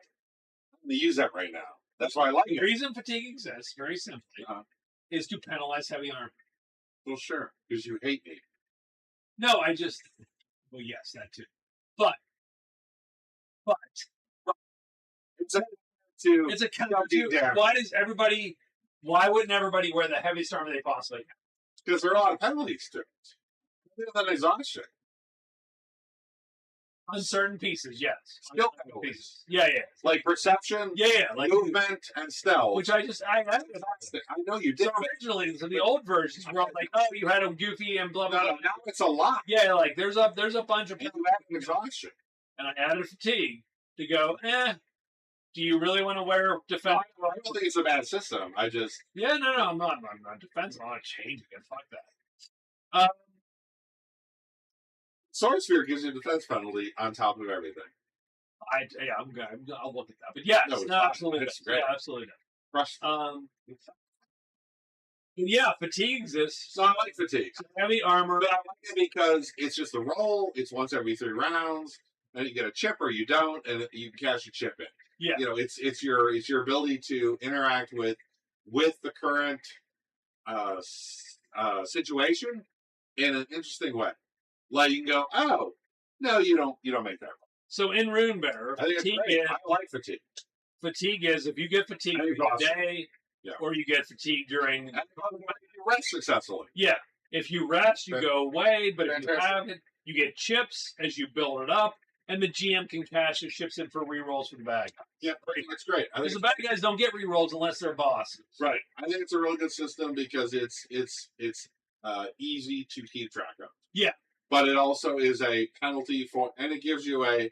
Because you can also arbitrarily go, oh, you're doing a hard thing, everybody. Everyone roll your fatigue. Yeah, roll Like you can just you can make it Yeah, fun of you're moving rocks today. you're climbing this cliff. Yeah.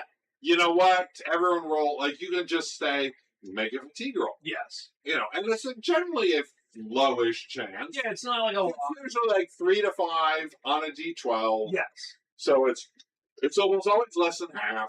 It might be less than a third or a quarter.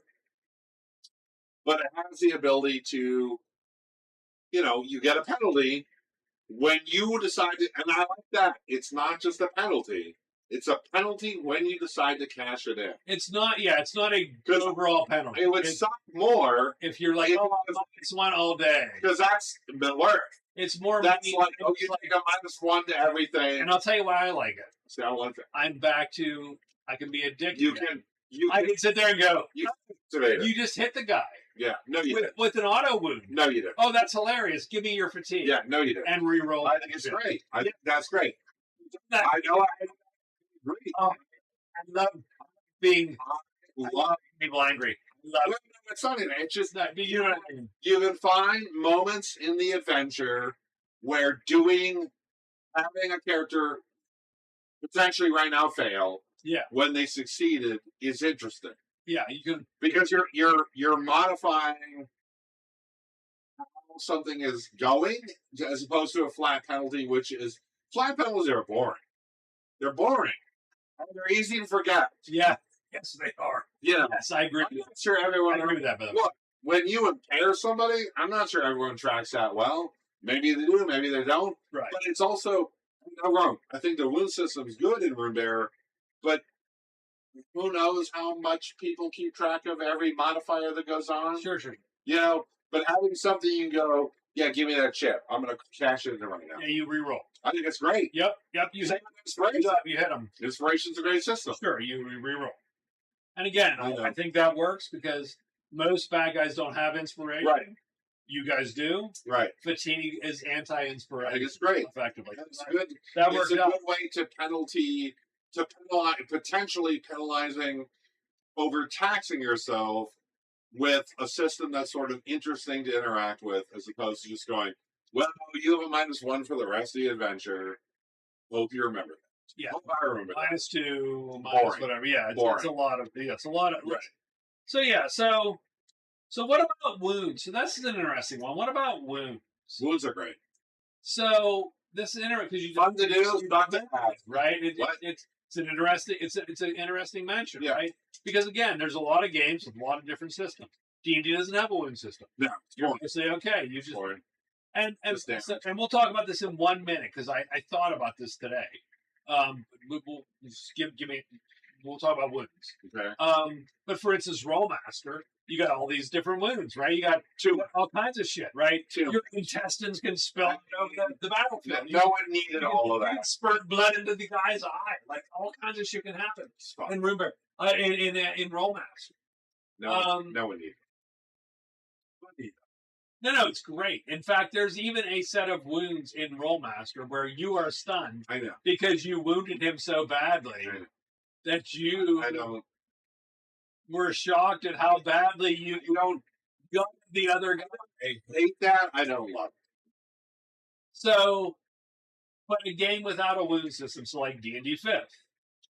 I don't mind doing that because I feel 5e not having a wound system seems appropriate for 5e.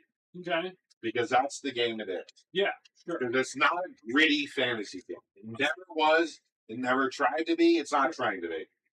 Runebearer is closer to a grittier fantasy world.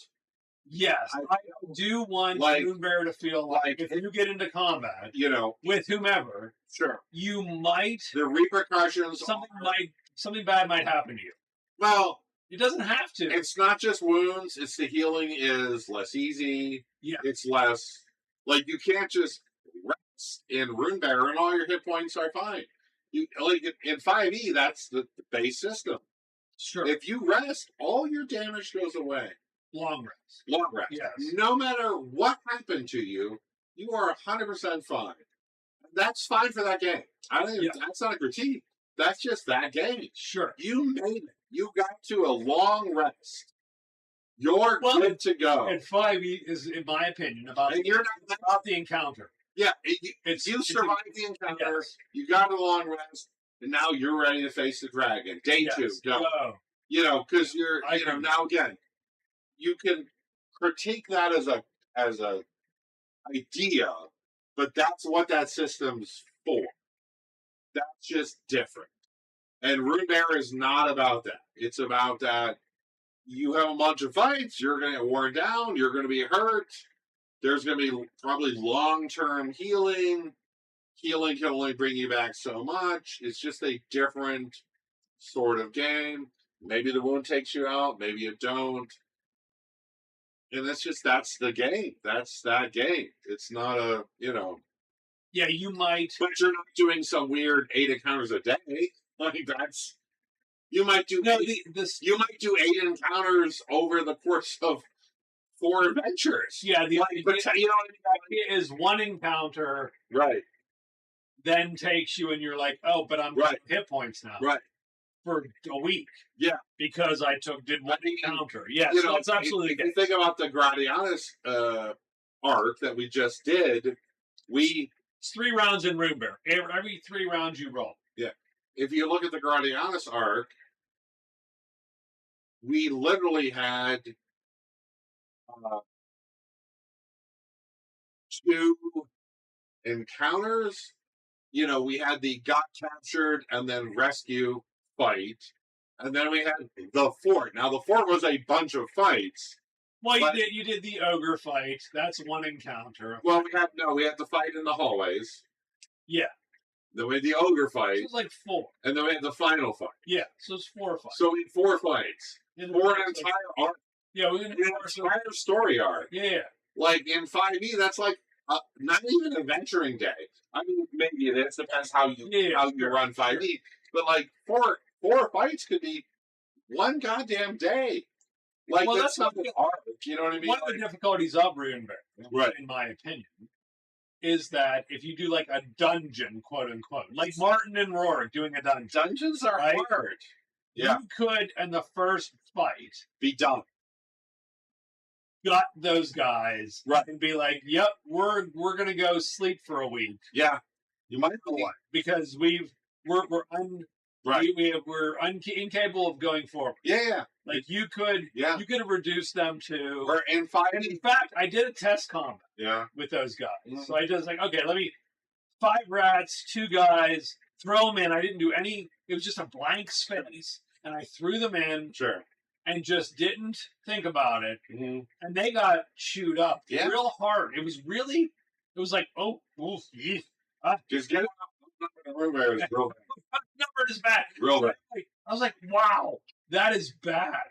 Like they're down. Like I think Martin was down to like a single digits. Yeah. And Rorik was down to like 12 or 20. When you decided the front door into the big rat, and on with the Rat King, I'm like, they listen to that. Because you're like, he's got 90 hit points, so I'm like, oh well. 90 hit points. I was like, that is. I was watching that, going, I wonder what Chris will do next week when they're both dead. Yeah, that was my 90 hit points. I was like, oh, that's bad. That was my thought at the start of that fight. I'm like, I get it. Oh, I wonder what Chris will do next session when both those characters are dead. It'll be see how solo campaign continues Because they won the day. I was sitting there going, oh, You know. man, you know, they don't. The Rat King did not do a ton of damage. No, he didn't do great, He didn't do but he could have got it a done. ton of damage. But I was sitting there with, again, and 90 hit points is a little bit deceptive. No, deceptive. Because ultimately, if you knocked four rats out, he would be one rat and just go away. Right. Because he was gone. Right. Also, any 12 hits the tails. Yes. And 12s that hit the tails, you have a chance to dissipate the whole thing. Right. Okay. But no one ever hit that. Yeah. It was like, that was one of those where you go, this is just a lucky shot. Yeah. It would have taken a level of tactics or something to, or something to hit it, to reduce it. But that didn't happen. The funny part with that, so we're back to the Solar Runebearer. Yeah. The funny part with that is, so I listed a bunch of, because there was a concept of, well, I want this to be a test of some sort. Mm-hmm. It isn't necessarily all a fight. Yeah. But the problem is, every test I could think of, which I would have normally done on a tabletop, was boring. I did, okay, there's a puzzle or a riddle kind of thing, or a wit challenge. And I'm like, you can't, like solo, I can't do a riddle. You can't do a solo riddle. How do you do a solo riddle? Like what's as tall as a house? Tall as a house and round as a cup, and all the king's horses can't draw it all up. Oh, wow. Because I read it in Zord back in 1981 or something. There's no riddle that I can find that I don't also know the answer to. That's dumb. I did think of that when you had the Rat King propose to Martin's what about a riddle? He's like, I'm crap at riddles, and my brain literally said, yeah, you can't solo a riddle. You know? What you gonna read yourself? No. Obviously, it's done. I wrote a list. Riddle's not an option. The funny part is, none of these work. No. Like a wit test works, but not. But it's just a die. It only works. It's just at a table. It works because there's tension. Yeah. Because it's Karen rolling a wit roll versus whatever. Here's the die roll. It's just a die roll, and you're like, no one cares. Yeah. Like you can't do the whole thing in one, right? So none of it worked. No, I thought the 5 mice was good. That was a good way to do it because that was a test. It was a thing. Yeah. And if it doesn't, it's just a fight. Again, it's back to the fight. And Rorik might get a shot because maybe Martin killed enough. Killed and you get the thing. He breaks free. So you do a thing, right? No, that was good. I thought that was a good way to do it. But it was funny when you said, I'm bad at riddles. I'm like, yeah, you just can't do them. I was like, he's going to riddle himself. Riddle me this, Batman. Yeah. I'm the Riddler and Batman. I don't. You just pause and go, someone in the chat has to give an answer or they die. So funny. Yeah. We should only do a live stream. Oh. Yeah, sure. Someday. Okay. So yeah. So. Is there any other? So okay. So let's. So let's talk about a little bit. I'll tell you what. Let's take 2 minutes. It's a good idea. I'm gonna get the restroom. Sure. I don't know if you get the restroom. Maybe. Sure. Probably. My bladder's worse than yours. I think. What I want to talk about next. Mm-hmm. Okay. It's a little bit of this. Mm-hmm. It's levels of abstraction versus detail. Okay. So, for instance, and this is my go-to mental model for this. Okay. Runebearer weapons have so many stats. I love it. Right? Don't take that from me. Versus a thought. Okay, save it. After I come back from the restroom. Or you put 5 minutes up and we'll go. Okay. Restroom it is. 5 minutes. Put 5 up. I'm sure no one's here, but if no one. But if you are, we'll be back in. But if you are, we'll be back in 5 minutes, and we'll grab a drink, and I will see you. We have drink. That's what I'm saying. I'll be back, and you'll be back. Yeah. But I'll stay here if you have funny questions to ask about Chris. Do it now. He's gone for a couple minutes. This is your chance. And yes, he is the best GM I've ever had. Don't let me down, chat.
one had any questions for me. No, it was dead quiet. Yeah, dead quiet. No, no one's here. It's fine.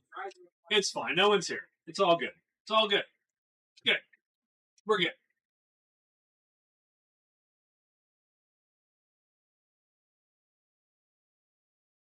I do appreciate. Whoop, I dropped a mouse. I do appreciate anyone who's here. Michael, probably you. But yeah, super fun. We do these every so often.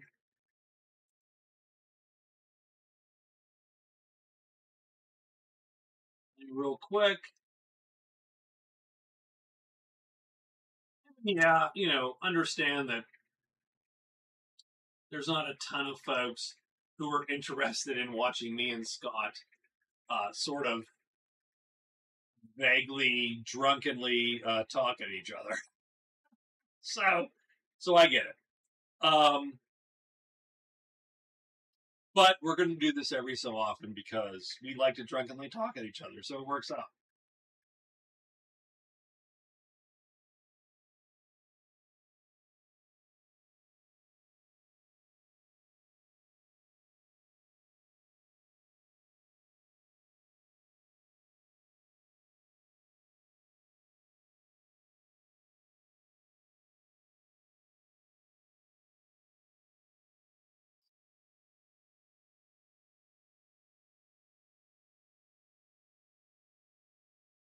Wait for Scott to get back, and then I'm going to ask him about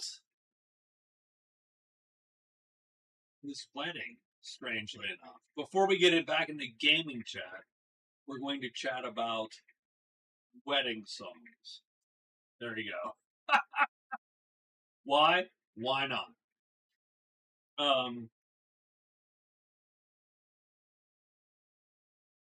But I will ask Michael, if you're still here, what are you playing?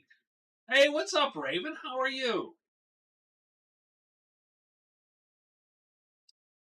You should send a link to whatever. How long do you play your rune? What is it? I mean, for the length of the character, or until you get it ripped off of you, or whatever, right? Like your rune is on you until it is off of you. Could be the length of the character, right? They generally don't go away. They don't go away unless there's a thing, right? I've had character arcs where people have gotten runes off of them. We've had arcs where I'm good. What are we drinking tonight? So we are drinking Heaven Hill bourbon, Old Granddad 114 bourbon, and then Buzzard's Roost Rye. Buzzard's Roost Rye. It is. Which is okay. I think all of them are pretty good. No good. I don't. None are phenomenal. Again, none of them are phenomenal. None of them take Knob Creek off the post. No, they're all good. But they're all good enough, all good. right? Like I wouldn't turn down any of them. Yep, they're all good. Yeah. So okay. And craft beer. Okay. What do you think of the Amsterdam? I don't like. That's the least favorite. The least favorite? That's my least favorite. The least favorite? You're not gonna drink. No, you can if you would like to. Sure, go ahead. I'm not gonna. I don't want to waste the alcohol points or whatever for that. No, I don't love. That's my least favorite of the three. The other ones had a more going for them, and if they had a funky aftertaste, they still had more going for them. They're about the same. Yeah. I don't. None of them are great. None of them are bad. They're just they're fine. Okay, so tangent question. Totally random. Yes. Wedding song. What was your wedding song? Ours was a Queen song. I'd have to look it up. It was one of the sax solo. What with a sax solo? New Queen, old Queen, like it's a kind of magic Queen or News of the World Queen. It wasn't News of the World Queen. I guarantee it. Let's look. Let's see what this is. What are you drinking, Raven? Get a drink. If you're not drinking, get a drink. 1 year of love. 1 year of love. Annoyingly long. When you're the only people dancing or swaying, I don't dance. Out on the dance floor at your wedding, it's a longer song than you think it is, and then you hit a weird sax solo in the middle of it. Yes. And you're like, this is just dragging, and you're like, please God, let it end. I very much enjoyed your wedding, by the way. Yo, It was enjoyed your wedding.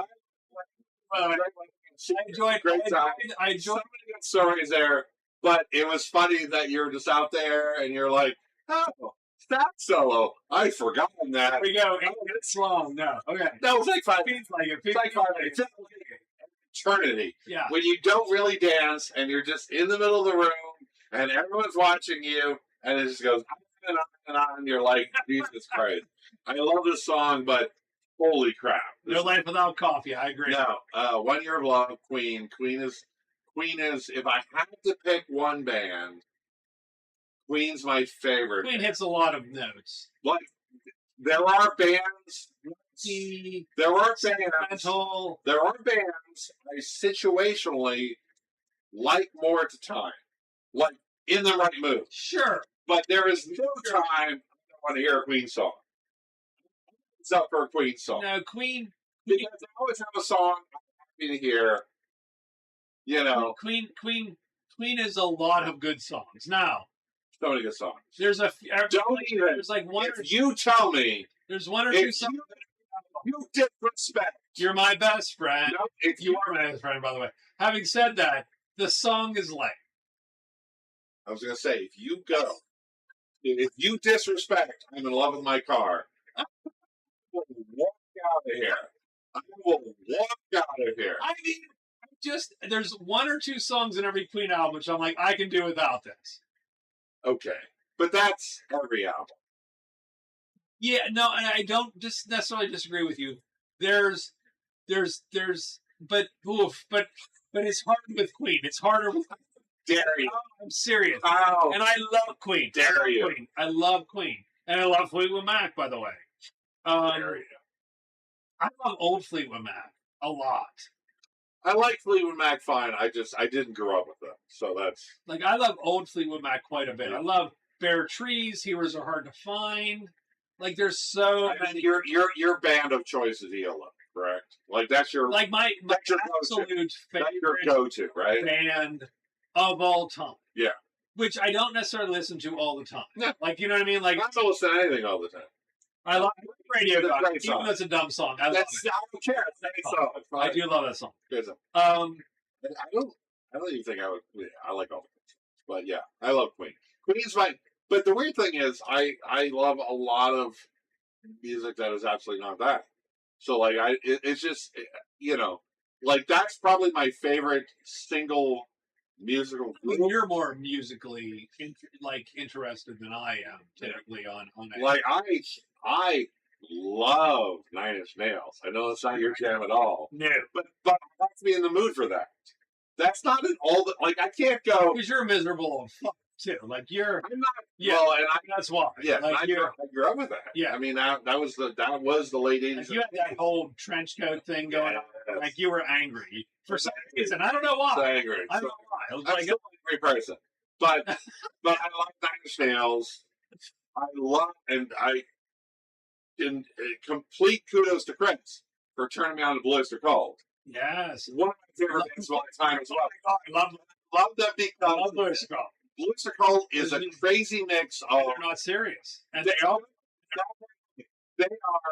hard driving rock and roll and corny as. And they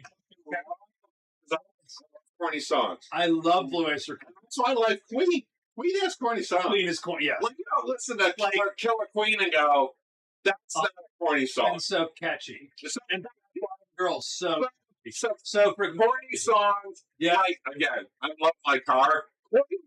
It's an incredible rock song with amazing vocalist, and you my car, and I don't care. Yeah. I will listen to it every time. Yeah.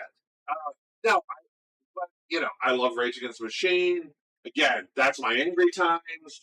I love sad. I mean, I will listen to sad Baby Bridgers all day long. You're miserable. I like Chapel Roan. Like, I will just go the whole gamut of everything under the sun. But Tusk is one of the only Fleetwood Mac songs I don't like. I don't know that at all. I mean, and don't get me wrong, I don't hate it.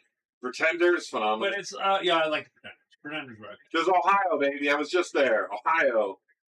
the Rock and Roll Hall of Fame. By the way, if you're on chat and you get a chance to go to Cleveland and you like music, I highly recommend the Rock and Roll Hall of Fame. You can hate who gets inducted. That's fair.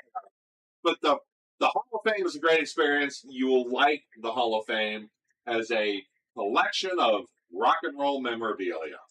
You can hate the system, but you can like looking at the stuff.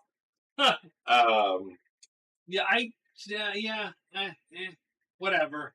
It's all good. Like I like a lot of music. I don't like music as a thing. Oh, see, I love music. I listen to a lot of music. Like I wouldn't be like, oh, like just gonna go. I listen to a lot of music. Like I like a lot of music. Yeah, but I still listen to a lot of music. Right. But I think you probably don't as much anymore. Not as much. Yeah. Not as much. I maybe feel bad that I don't, but I don't drive anywhere without music playing. There's and again, a lot of my music is the 70s and 80s. Yeah, see, I listen to everything from this. I listen to on the way here. I listen to The Doors because I wanted some light and easy breezy. I was listening to Castle Rat, which is a one album from 2025. It's a bunch of millennials effectively doing. If you decided in 2024 you wanted to make original music in the vein of old school Black Sabbath, that would be Castle Rat. Because that was the band. Oh, it's such a good song. Bohemian Rhapsody. I mean, it is the best song. It's a good song. I don't. I think that song's been overexposed to me a little bit. It's the right amount. A little bit. It should come back every 10 years and be a number one to keep reintroducing why Queen's amazing. You're welcome. Phenomenal. Yeah, that's fine. Probably not my favorite Queen song, but it's a great song. This is my favorite Queen song. I don't have Melancholy Blues is my favorite Queen song. I know. Like, and you're like, yeah, you're dumbass. I get it. But that's one of my favorite Queen song, I think, is Melancholy Blues. I could not pick a favorite Queen song. That's like my favorite Blue Oyster Cult song. You want to do that? Go ahead. In the. Wow. My favorite Blue Oyster Cult song has nothing to do with Blue Oyster Cult. I like a lot of Blue Oyster Cult songs, but my favorite is In Thee, which is their fucking love ballad, which doesn't make any sense. There's no way I could pick. There's no way I could pick a favorite song. I mean, Strongly is amazing, but it's just another great song. Like Sabaton, there you go. I don't know. There you go. I like Sabaton. Heavy metal. Me. Yeah, it's very. I don't know heavy. It's like that heavy death metal. I like it. Yeah. Look, I thought you would like Sabaton. I fall into rabbit holes, and part of it is because of role playing. So I had a character for a while that was into Swedish death metal, and boy, the amount of rabbit hole I fell into for Swedish death metal was deep. And then I'm like, here's the thing with this. I actually don't like any of this music, but I'm going to listen to all of it. Because I am true to my character's backstory.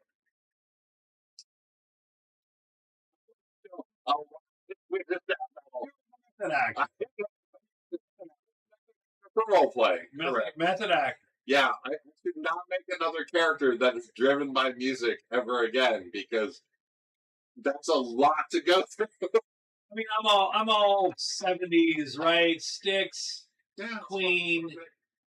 It's great. A little bit of Journey, ELO, a little tiny bit of Yes, tiny bit of. I love Pink Floyd. Sure, a little bit of Pink Floyd. Like it's weird. I could never. So yeah, I like Pink Floyd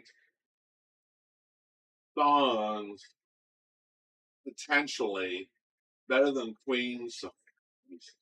Queen's probably my favorite band. Like it's a weird.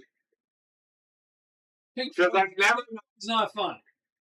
Right. There's nothing about Pink Floyd which is fun. But I love those songs. There's nothing about it. It's not fun 9 times out of 10. Like it's not fun. Queen's more fun. Right. Done. So am I listening to music for fun, or am I listening to be miserable? Now you are listening to be miserable most of the time. Most of the time? Yeah, 60% of the time, which is most. That's the definition of fucking most. Like,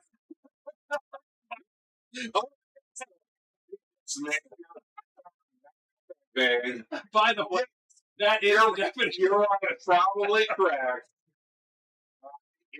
Okay, I will admit, I really enjoy sad songs. Look, Because here's the thing. I want music more than anything else in the world to make me feel something, and feeling sad's a thing. So,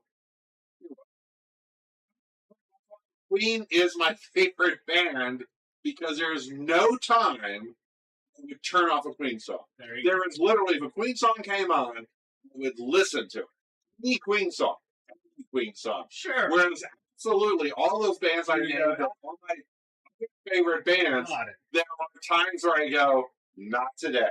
Sure. As much as I love that band or that song, even, I would go, not right now. No time. Queen is not the right answer. So, Raven, it's interesting because Journey for me, I'm not a big Journey fan. Journey's fine. I dislike it in theory. But in practice, every Journey song that I hear on is randomly is great. The best thing about Journey is that band did not agree what they wanted to be. Like, they kept putting out hits. The band was like, that's not what we want to do. And they're like, but that's a hit. I love that. Again, it's just one of those where you go, in theory, don't like it. No, it's great. They're great songs. They're great songs. You know, I'm just a small town boy. Great song. Born and raised in South Detroit. A great song. On a midnight train to anywhere. I mean, that's... There are plenty of... And again, in theory, I'm like, I don't like Journey. Except, of course you do.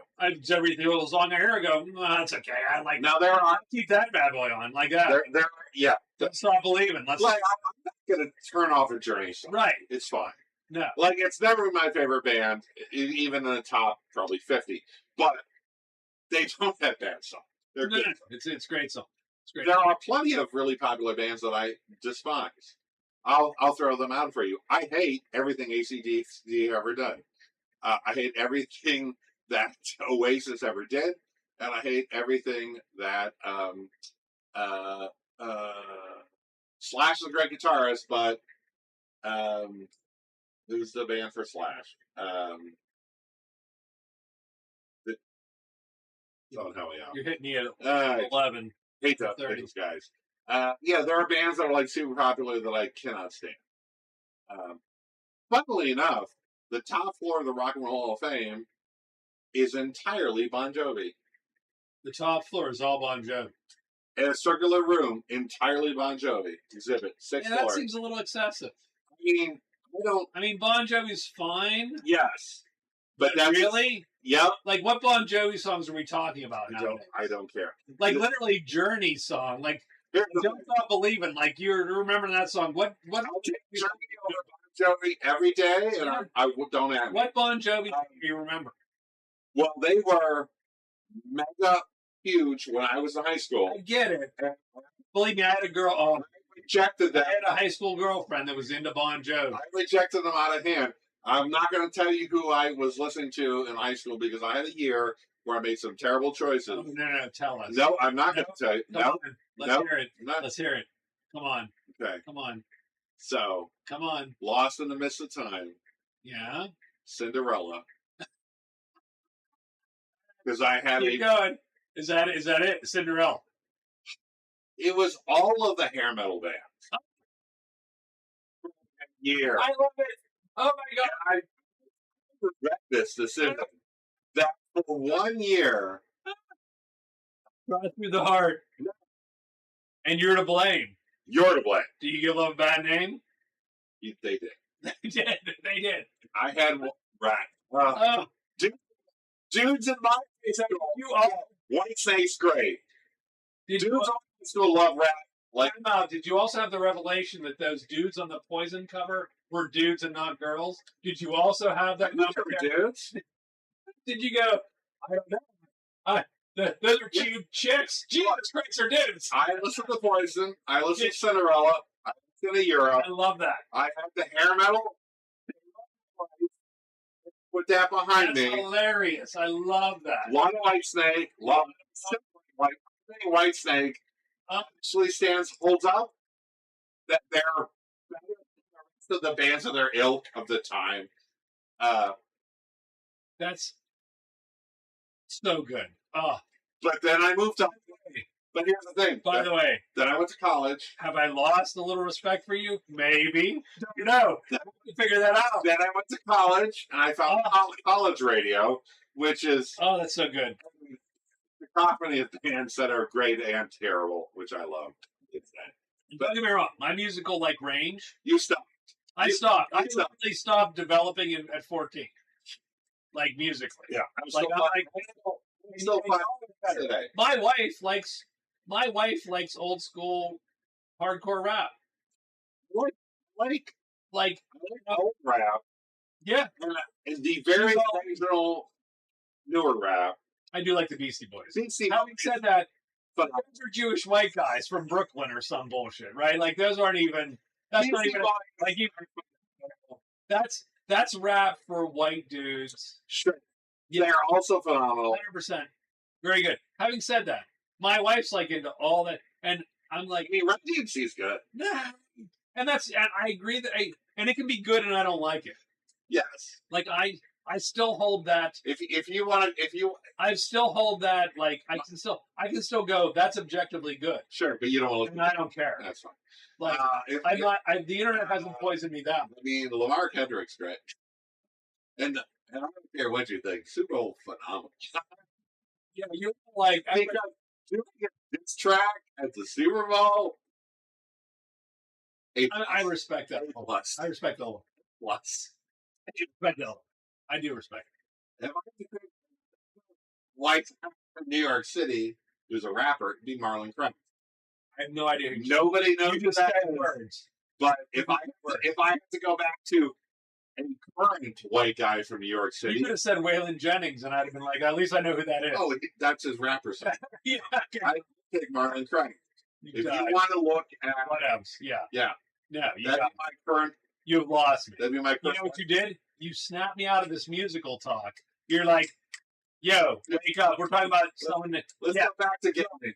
Gaming time. Done. Wait, Done. why are two white people talking about rap? I Don't know.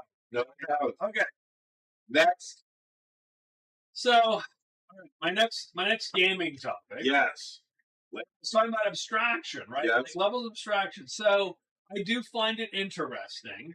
No one else does, but I do. I think about this stuff way too much. okay, So again, you look at something like D&D or Tunnels and Trolls. Yeah. Very abstract. sure, I add up all our dice. We roll the monster dice. Roll, boom. You take X damage based on the difference in dice. sure, Right? You can do, like you said, Powered by the Apocalypse, which breaks down success or failure very, very Mhm. chunkily into Sure. yes, no, blah, right, that whole thing. yes, and yes to all three, all awesome. Sure. I don't care about Moody Blues. I'm fine, but I don't care about any of that. All great. Again, I liked them all. yeah, I suck. I saw I'm not music-y. awesome. I went to rock and roll. I saw Scorpion's jacket, and I'm like, Scorpions! Why? Because I could see the metal studs and the black leather. Go ahead. So, but I always think about the concept of at what point when you focus in on a thing, on a system, right? So we go, okay, combat and Yes. air, right? So you can go, but the different levels of abstraction for all those things, right? So you go, okay, initiative, you can go. Really simple. You can Like what we But currently you do. can go, D&D, but again on weapons, as a for instance, D&D, I don't I love modifiers on weapons. It's a little too much. have a lot of modifiers on Runebearer weapons. Yeah, but I love initiative. Accuracy, there. parry, You don't mind that? I don't love initiative. there's I damage. We have That's fine. length. Yeah, I have traits. There's traits on weapons. yeah. I'm all for that. My axe does more damage against limbs. I'm all for that. Right? all There's that. a whole thing. There's a lot of weapons. And you can. So, again, the question is how much. And I always want to be able to say this weapon is better in this situation. Sure. And this weapon's shitty in this situation. Yeah. And I think that's good. And same thing with armor. Like, oh, you have this armor, but that's great. You're doing so great against their slashing weapons. But when they come at you with giant maces, that's gonna suck. That's good. And I love that a little bit.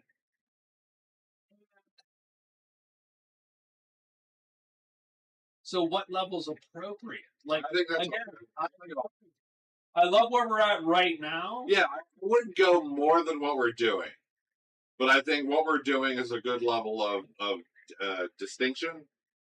Because I do want more than just, well, this weapon does a D6, this is a D8, this is a D10, and that's it. Like, that's not exciting. Like, I'd rather have more than that, so I like where we are now. It wouldn't add more. I'm not sure what else there was to add. Yeah, I actually couldn't. I think of extras. I mean, you could do speed factor or something. You could do something, but I don't. Old Genesis, yeah. New Genesis, less so. Duran Duran, yes. Nickelback, God, no. I don't know. Three Doors Down, okay. Yeah. Billy Joel's amazing. Billy Joel's phenomenal. Duran Duran's okay. Like, you like Duran Duran probably more than I do. Yes. Duran Duran likes music more than you do, probably. Yes. So Duran Duran, most of the But I was not a Duran Duran fan. I came to them later, partly because Karen's best friend is a gigantic Duran Duran fan. And I'm like, you know what? Again, sort of like Journey. Good songs. Like, they're just good songs. Duran Duran. I'm not a fan. I'm not like a fan, but those are just good songs. They're good. Duran Duran to be catchy. Yeah. But not great. Well, they're not. Like, for instance, take Rio. They're not. Take Rio. They're not. Name any other word in Rio other than her name is Rio and she dances on the sand. No, I know, but like Girls Like Film's good. Any other word in Rio. Like, it has a catchy hook. And otherwise, they're who pop cares? They're pop right? It's a great song. Yeah, they're good pop hits. And I love that song. And yet, everything between the chorus, I could literally I know. Not care. But, like, Journey's no different. You're not. I don't know. I can name words from "Don't Stop Believing." Okay. Right? Like, there are catchy words in between. Right? And I don't find that as much with that list on that row. Billy Joel, 100%. Fucking Billy Joel. Me Pink Floyd. I like the Aha songs I like, but I don't know like 80 of them. I know like I like the Daft Punk songs I like, but I only know some of them. By the way, Take On Me. Time out. Yeah. Acoustic is fucking phenomenal. Yes, we see. Oh my god! Yes. If you have not seen the do acoustic, Take On Me. Go Google that right now. My lord, Google that. It is. Take On Me is a great song. Yes. Take On Me acoustic is almost tear-inducing. Yeah. It's like, oh, it is beautiful. Yeah. It is a totally different song. But of that group, and fucking beautiful. Floyd, 100%. I mean, I pretty is special, and I like Daft Punk, and I like Aha, but Floyd because the feels. Floyd the feels. I agree, even though I don't love Floyd. Like, I do love Floyd. I think I'm poisoned because I had a high school girlfriend that loved Pink Floyd, and that just poisoned me somehow. I don't know how. You have a lot of issues with girlfriends and music. Feels like. I had a good time in high school. I had a good time. I really had a good time. And that was a great time. I had a great time. Yes, how much she ruined Floyd for you. So much.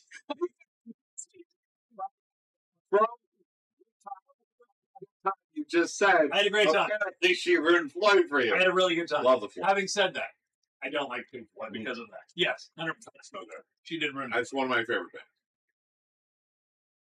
That's fine. Next, go ahead. Do your thing or wait for another one. All right. Because I'm going to comment on every selection we have. All right, time from Raven Rock. So we're gonna skip. So we're done. So I'm done. I'm gonna count my little. That's abstraction. We could do a whole thing of abstraction and so on. There's a lot of bits that are interesting there, but I'm gonna skip it. George Michael, but both are good. I don't care either of those. Like lost me there. Wow. You lost me there. You got to give me something. Give me something. Just me. So, Let's do punks next. how is Pantheon? Okay, Pantheon. So, Here's the thing. I'm still playing Pantheon, which is old school MMO. it's a modern old school MMO. It's modern EverQuest, right? It is basically, if you loved EverQuest 1 and for some reason decided to not play EverQuest 1 Because you can. because it exists. Because you could just because you wanted a complete game, you could play an alpha, effectively, of Pantheon, which is people who also loved EverQuest 1, Sure. but decided to make their own game, very much like, Godier's got that one song we all like. Something about I used to know. I don't know the rest of their... Harry Belafonte. Deo. Hey. Great Banana Boat song, right? So pretty much, they each have a song. Yeah, I don't know.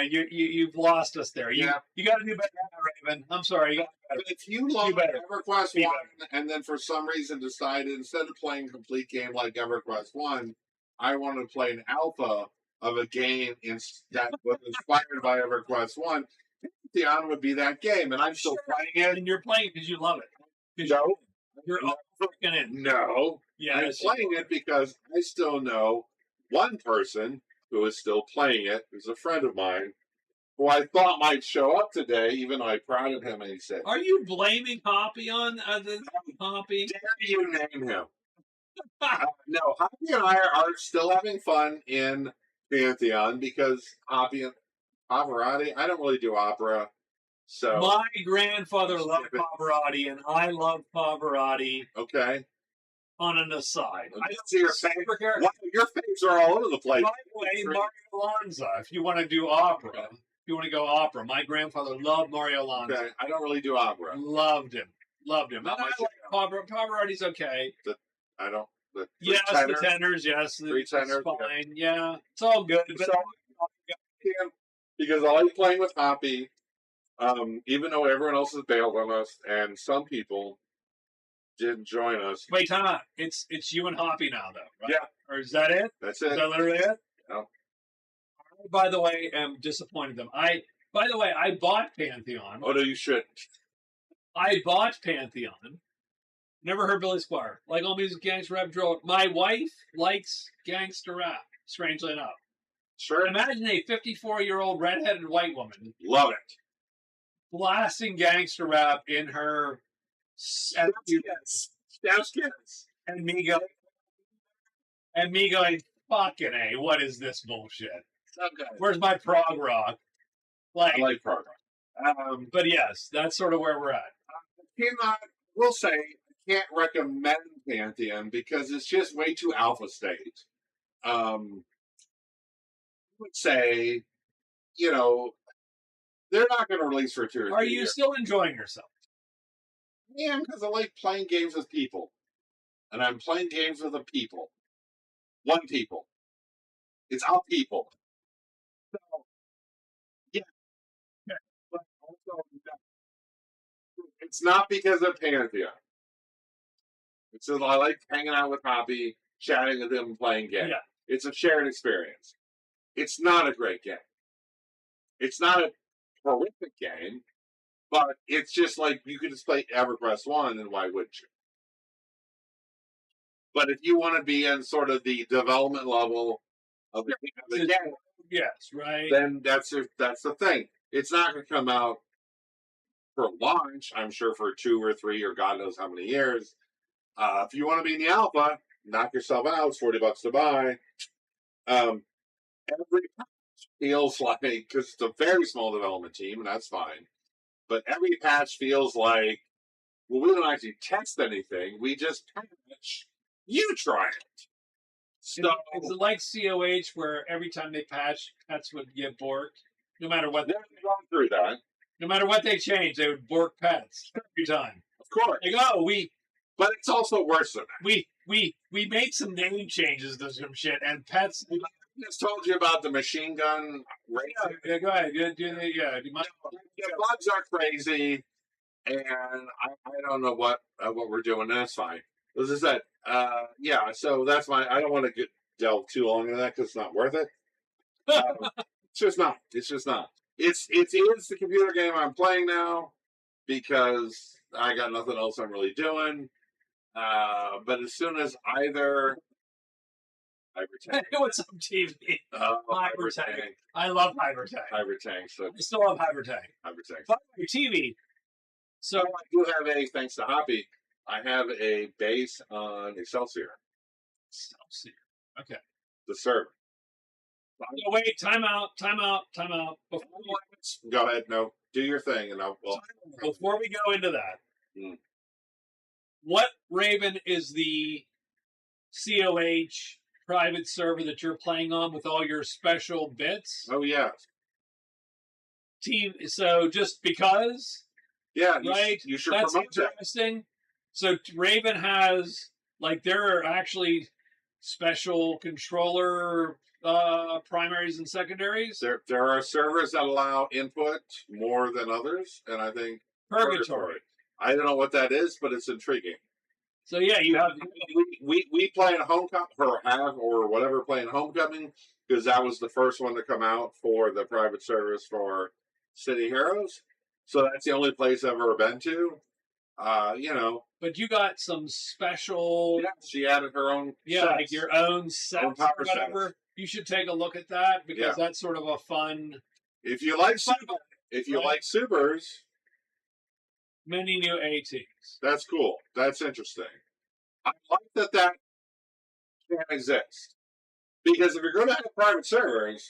Yeah, go wacky. Go wild, right? Make the game your own. I'm all for that.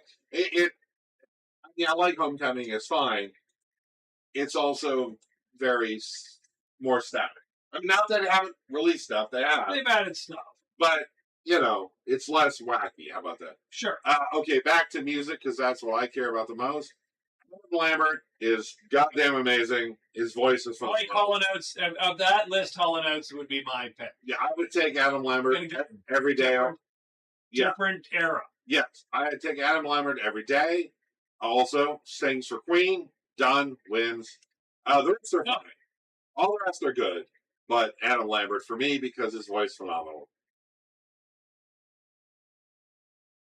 50 other ATs. BOC song in the. I've already said this, and I'm a loser. I like their One Love ballad for Christ's sake. I love all their songs. I like there's no song. Never pick a favorite. But I love in the. Let me think. That song actually makes me sit down and go. Makes me melancholy. Which, strangely enough, I don't like normally. Mr. I love Astronomy's great. Monster. Astronomy is great. I like astronomy. Not my favorite. No. I liked so many weird. Anything from Agents of Fortune is sort of cliche by now. Like that's the problem, right? Love Veteran Psychic Wars. Sure, everybody.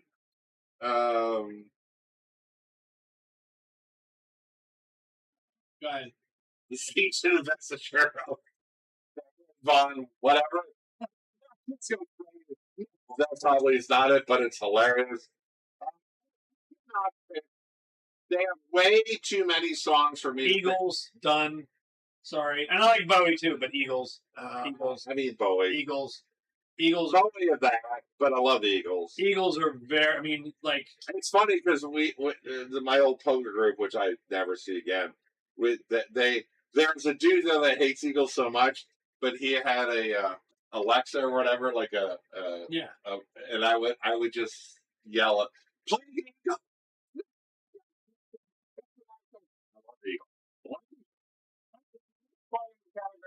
There's no Eagle song I wouldn't listen to. No. Well, again, how old have you gone with the Eagles? Not super old. There's songs about, have you listened to Old 55? No. See, you haven't listened. Not old Eagles. Not old Eagles. So the difference like some of that stuff. You're Seven like, Bridges Road. so, yeah, great song. Harmonies are great, and the Eagle. That's one thing about the Eagle. You go, they're fucking like oof. The harmonies are phenomenal. They're super good. Seven Bridges Road. Oh yeah, Veteran Second Wars. What? Okay. No symbols. Okay. Okay. Red, Pink, and Madonna. I mean, probably go Pink. I don't know Bread at all. I know they exist. I don't know them. Madonna's good, but not my jam. I'd pick Pink over there. You would pick Donna. But anyway, You would pick Donna. Bread a little bit, yeah. but I'm good. I'm good. Sure.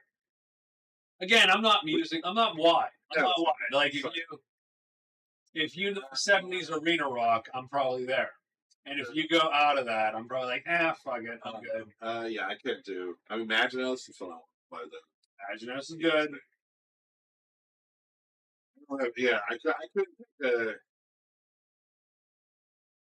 None. Don't care. Share maybe none. Yeah, you got me. You got me. You've hard, but I don't care. None of those. There's no hard song I care about. I don't care about any of those. Skip. It's a skip for me. Yeah, pass. That's a pass. Oh, I mean, Weird Al. Oh, yes. All Red's Weird Weird Al. I love it. You never know how to. They sort of do. I would go to Weird Al. I would see Weird Al. Yeah, and I don't care enough about weird parody, funky. No, but it's fun. Accordion music, and it's fine. It's good. Great musician. I don't care. He's great. Yeah, sure.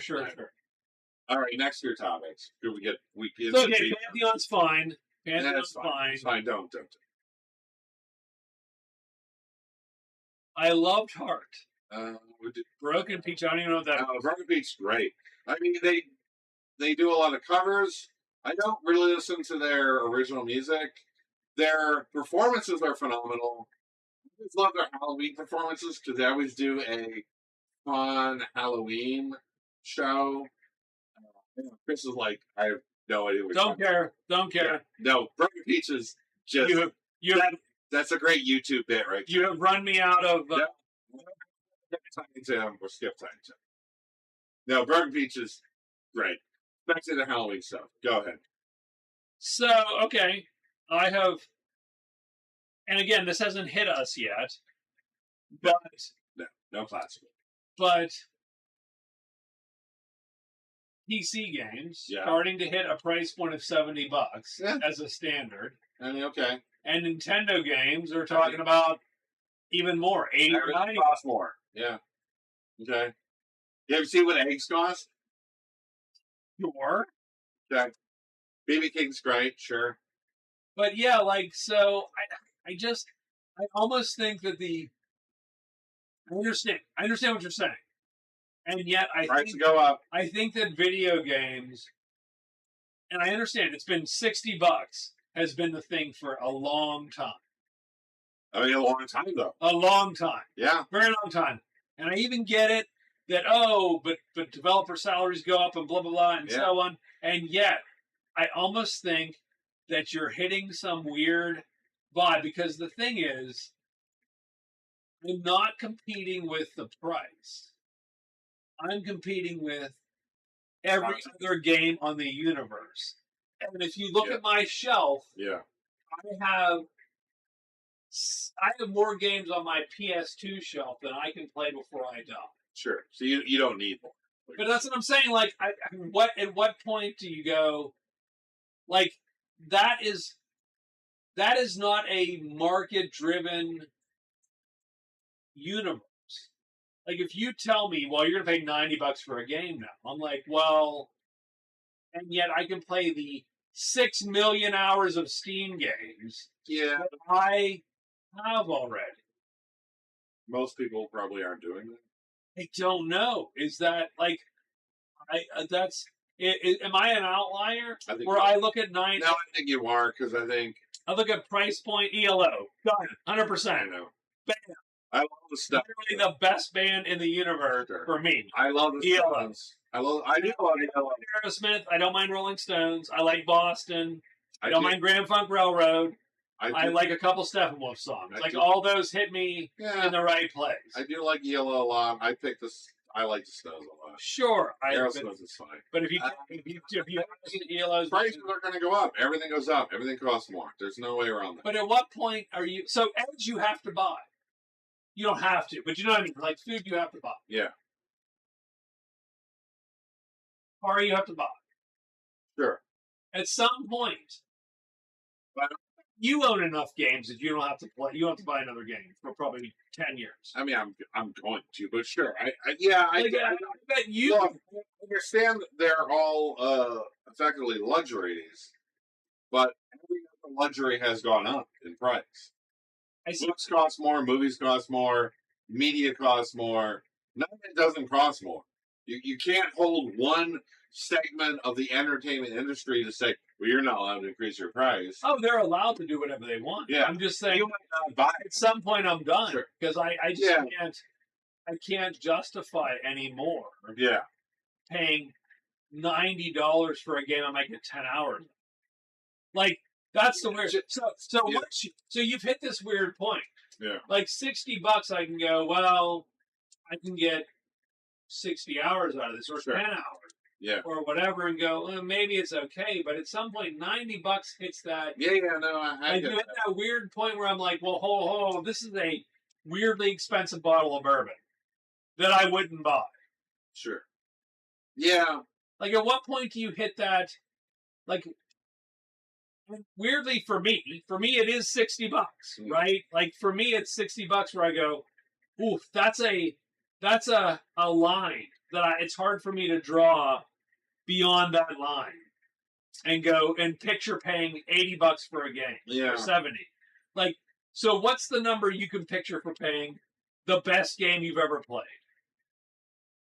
I mean, I don't. Like, think about like. Yeah. So what's a okay? Time out. So that's a good question. What's the best video game you've ever played?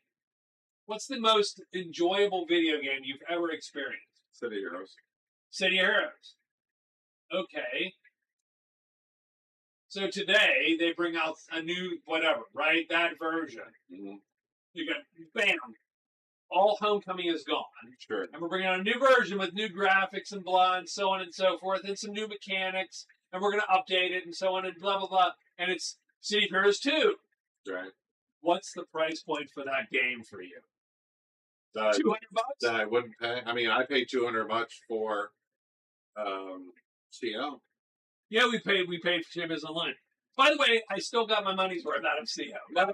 I did actually get my though I think it was a dumb purchase at the time. I mean, I don't disagree with you. It was more expensive than it should have been, and yet I don't regret it because Like we got more. It was lifetime. Even on Steam, Yeah. I got 250 hours, and I played Yeah. before Steam. Yeah.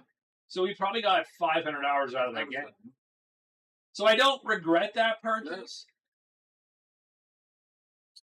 Well, But if every game is $200, you're fucked because you're not buying. no, I would. That's literally the pinnacle of price, right? No, but that was a one-time cost in that case. That wasn't a. Well, let's say it's all, but then one-time cost. Well, depends. A lot of MMOs worked. So okay? I get that. You're gonna pay a lot more for a blah blah blah Right. subscription. What's the latest single-player game you played? That's not Pantheon. Well, that's not a single-player game. That's an MMO. I see what you mean. Probably Baldur's Gate 3. Baldur's Gate 3, $200. Yes, no. Oh, like Baldur's Gate 4, you mean? Sort of. Whatever, right? It's Yeah. Baldur's Gate, but better. No. $200. That's too much. 150. I mean, yeah, probably no. 150. Yeah. Yeah, right. But I mean, I don't have a problem with 70 or 80. 120. So, and this is, by the way, this is a game I play at work. Yeah. But they're not charging that yet. You think with people I play a game, I go, okay, we're gonna have to do this thing. Right. Let's say it costs you $10,000. Yeah. Yes or no? And they go, well, no, that's not Yeah, for Right. a work thing. $10. Yes. Yeah. There's a number between 10 and 10,000 Sure. that tips the scale. No, I don't Let's know. figure out the number. I don't know where the limit of single player game would be for me. I mean, they haven't hit it Because they're what, 60, 70, 80 $60 now? is fine for a lot of games. Sure, but it's been 60 for most of our gaming career.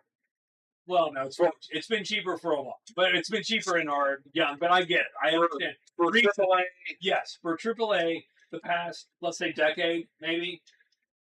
not sure it's not long. Played 60 for. When did Skyrim come out? 2011. Wasn't 60?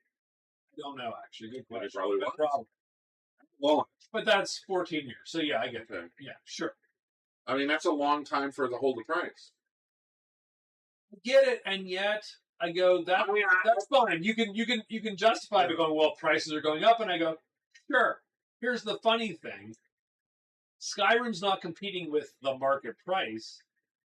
Video games are competing with all the other video games that are fucking out there, including the entire history of everybody in the universe. Sure. I mean, like the market. You make the case that the funny part is the market price. You'd rather play some old game. Good night, Michael. Like, you'd rather play some old game that's now $15. That's what I'm saying. Like, because it's a better deal. You have so much. You get just as much out of that. So you're saying the market can bear what it costs to make the game, and I'm saying no, it can't. That's the problem. There's 1,000 games. The problem is the market can't bear what the price of that game to make it. Yeah. If you say Baldur's Gate 4 and go, well, I have to sell that at $100 because I can't otherwise make it. I'm like, then don't make that game because you need to make another game which is cheaper because the market can't bear a $100 game right now. Well, it can't if it doesn't.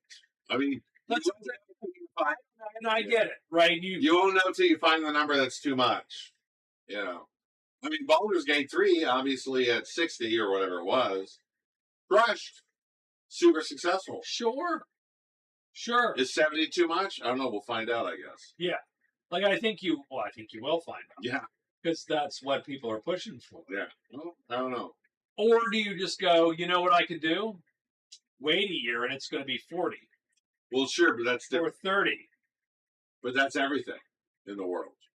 I mean, but that's a good point. Right. But again, I like many things. But a lot of people have to play at launch. No. But again, at what point do you break people of that? Like, I'm sort of looking at the breaking point. At what point do you ruin? At what point do you piss in the pool? I would generally say, I think. At what point? Games feel to me in 2025 less good at launch than they used to. Like, am I going to pay $90 for a game at launch that is going to suck and be broken? Well, even if it doesn't suck, it's just clearly less polished than it ought to have been. So maybe everything is worth waiting a year and a half for. It's just whether you can convince yourself to do that. Elder Scrolls 6, $90.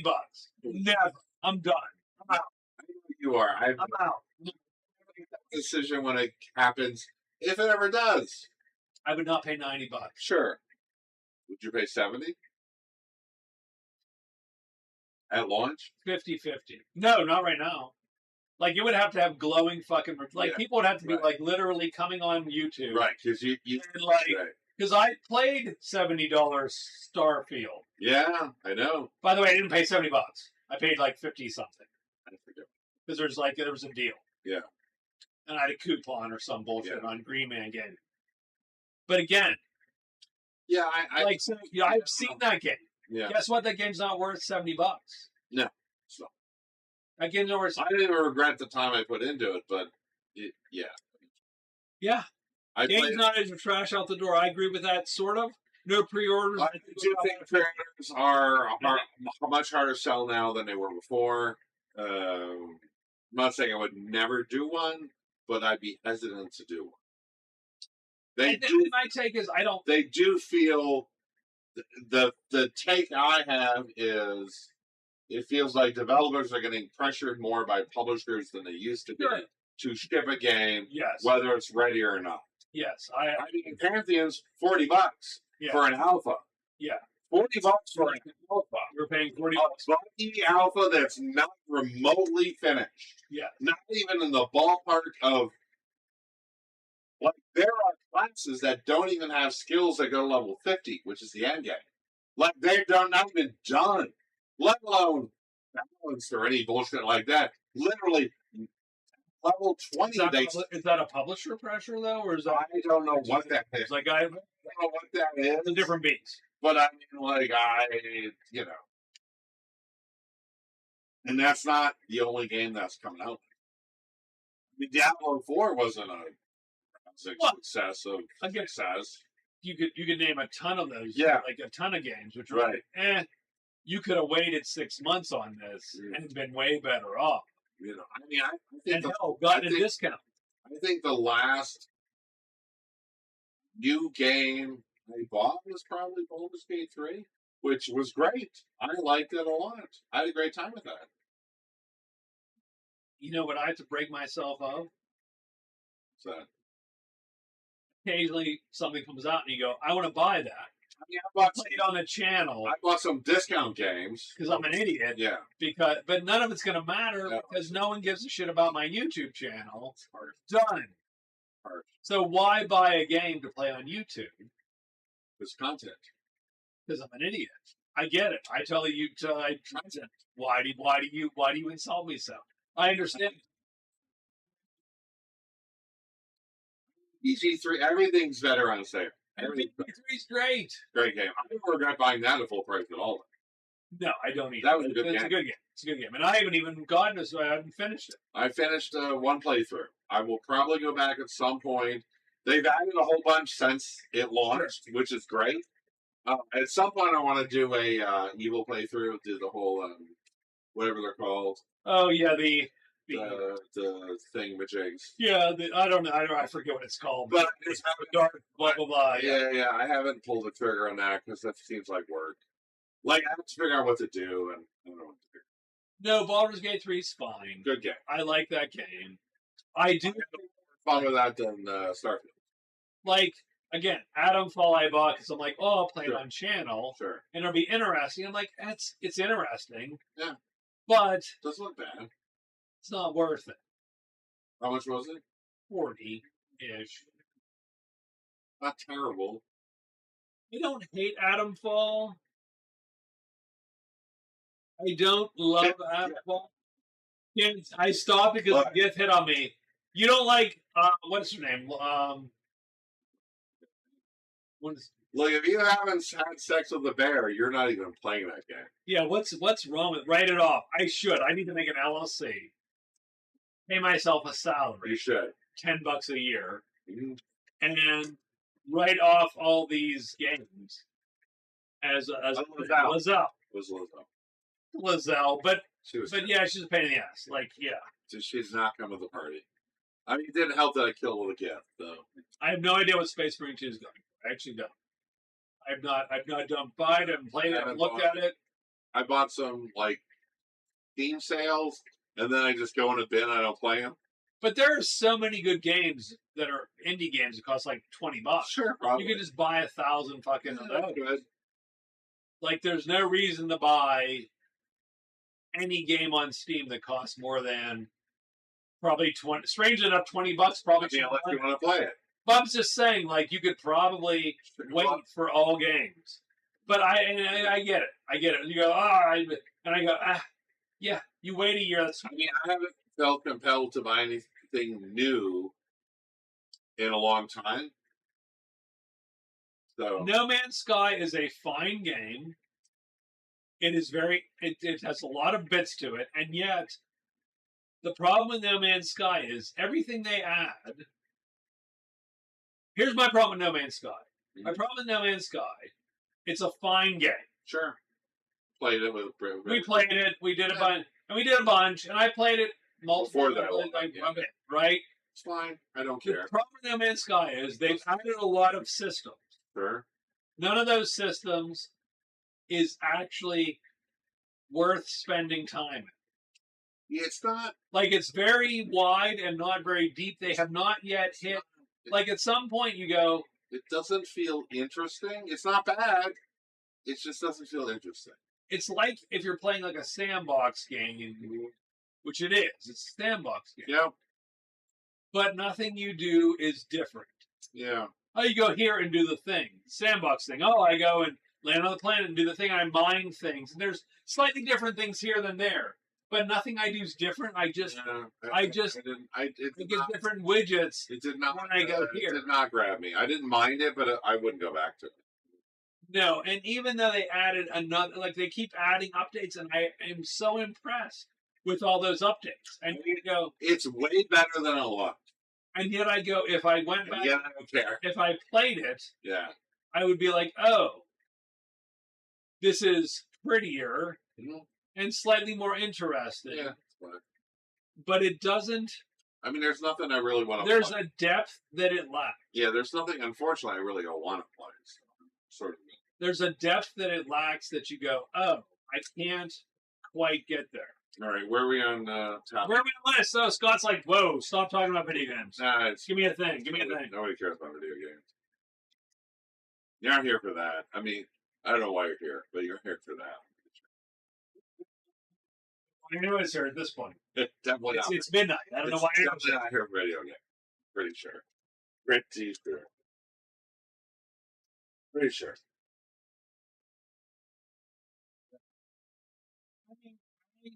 Through many of my, I'm not going to talk about D&D surprise. I'll make a video on what? D&D surprise. Okay. Because no one here cares. I feel like you. TV doesn't care. You left me out. Raven doesn't care. You left me out on that.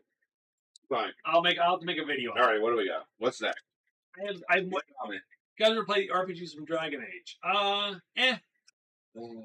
didn't. I played Dragon Age a little bit. It was okay. Not my thing. I didn't hate it.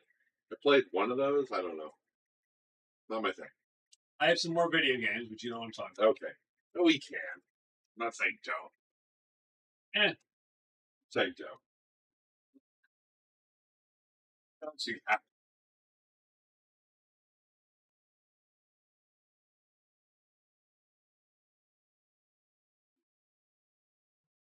Absolutely. I'm here because you guys make me laugh. He's like, you're funny. That's all. Look, my goal in life is to make people laugh. I don't care if I do any. Well, and I guess support my family. Okay, two things: support my family and make people laugh is really all I want to do. That's it. Everything else is incidental. There you go. I agree with that. Sort of, a little bit. Now, I do have. Besides my So here's my. Go ahead. Your existential dread. My existential. You know, my. Go ahead. I'm not funny. I'm only annoyed. The first time I thought that. By the way, that's my existential dread. That I'm just everyone's butt, and I'm not funny at all. I'm going to because I try hard to be funny, and I'm like, what the hell? Stop. Because I'm funny to me. You're as bad as this. I'm not going to say anything. Sure. Because it touches you a little.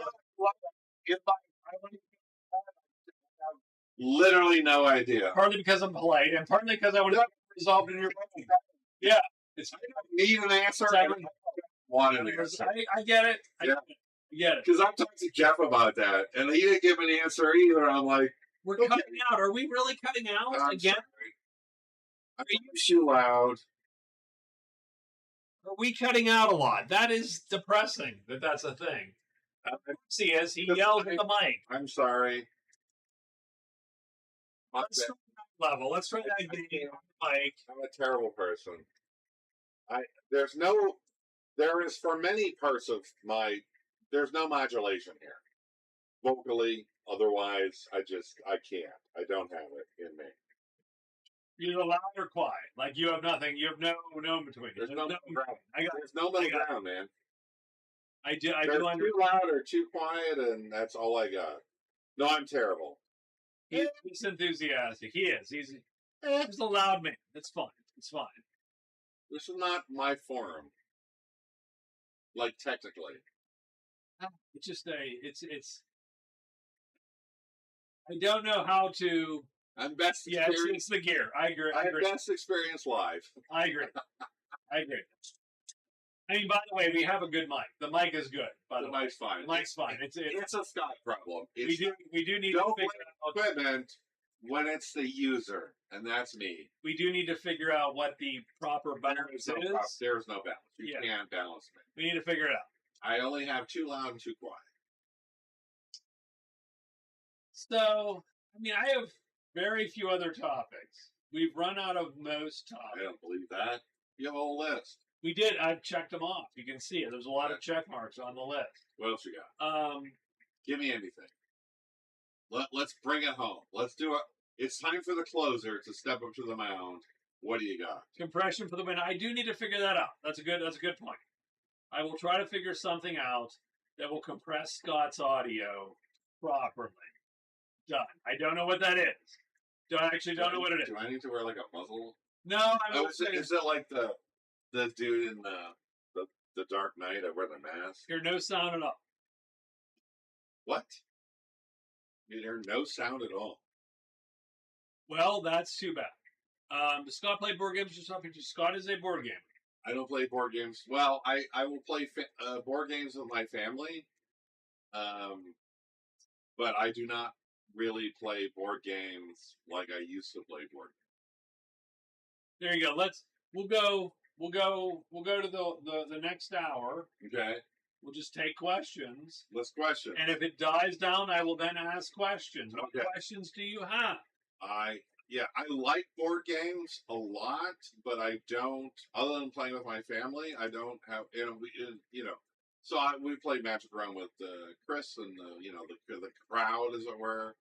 Favorite dad joke. I mean, all dad jokes. All jokes are dad jokes. All dad jokes are my favorite dad joke. I've never seen a dad joke I didn't like. I don't really have a dad joke, so I don't got nothing there. Yeah, I think I like dad jokes. like between board games and tabletop RPGs, we play RPGs all. Oh, I would like we're not getting together. If there's an RPG on the table, I would always pick an. We're not playing a board game. Currently in my gaming journey, I will always pick a tabletop RPG with the crowd over a board game. I did start with board games, specifically old war games. My first car was a Ford Escort. Go. My first car was a Tempo. Ford Tempo.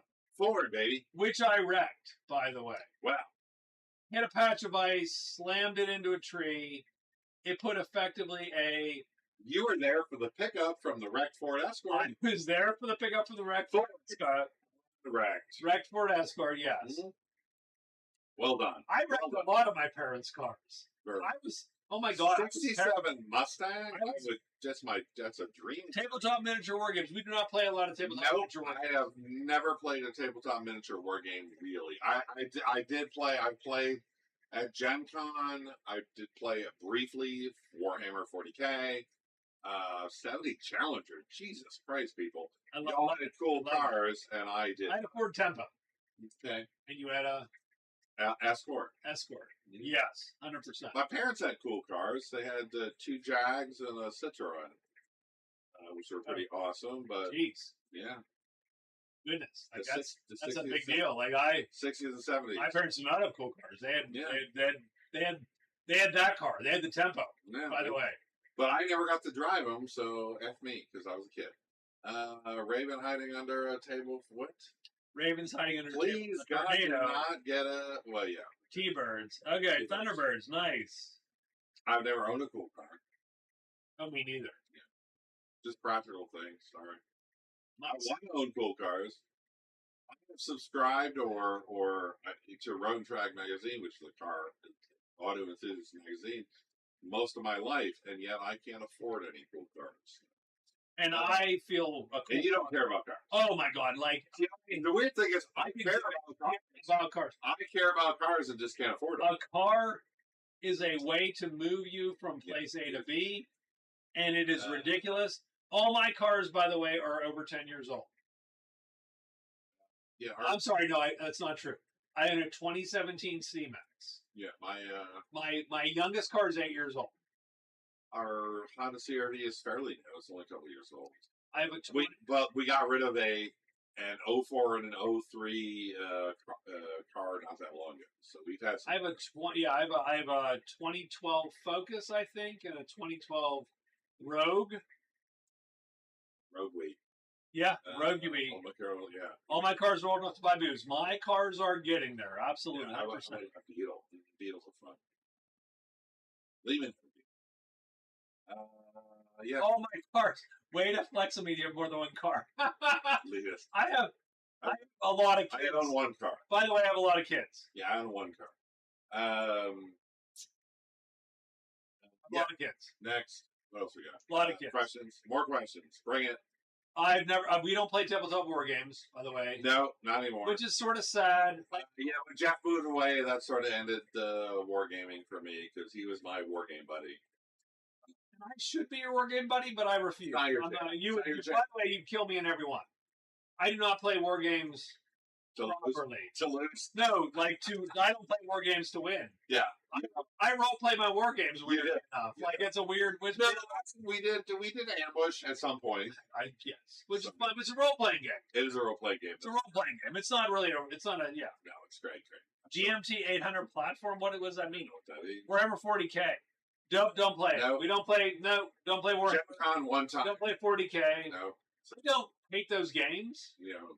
I don't want to play tabletop minis. I want to play. Generally, I do not want to play it. Yes, it's not where I would spend my time. Nope. Like if you don't care. If you said to me, if I want to play minis, it's a tabletop RPG. If you said to me, okay, we're gonna play Warhammer 40K, I go, I would play Advanced Third Reich before that. Like I'd go, give me a. Your son's doing it though, right?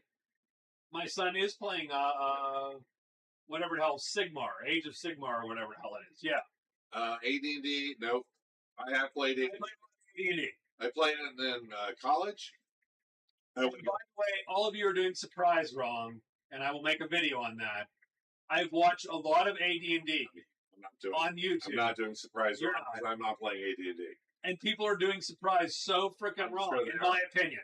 And I'm like, was that your secret? Yeah, I have a fucking. It's pissing me off a little bit. I'm gonna make a video. The best thing about watching people do videos about role playing games is when they get the rules wrong. Oh, I hate that. Matt Mercer, #1 failure. It drives me nuts. Like I really like watching the Matt Mercer videos, but he gets all the rules wrong. Call of Cthulhu never played it. I've never played Call of Cthulhu either. Yeah.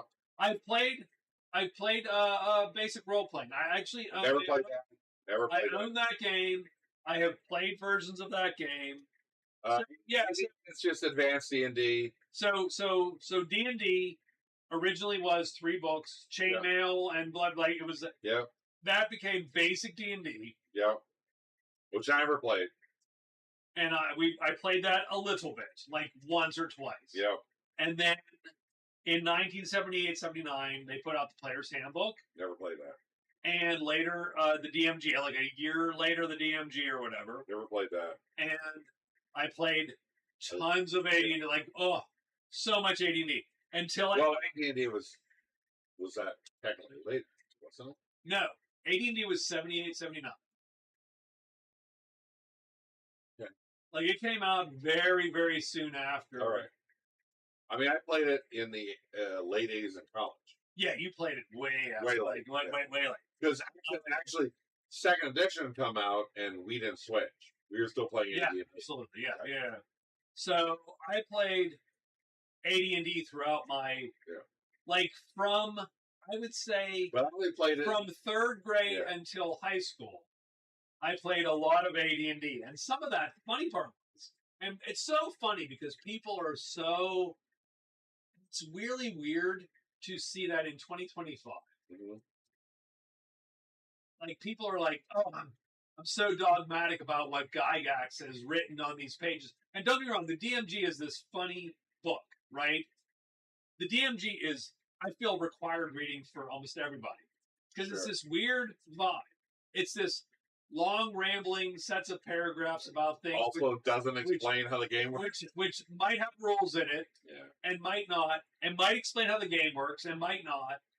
And it's fascinating, it's interesting, and Gygax was very wordy and very well versed, like very well right. Oh, I love CBS Mystery. I love all those. I'll tell you, one of my favorite radio shows is Johnny Dollar. Yours truly, Johnny Dollar. Love it. But anyway, in any case, but having said that, there's so many people now that are very much into, well, what did Gygax say? Like 2025 people are like, the spirit of the rules, or the written rules as written, and blah, blah, blah, and so on. And you go, by the way, there was a period of time when the player's handbook existed, and there was no DMG. You had to sort of vaguely figure it out. Yeah. Like you made it up. Yeah. I'm like, how much of, it's funny to me that people are going, well, that's not how it was supposed to be. It's like, it's not how it was supposed to be. And you're like, yeah. There was no supposed to be. If you deviate from these rules, there was no supposed to be. There was a point in time when the player's handbook existed. It was almost a year. Yeah. The player's handbook was out, and there was no reference otherwise. Yeah. By the way, the DMG has all the combat tables. Yeah. Like the player's handbook was not. Yeah. You couldn't legitimately really play the game at all. If you really wanted to play rules as written, you just couldn't. Yeah. For some period, it was months. Funny. We were all making it up. Yeah. Like, I don't get this weird dogmatic. Yeah. It's almost religious. Yeah. It's so fun to hear. Yeah. People have a weird. Go and what? Yeah. And the stupidest thing with that, by the way, is when people talk about, well, Gygax wanted you to play real time. One day in the game was one day in real time. And I go, show me where that's written anywhere. What stupid concept. And by the way, if Gygax wrote that, he was also wrong. Yeah. Because that's just dumb. Like, it's not a good idea. Yeah, sure, people are weird. How do you, and it's a weird vibe. And by the way, everybody's playing Surprise Rock. Oh my God, it's ridiculous. I mean, people get it wrong in 5e as well, but so it's just one of those. And by the way, and the funny thing is, so I was watching this dude. He's playing solo AD&D, and every time he rolled surprise, I cringed because you're like, wrong. That's wrong. That can't be right. And the funny thing is, and by the way, I looked through. And by the way, I haven't played D&D in how long? Yeah, maybe 20 years. I like old D&D. Yeah, AD&D, Advanced Dungeons and Dragons. It's the first. Oh, okay, I'm out. Good luck finding a book. Nope, it's right here. Oh, that's Venus. Correct. Here you go. The Dungeon Master's Guide from 1979, TSR Games. Eating this crap. The spine is. It's actually, this was a well put together book, by the way. Yeah. Like, it still holds together. The hero, by the way, Champions fell right the fuck apart. I mean, my 5e break. Yeah. I had to get it rebound. Like this, and I love this book. I will say, I love this book. I love it. It's a freaking weird ass book with a lot of stupid shit in it. But it's almost like looking into the head of an individual, right? And I think trying to explain. I do think Gary Gygax was a very smart man, probably a genius. Mm-hmm. Having said that, not everything in here makes sense. Yeah, like it's not all like this. Amazing, it's not 100% like thought out. Yeah. Oh yeah, like this is exactly. Sure. Like, everything here was sort of planned. By the way, Magic Realm, I think everything in there was planned. Oh my God, yes. Like weird. That dude figured it all out. Figured all the shit in Magic Realm. Starfleet Town. Ooh, that's pretty. There cool. you go. That's good. I like it. I like it. Starfleet Technically in 1975. Very good. I mean, the oldest book I have, yes, I'm a fancy wargaming book like you do. I'd say probably the oldest gaming book I have is Fancy Wargaming. Because I have no old D&D stuff. So here's the... okay. So Victor said, do you guys read RPG books for fun? Yes. Because I'm a nerd. Chris does. Yes. I don't really. Yes, I absolutely do. Yeah. You don't. No. I have... Here's the funny part. Yeah. You don't read RPG books. But any RPG that you read, you will know more than I do. Sure. Yeah. Like, isn't that, that's a weird vibe, right? Like, but only if I'm going to play it. If we played 5e, I would need you to... I don't read books just to read books. I read books because I'm going to play in it. And then I absorb it well, typically, but... I would only GM 5e if you were playing, because I would literally go, Scott, and you would tell me, this is how this fits. And I'd be like, I'm GMing this shit, but I'm relying on you. I mean, I like the rules. I like rules. I'm a rules guy. I also like rules, and yet... Yeah, but there's just a limit. Like at some point, you're like, I get the gist of it. That's fine. Like I'm more detailed. Here's a funny thing. You know. No, here's a funny thing. I find modern RPG books hard to read. Yeah. Like if you Shadow Dark, all the OSR books, I find super hard to read because I look at them and go, oh, I see. Yeah, it's about the same as every other freaking OSR RPG. What are you telling me? Like it's really hard to get through because 90% of it feels the same. If that makes any sense. Yeah, it's not different enough to matter. Like, just give me the errata, if you would. Give me what you do different. Yeah, what do you do different? If you give me a summary, I'd be better off. But if I have to read what the 6 stats are again, I'm gonna fucking choke somebody. Yeah. Right. Yeah, I like rules. So I like learning rules. I mean, I don't do it a ton now because I don't play because I corralled him. Yeah, I don't play. You know, I mostly play Chris's game, which is homebrew. And by the way, he knows Runebearer's rules better than I do. Which slightly tweaked over time. By the way, yes, and I do tweak it. Just to trip me up. And I feel it's gotten better. No, I agree. But it's funny. Every time you iterate it, I'm like, I'm going to learn that now. Yes, you do. I can't wait for the next story series. I read a lot of RPG books. Yeah, this is correct. Never had one. Okay, I will get to that in a minute. Never had one. I do read a lot of RPG books. Okay. Not because I'm ever going to play them. Yeah. Just a vaguely good idea. Yes, I don't. What are we doing? What is a good idea? I don't tend to. Right? I'll buy RPG books I never read. So 2 reps. I will give you that. 2 reps. Okay. I've had 2 reps. 2 biceps. I had a lot more than 2. But so, do you want the one that affected me most or the one that was the worst? TV. So you have to answer this question. Affected me or the worst? Intrigued. I like both. Oh, that's a good one. Oh, dude. I didn't write a. Dude, we did a lot of. I did not. See, you didn't do stupid shit when you were a kid. No, I was I was a very risk-averse kid. So, Still pretty risk-averse. Here's the worst bicycle wreck I've ever been in. Okay, there's 3. So, okay, I'll give you the worst. Holy smokes, man. Okay. I don't think survived. So, how many stories are you getting injured? So, no time. Are you still alive? So, I do have a theory, by the way.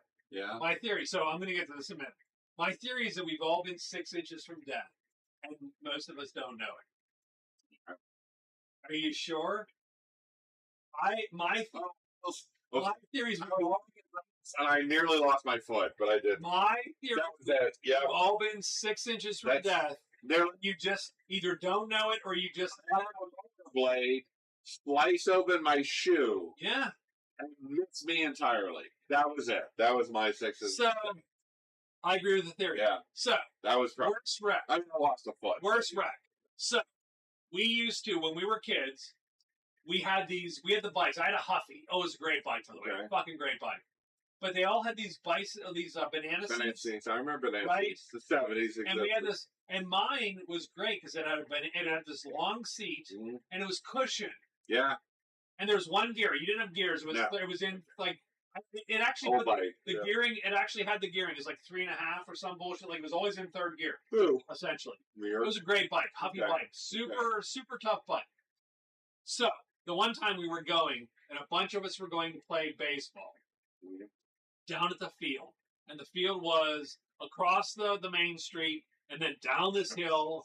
Right, it was this whole thing. Right, Shakes of his. I love the 70s. By the way, I grew up 70s and 80s. I grew up and yeah, 100%.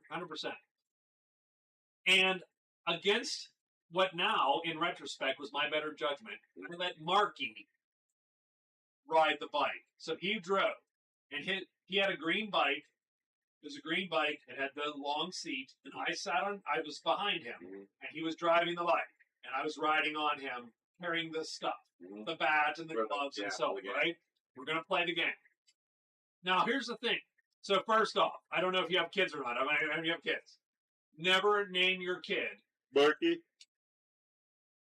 Never name your kid with a name or call your kid if they don't already have an E at their name because it's natural.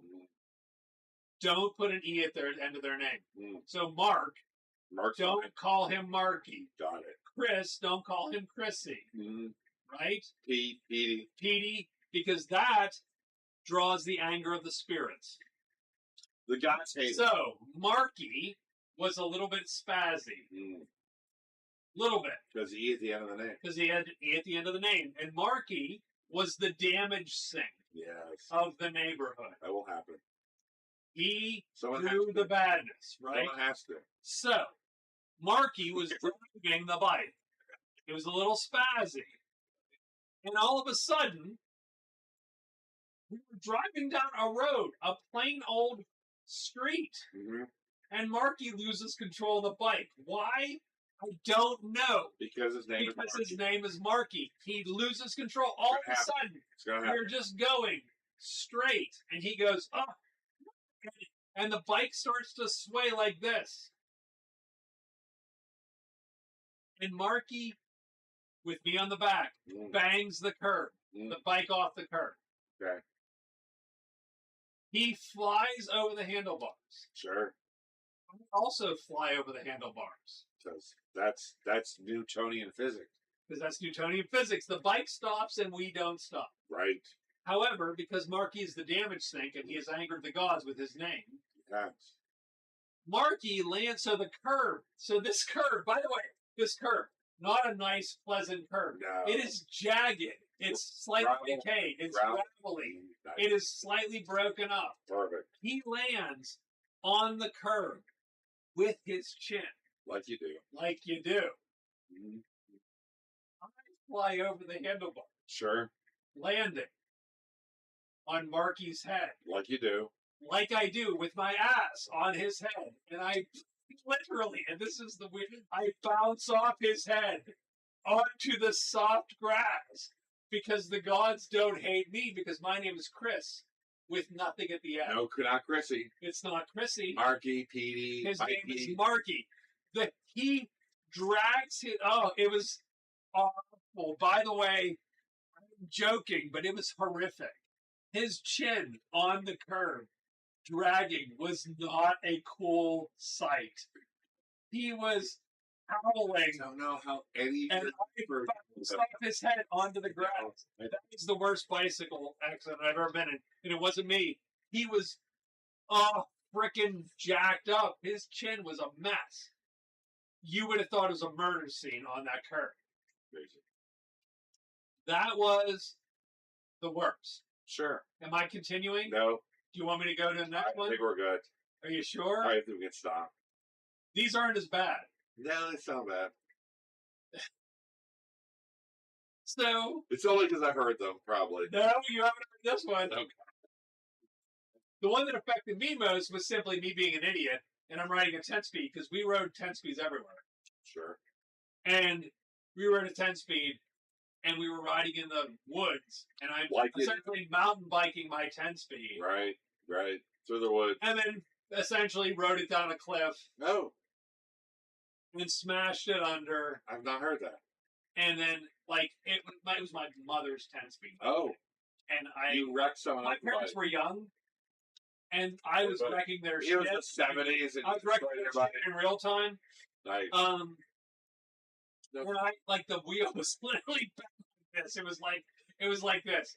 And I was unhurt because, again, blessed by the gods. Right. Sure. Right? And was Marky involved in that? No. Marky, by the way, I have about 6 or 7 of these with Marky. Of course. And he gets jacked up every time. He was cursed by the gods. Yes. So. The other Never lost teeth. No, by the way, I do have a lost teeth story with Marky. Has nothing to do with a bike, but I have a lost tooth story with Marky. Having said that, the third bike incident was when I had moved. Marky was no longer in the picture. Oh no! Instead, there was a guy we called Bones. I don't know why. He was sort of a goofball too, right? Not Bonesy. I don't know what his actual name was. I could not tell you. Probably had an E at the end. For some reason, I don't know what happened. Skid Marky, yes, a little bit. I don't know what happened. I don't know why we got into this position, but him and I challenged each other, and I was going to race him on foot, and he was going to be on a bike.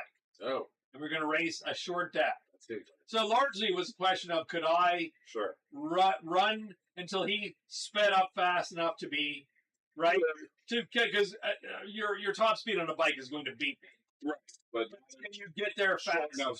Right, short enough sprint.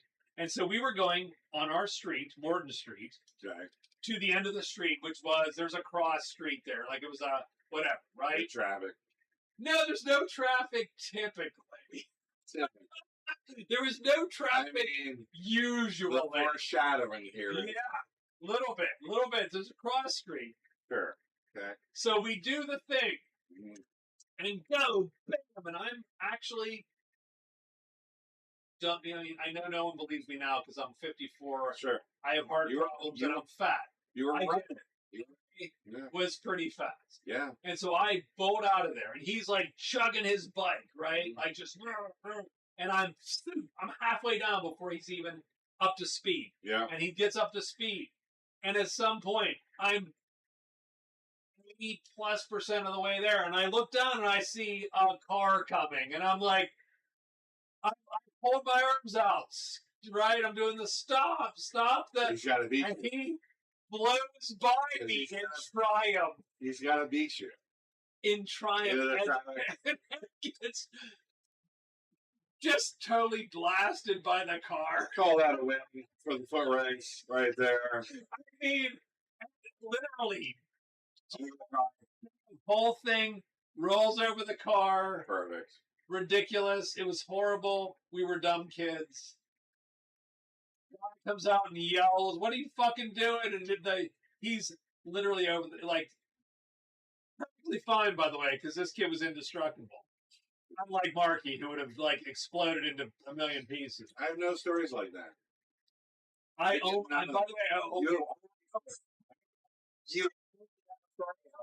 stories. I only have stories where we were this close to death. I don't have stories like that. Did not do that. Did I tell you the story about the weird van guy that my father had to chase off, of the neighborhood? Yeah. Yeah. Weird. I only have stories where we're this far from his life and death, being killed. Yes, 100%. Like that. None of that. That was my 70s. I don't know what the fuck you guys did. You guys presumably didn't live. I mean, I lived in the country. Largest piece of glass you have broken. Largest piece of glass. What does that even mean? Largest piece of glass I've broken. I've broken picture frames. Yeah. That's about it. How about largest building I've closed? I've closed every office I've worked in. Or it's closed after I left. I once shut down an entire entire wing at Pitt, entire building at Pitt. Nice. Well done. Mercury spell. Well, that'll do. Mercury spell. Bam. Close the building. Yep. That will do it. Yeah. I don't know what piece of glass I broke. I think just picture frames for me. I can't think of anything bigger than that. We did a lot of stupid shit, but breaking glass wasn't really in the cards.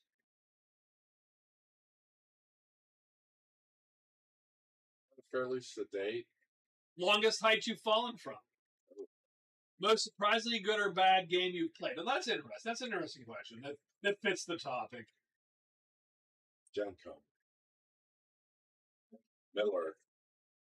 That's the most surprisingly bad game you've played. Oh, that's a great story, by the way. Quinn has to tell the story because I can't. Now, unfortunately, So they played a Middle Earth game. What rule set was that? It's Rollmaster. It was Rollmaster. Gen Con. And by the way, Scott is, I mean, if you have not figured it out, Scott is a gigantic Middle Earth fan. Nerd.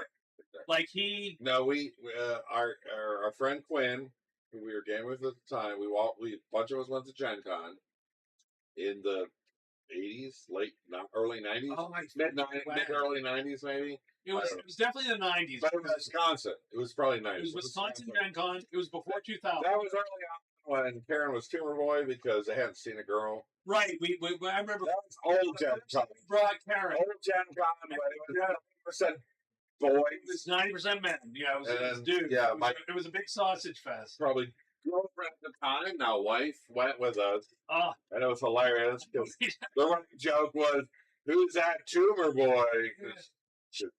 Yeah, hilarious.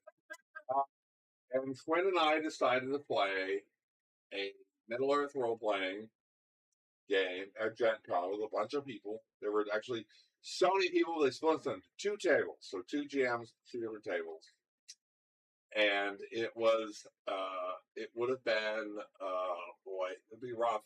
It would be Third Age, set during the attack on Arthedain by the Witch King's forces, which eventually, conquered Arthedain and drove the Dunedain out of stronghold there.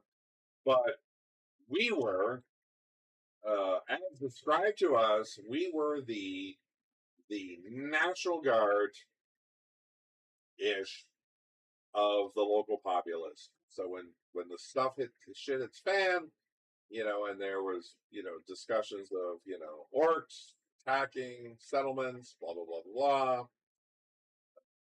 I don't remember which of the players, but one of the players said, "Well, what are our standing orders?" You had standing orders. And we asked the GM, the orcs attack. What are we supposed to do? And he said to us, "Well, you should try and get the citizenry to safety." Like that's what we were instructed. Take them down the river. Right. So we decided to construct a raft and get a bunch of villagers and get them in a raft and head down river too, because there was the orcs attacked. There was an elder, and you do the thing that GM. There was an elder settlement. We went to the river or whatever that we knew. Well, that would be safety. And then we started to having one of the players started to having these dreams during the night of the orcs attacking the Arthedanian settlement in Forest Rain, for the nerds out there. I might be getting that wrong. And then the GM would go into descriptions of how they're doing it down. We're fighting on the wall. It's the orcs. Their arms are tired, swinging their such a description. But they're flirting. And by the way, they're flirting on the river because you're doing the thing that the GM said. Yes. This is what you want to do. Well, that's great to know, but we're doing the thing that you told us to do. So what's happening? And when did it happen? Well, we finally get down to the Elvish settlement. Did anything happen? No, nothing happened. We finally raft our way down there. And so no encounters? No. I mean, we saw we had a semi-encounter where we saw 60 or 40 wolf riders, and we're a party of 8 dudes. Not super high-level heroes, just 8 dudes. And we saw 50 wolf riders riding by. We're like, oh, we're not. Yeah. Thank goodness we're on the river. Yeah. Well, that might even be pre-river. We're like, we should go to. So we finally get down there, and then we reach the end. And, of course, the elves are marshaling to march to the aid of the Dunedain.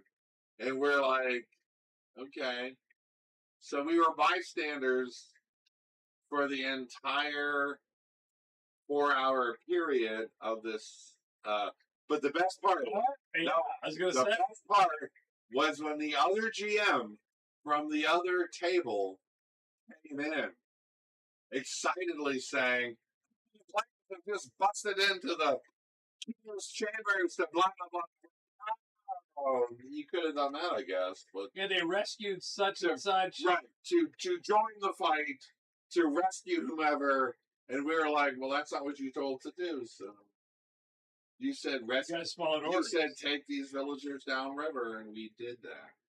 You guys followed orders. So that would be the worst game I've ever played where a GM could not figure out how to make a 4-hour one-shot Gen Con session remotely fun for anybody.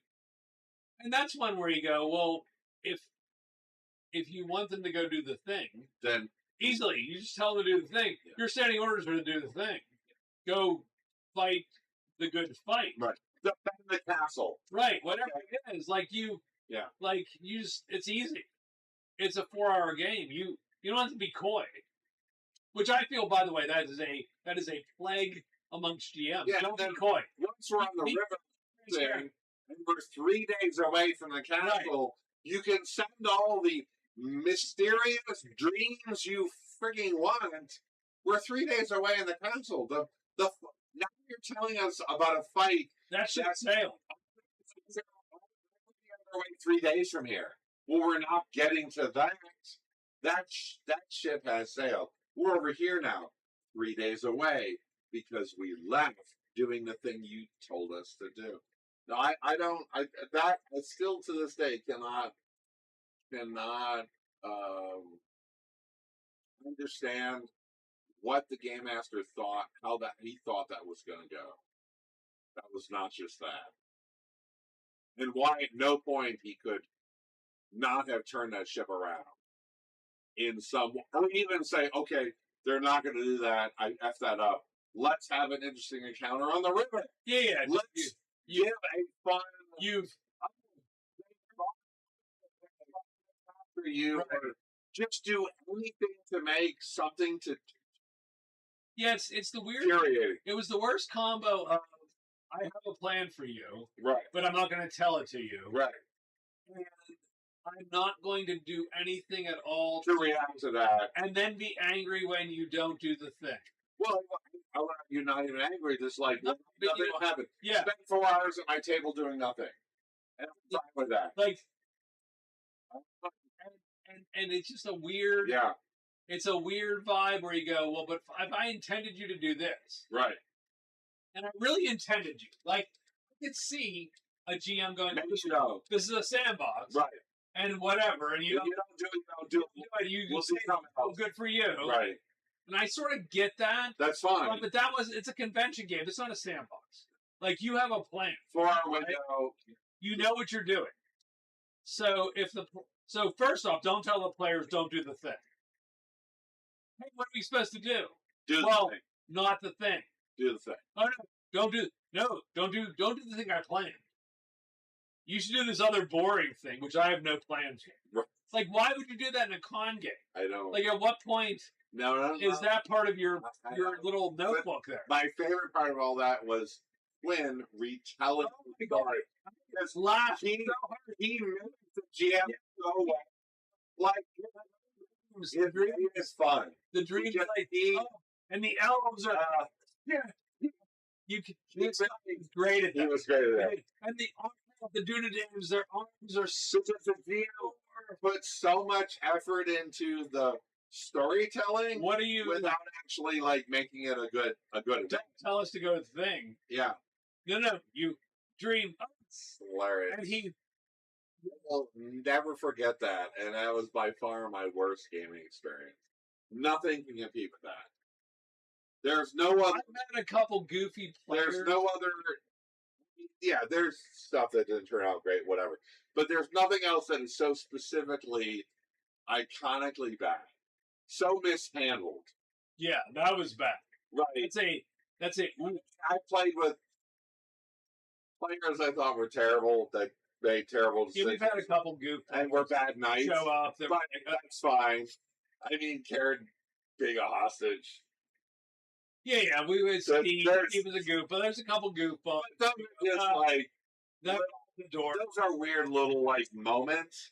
But this was so catastrophically sort of mishandled Sure. that I'm like, what do you do? It's a condiment. You've got to make You know something, what's going on. You know what's going make to happen. something fun happen.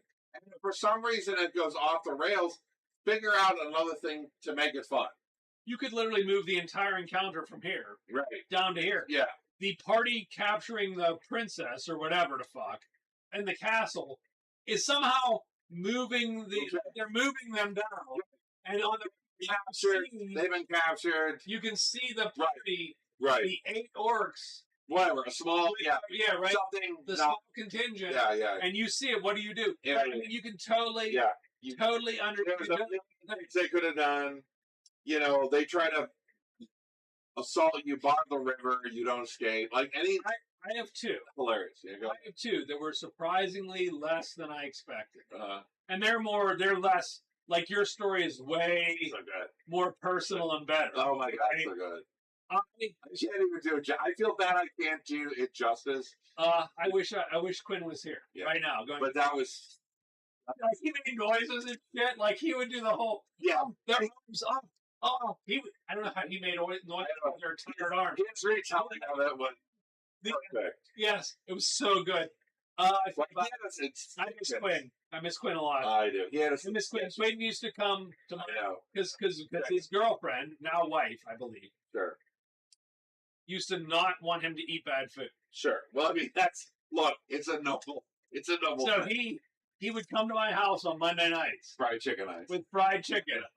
And we would watch Monday Night Football and eat a bucket of fried chicken. I would do that right now. Like, oh yeah, by the way, yes. So my 2 are less personal. Yeah.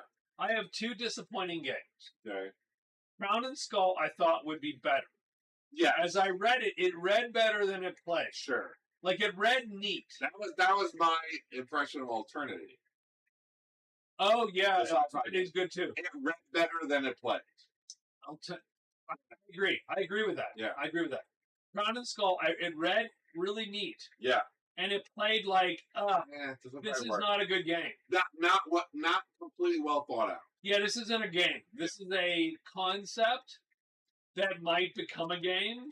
That needs more if work. Someone sat down and thought about what are the ramifications of the shit that I'm writing. Someone thinks about this for another 8 months and revises this. My take on that is with Kickstarter that had to go out at some point. Probably. And they just said, fuck it, here's a book. Bam. Right. Bam. Crown and Skull. So hold on, Victor. I have it here. You have it. I can't reach it because my chair is in the way. Crown and Skull. Cool. It's not a good book. It's a cool little book. Right. By Runehammer. And I don't hate the book. I don't totally regret it. Sure. But if you play the game, there are issues. You go, oh, that needed a complete revision. Yes, someone needed to sit and edit that and go, okay, now how's it really going to work? Someone needed to sit down and play it. Yeah. Not as cool cover. It is a cool cover. I agree. Not as a buddy. No. But an angry 50-plus-year-old gamer going, this is broken. This is broken. Broken. Yeah, it's broken. It's broken all over the place. Right. And you're trying to again. My take on that is someone's trying to recreate the past with something vaguely clever, but they don't really sit down and think of all the ramifications of the decisions that were written down. That's something that I have been trained to do. That's like that feels very Pantheon-y. That we have this old school vibe we're trying to get back to with a new set of rules, but you didn't actually figure out how it's going to actually function. But it's a cool cover. It is a cool cover. And it's not a bad book. And there's some interesting concepts. The ideas are not bad. Having said that, once you get through it, you go, this game is not great. No, it has issues. Like you should pick this and you shouldn't pick that and blah, this is the thing. And which is too bad. Like it just didn't come together. Yeah. It's a game. And again, that's one of the things that I've been trained to do over the years. Yeah. Is to what are the side effects of this rule you just made? Yeah, I mean ramifications. Yeah. Every rule has that's I'm here to break every set of rules anyone writes. Sure. Because I will find the way to break them. And I'm okay with that. Yeah. And that's why supers exist. Yeah. I mean, weirdly, that still sort of works because it's it is unbalanced by design, so it's almost weirdly balanced. Well, balance by imbalance is actually And there's no incredibly obvious choice. yeah, like the idea. Right. Don't make the I should just do this and fuck No, it. Like every that's my favorite thing about supers is there is no one combination that always works. There are combinations that are probably better and worse, but there is no universal good choice. Yeah. There are better choices for certain circumstances, certain enemies, certain positions, but you can't just go, well, this setup always works, always play this, everything else sucks. You're like, that doesn't exist. And I think I like that. Is a little bit of that. Yeah. I think Supers is the penultimate version of balance by imbalance. Yeah. Right. I do think that it works out a little bit. And I like all that. Like Runebearer definitely has well, sure, we could all make tanky fighters, but then there'd be no one to be the scout. There'd be no one to be the face. You could all work. There'd be no one to be the next armor. There'd be to be the magic user. Way better in combat. But you'd have all the other lacks of everything. But it's a lot like. But then you go into a dungeon and everybody dies because of traps. Right. Because no one can do traps. And you can't talk to anybody. Yeah. And you can't figure out a spell or a magical effect. Right. Like the balance there is not all combat. Right. It's all the extra dungeony things. Whereas supers is literally the whole system is combat. Yes. Everything else is sort of ancillary. A little bit. Right? Yeah. And so the combat system is balanced around the imbalance. Yeah. You can be a dodge guy. Right. You can be a block guy. Tanky guy. You can be a tank guy. You can be super damaged. Right.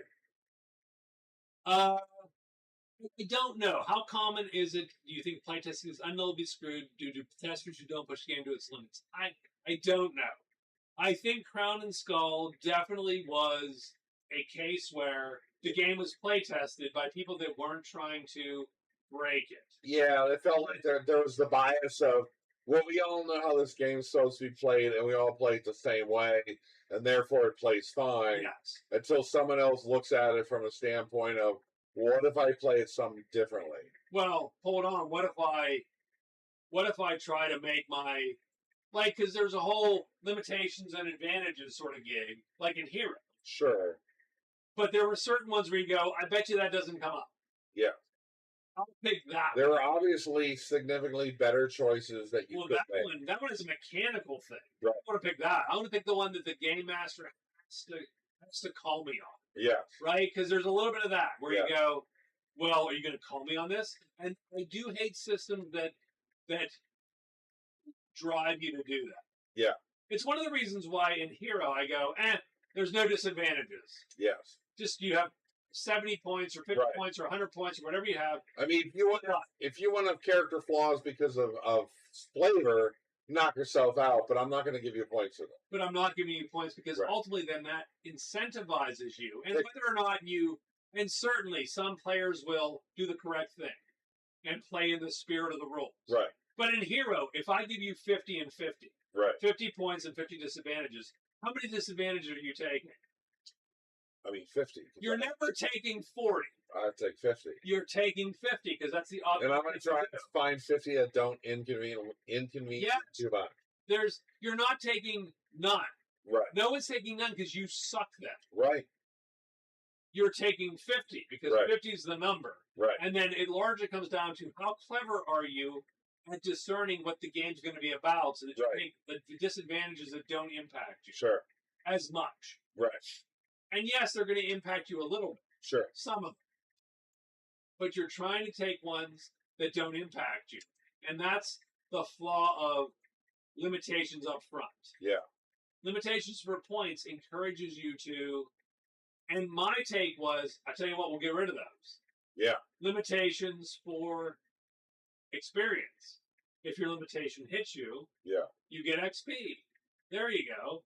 Now you're incentivized to have your limitations hit. Sure. Now you get more XP. Right. Because you psychologically, whatever. You overcame it. Yeah.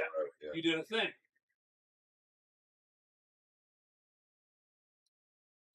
You know, I don't hate. You can go look at videos of Crown and Skull. They talked about Crown and Skull. I'm sure there are people that love Crown and Skull. Sure. And for a while, by the way, there are YouTubers that have taken Crown and Skull and said, this is the best thing ever. Sure. They were like, oh, this is so innovative. That's why I bought it. Yeah. Because I'm an idiot. I do get suckered into stuff like that. It's okay. The funny part with Crown and Skull is it's okay. It's fine. Mm-hmm. It's broken. Yeah. And it's not as good as it is, like, right? It's not quite as good. It's not the most innovative RPG and blah, blah. No, it's not. The problem, one of my problems is, who would listen? Right. No kidding. By the way, one of the problems with YouTube is there's an incentive that everything's the best thing in the universe. Oh, sure. Or the worst thing.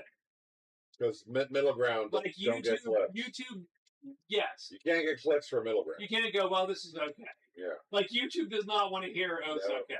YouTube wants to hear most innovative game in 2025. Sure. Or, oh my God, this is the worst shittiest thing ever. Since moldy bread. Because extreme opinions are the only opinions that get clicked. And that's sort of where we're at.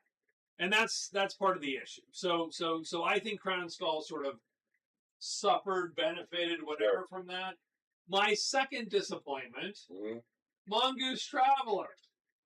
Yeah, that was not great either. I was just bored by it. Yeah. The problem isn't it's a bad game. It's a fun game. It's not a bad game. And it plays very similarly to Old Traveler. Yeah. I was bored to shit. I didn't, it was okay, but I wouldn't pick it. I was disappointed. This was a one-shot. Yeah. Like, this is a one-shot. We did one night because I wanted to see how it played. Sure. We played it, and I was like, yep, not going to play that again. Yeah.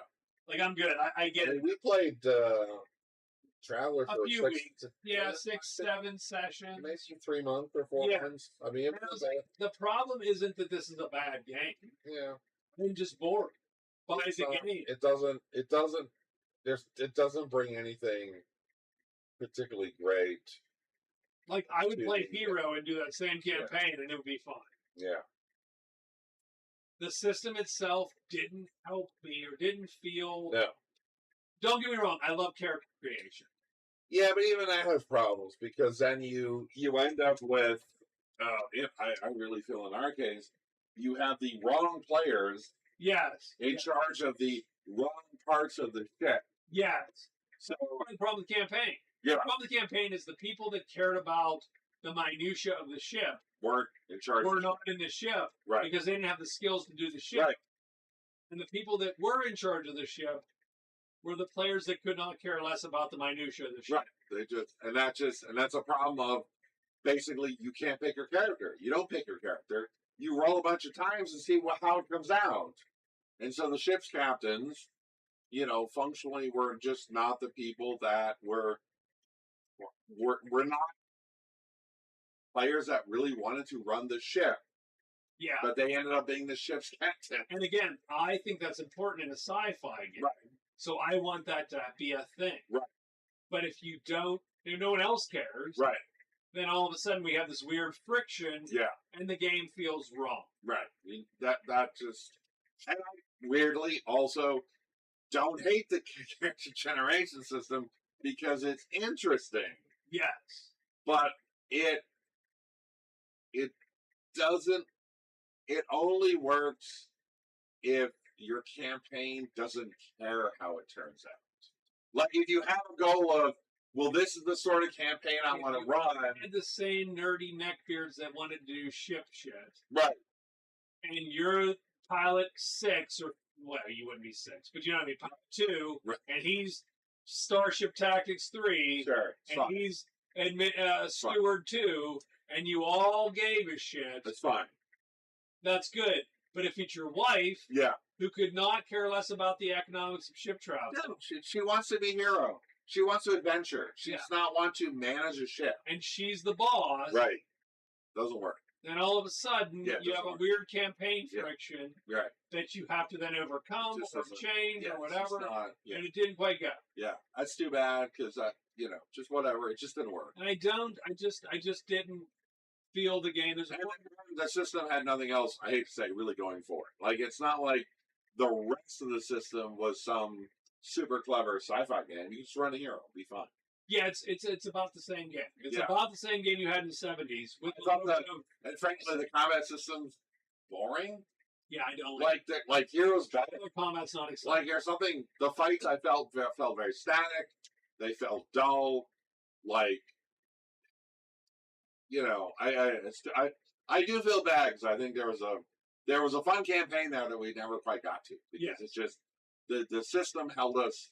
The system and character generation made it a hurdle to get to the point where that campaign could have been really interesting, and so I feel bad that it just didn't. We sort of petered out. That was this board game, Cloudspire. Don't know. MOBA, with a passionate following. Got it for Christmas. Could not enjoy single player mode. Ended up selling it. Yeah.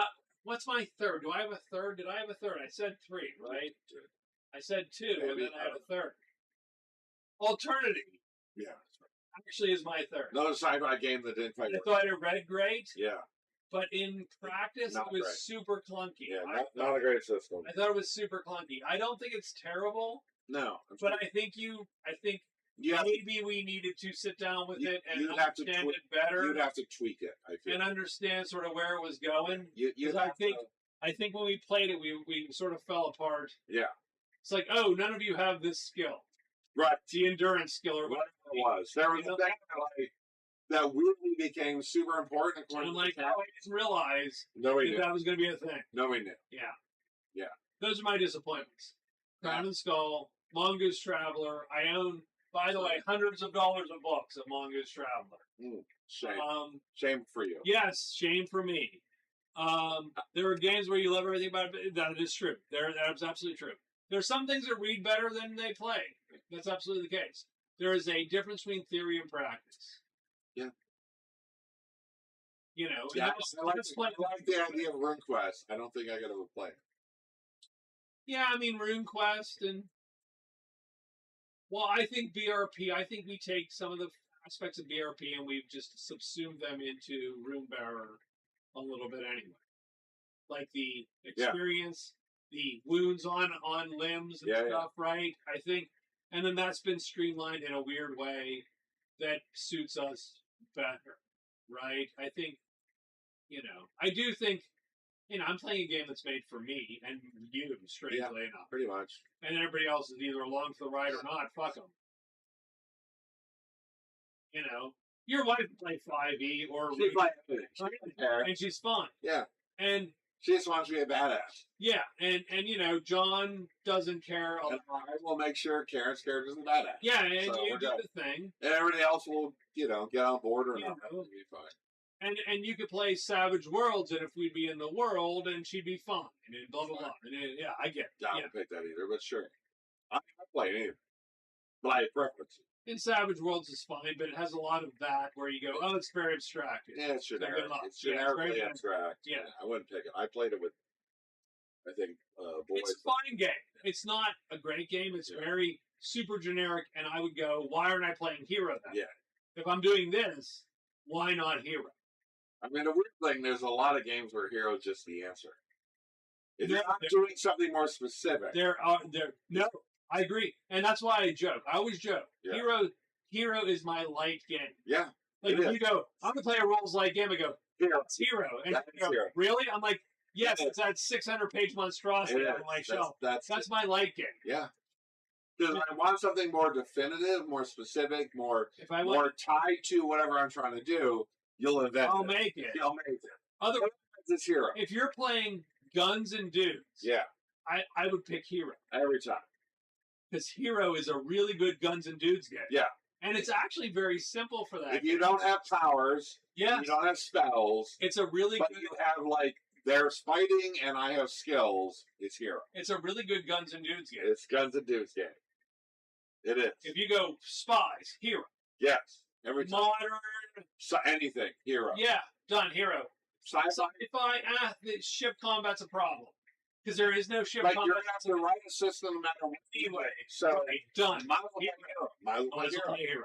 Because you have to do more work for Runebearer. Might as well play Hero. Might as well play Hero. Done. But I don't like it for fantasy, and I don't like it for supers. No, because at that point you have a different. Its powers are spells. You have a different vibe. It doesn't all do of that. a sudden Strangely enough, the thing that Hero spends the most time on, it's the worst at. Yeah. Right. Bam. How's that work? Just cut that whole section of powers trash. You could totally do that. You could. It's not better. You won't like it more. No. No. All right. You know what? It's 1:18. I think we're done. I think we're good. I think we're done. I We've been here for how long? 5 hours? Oh, Oh, he's Ogani. Okay. I think we've killed him. Victor, thank you very much. Thank you, everybody. I appreciate you showing up, of If you're course. still alive. Goodbye. If you're still alive. Raven, of course. Thank good you to all. See you. Oops, caps. No, don't oops. Michael, always good to see you. Yep. Rob and Victor and Dustin.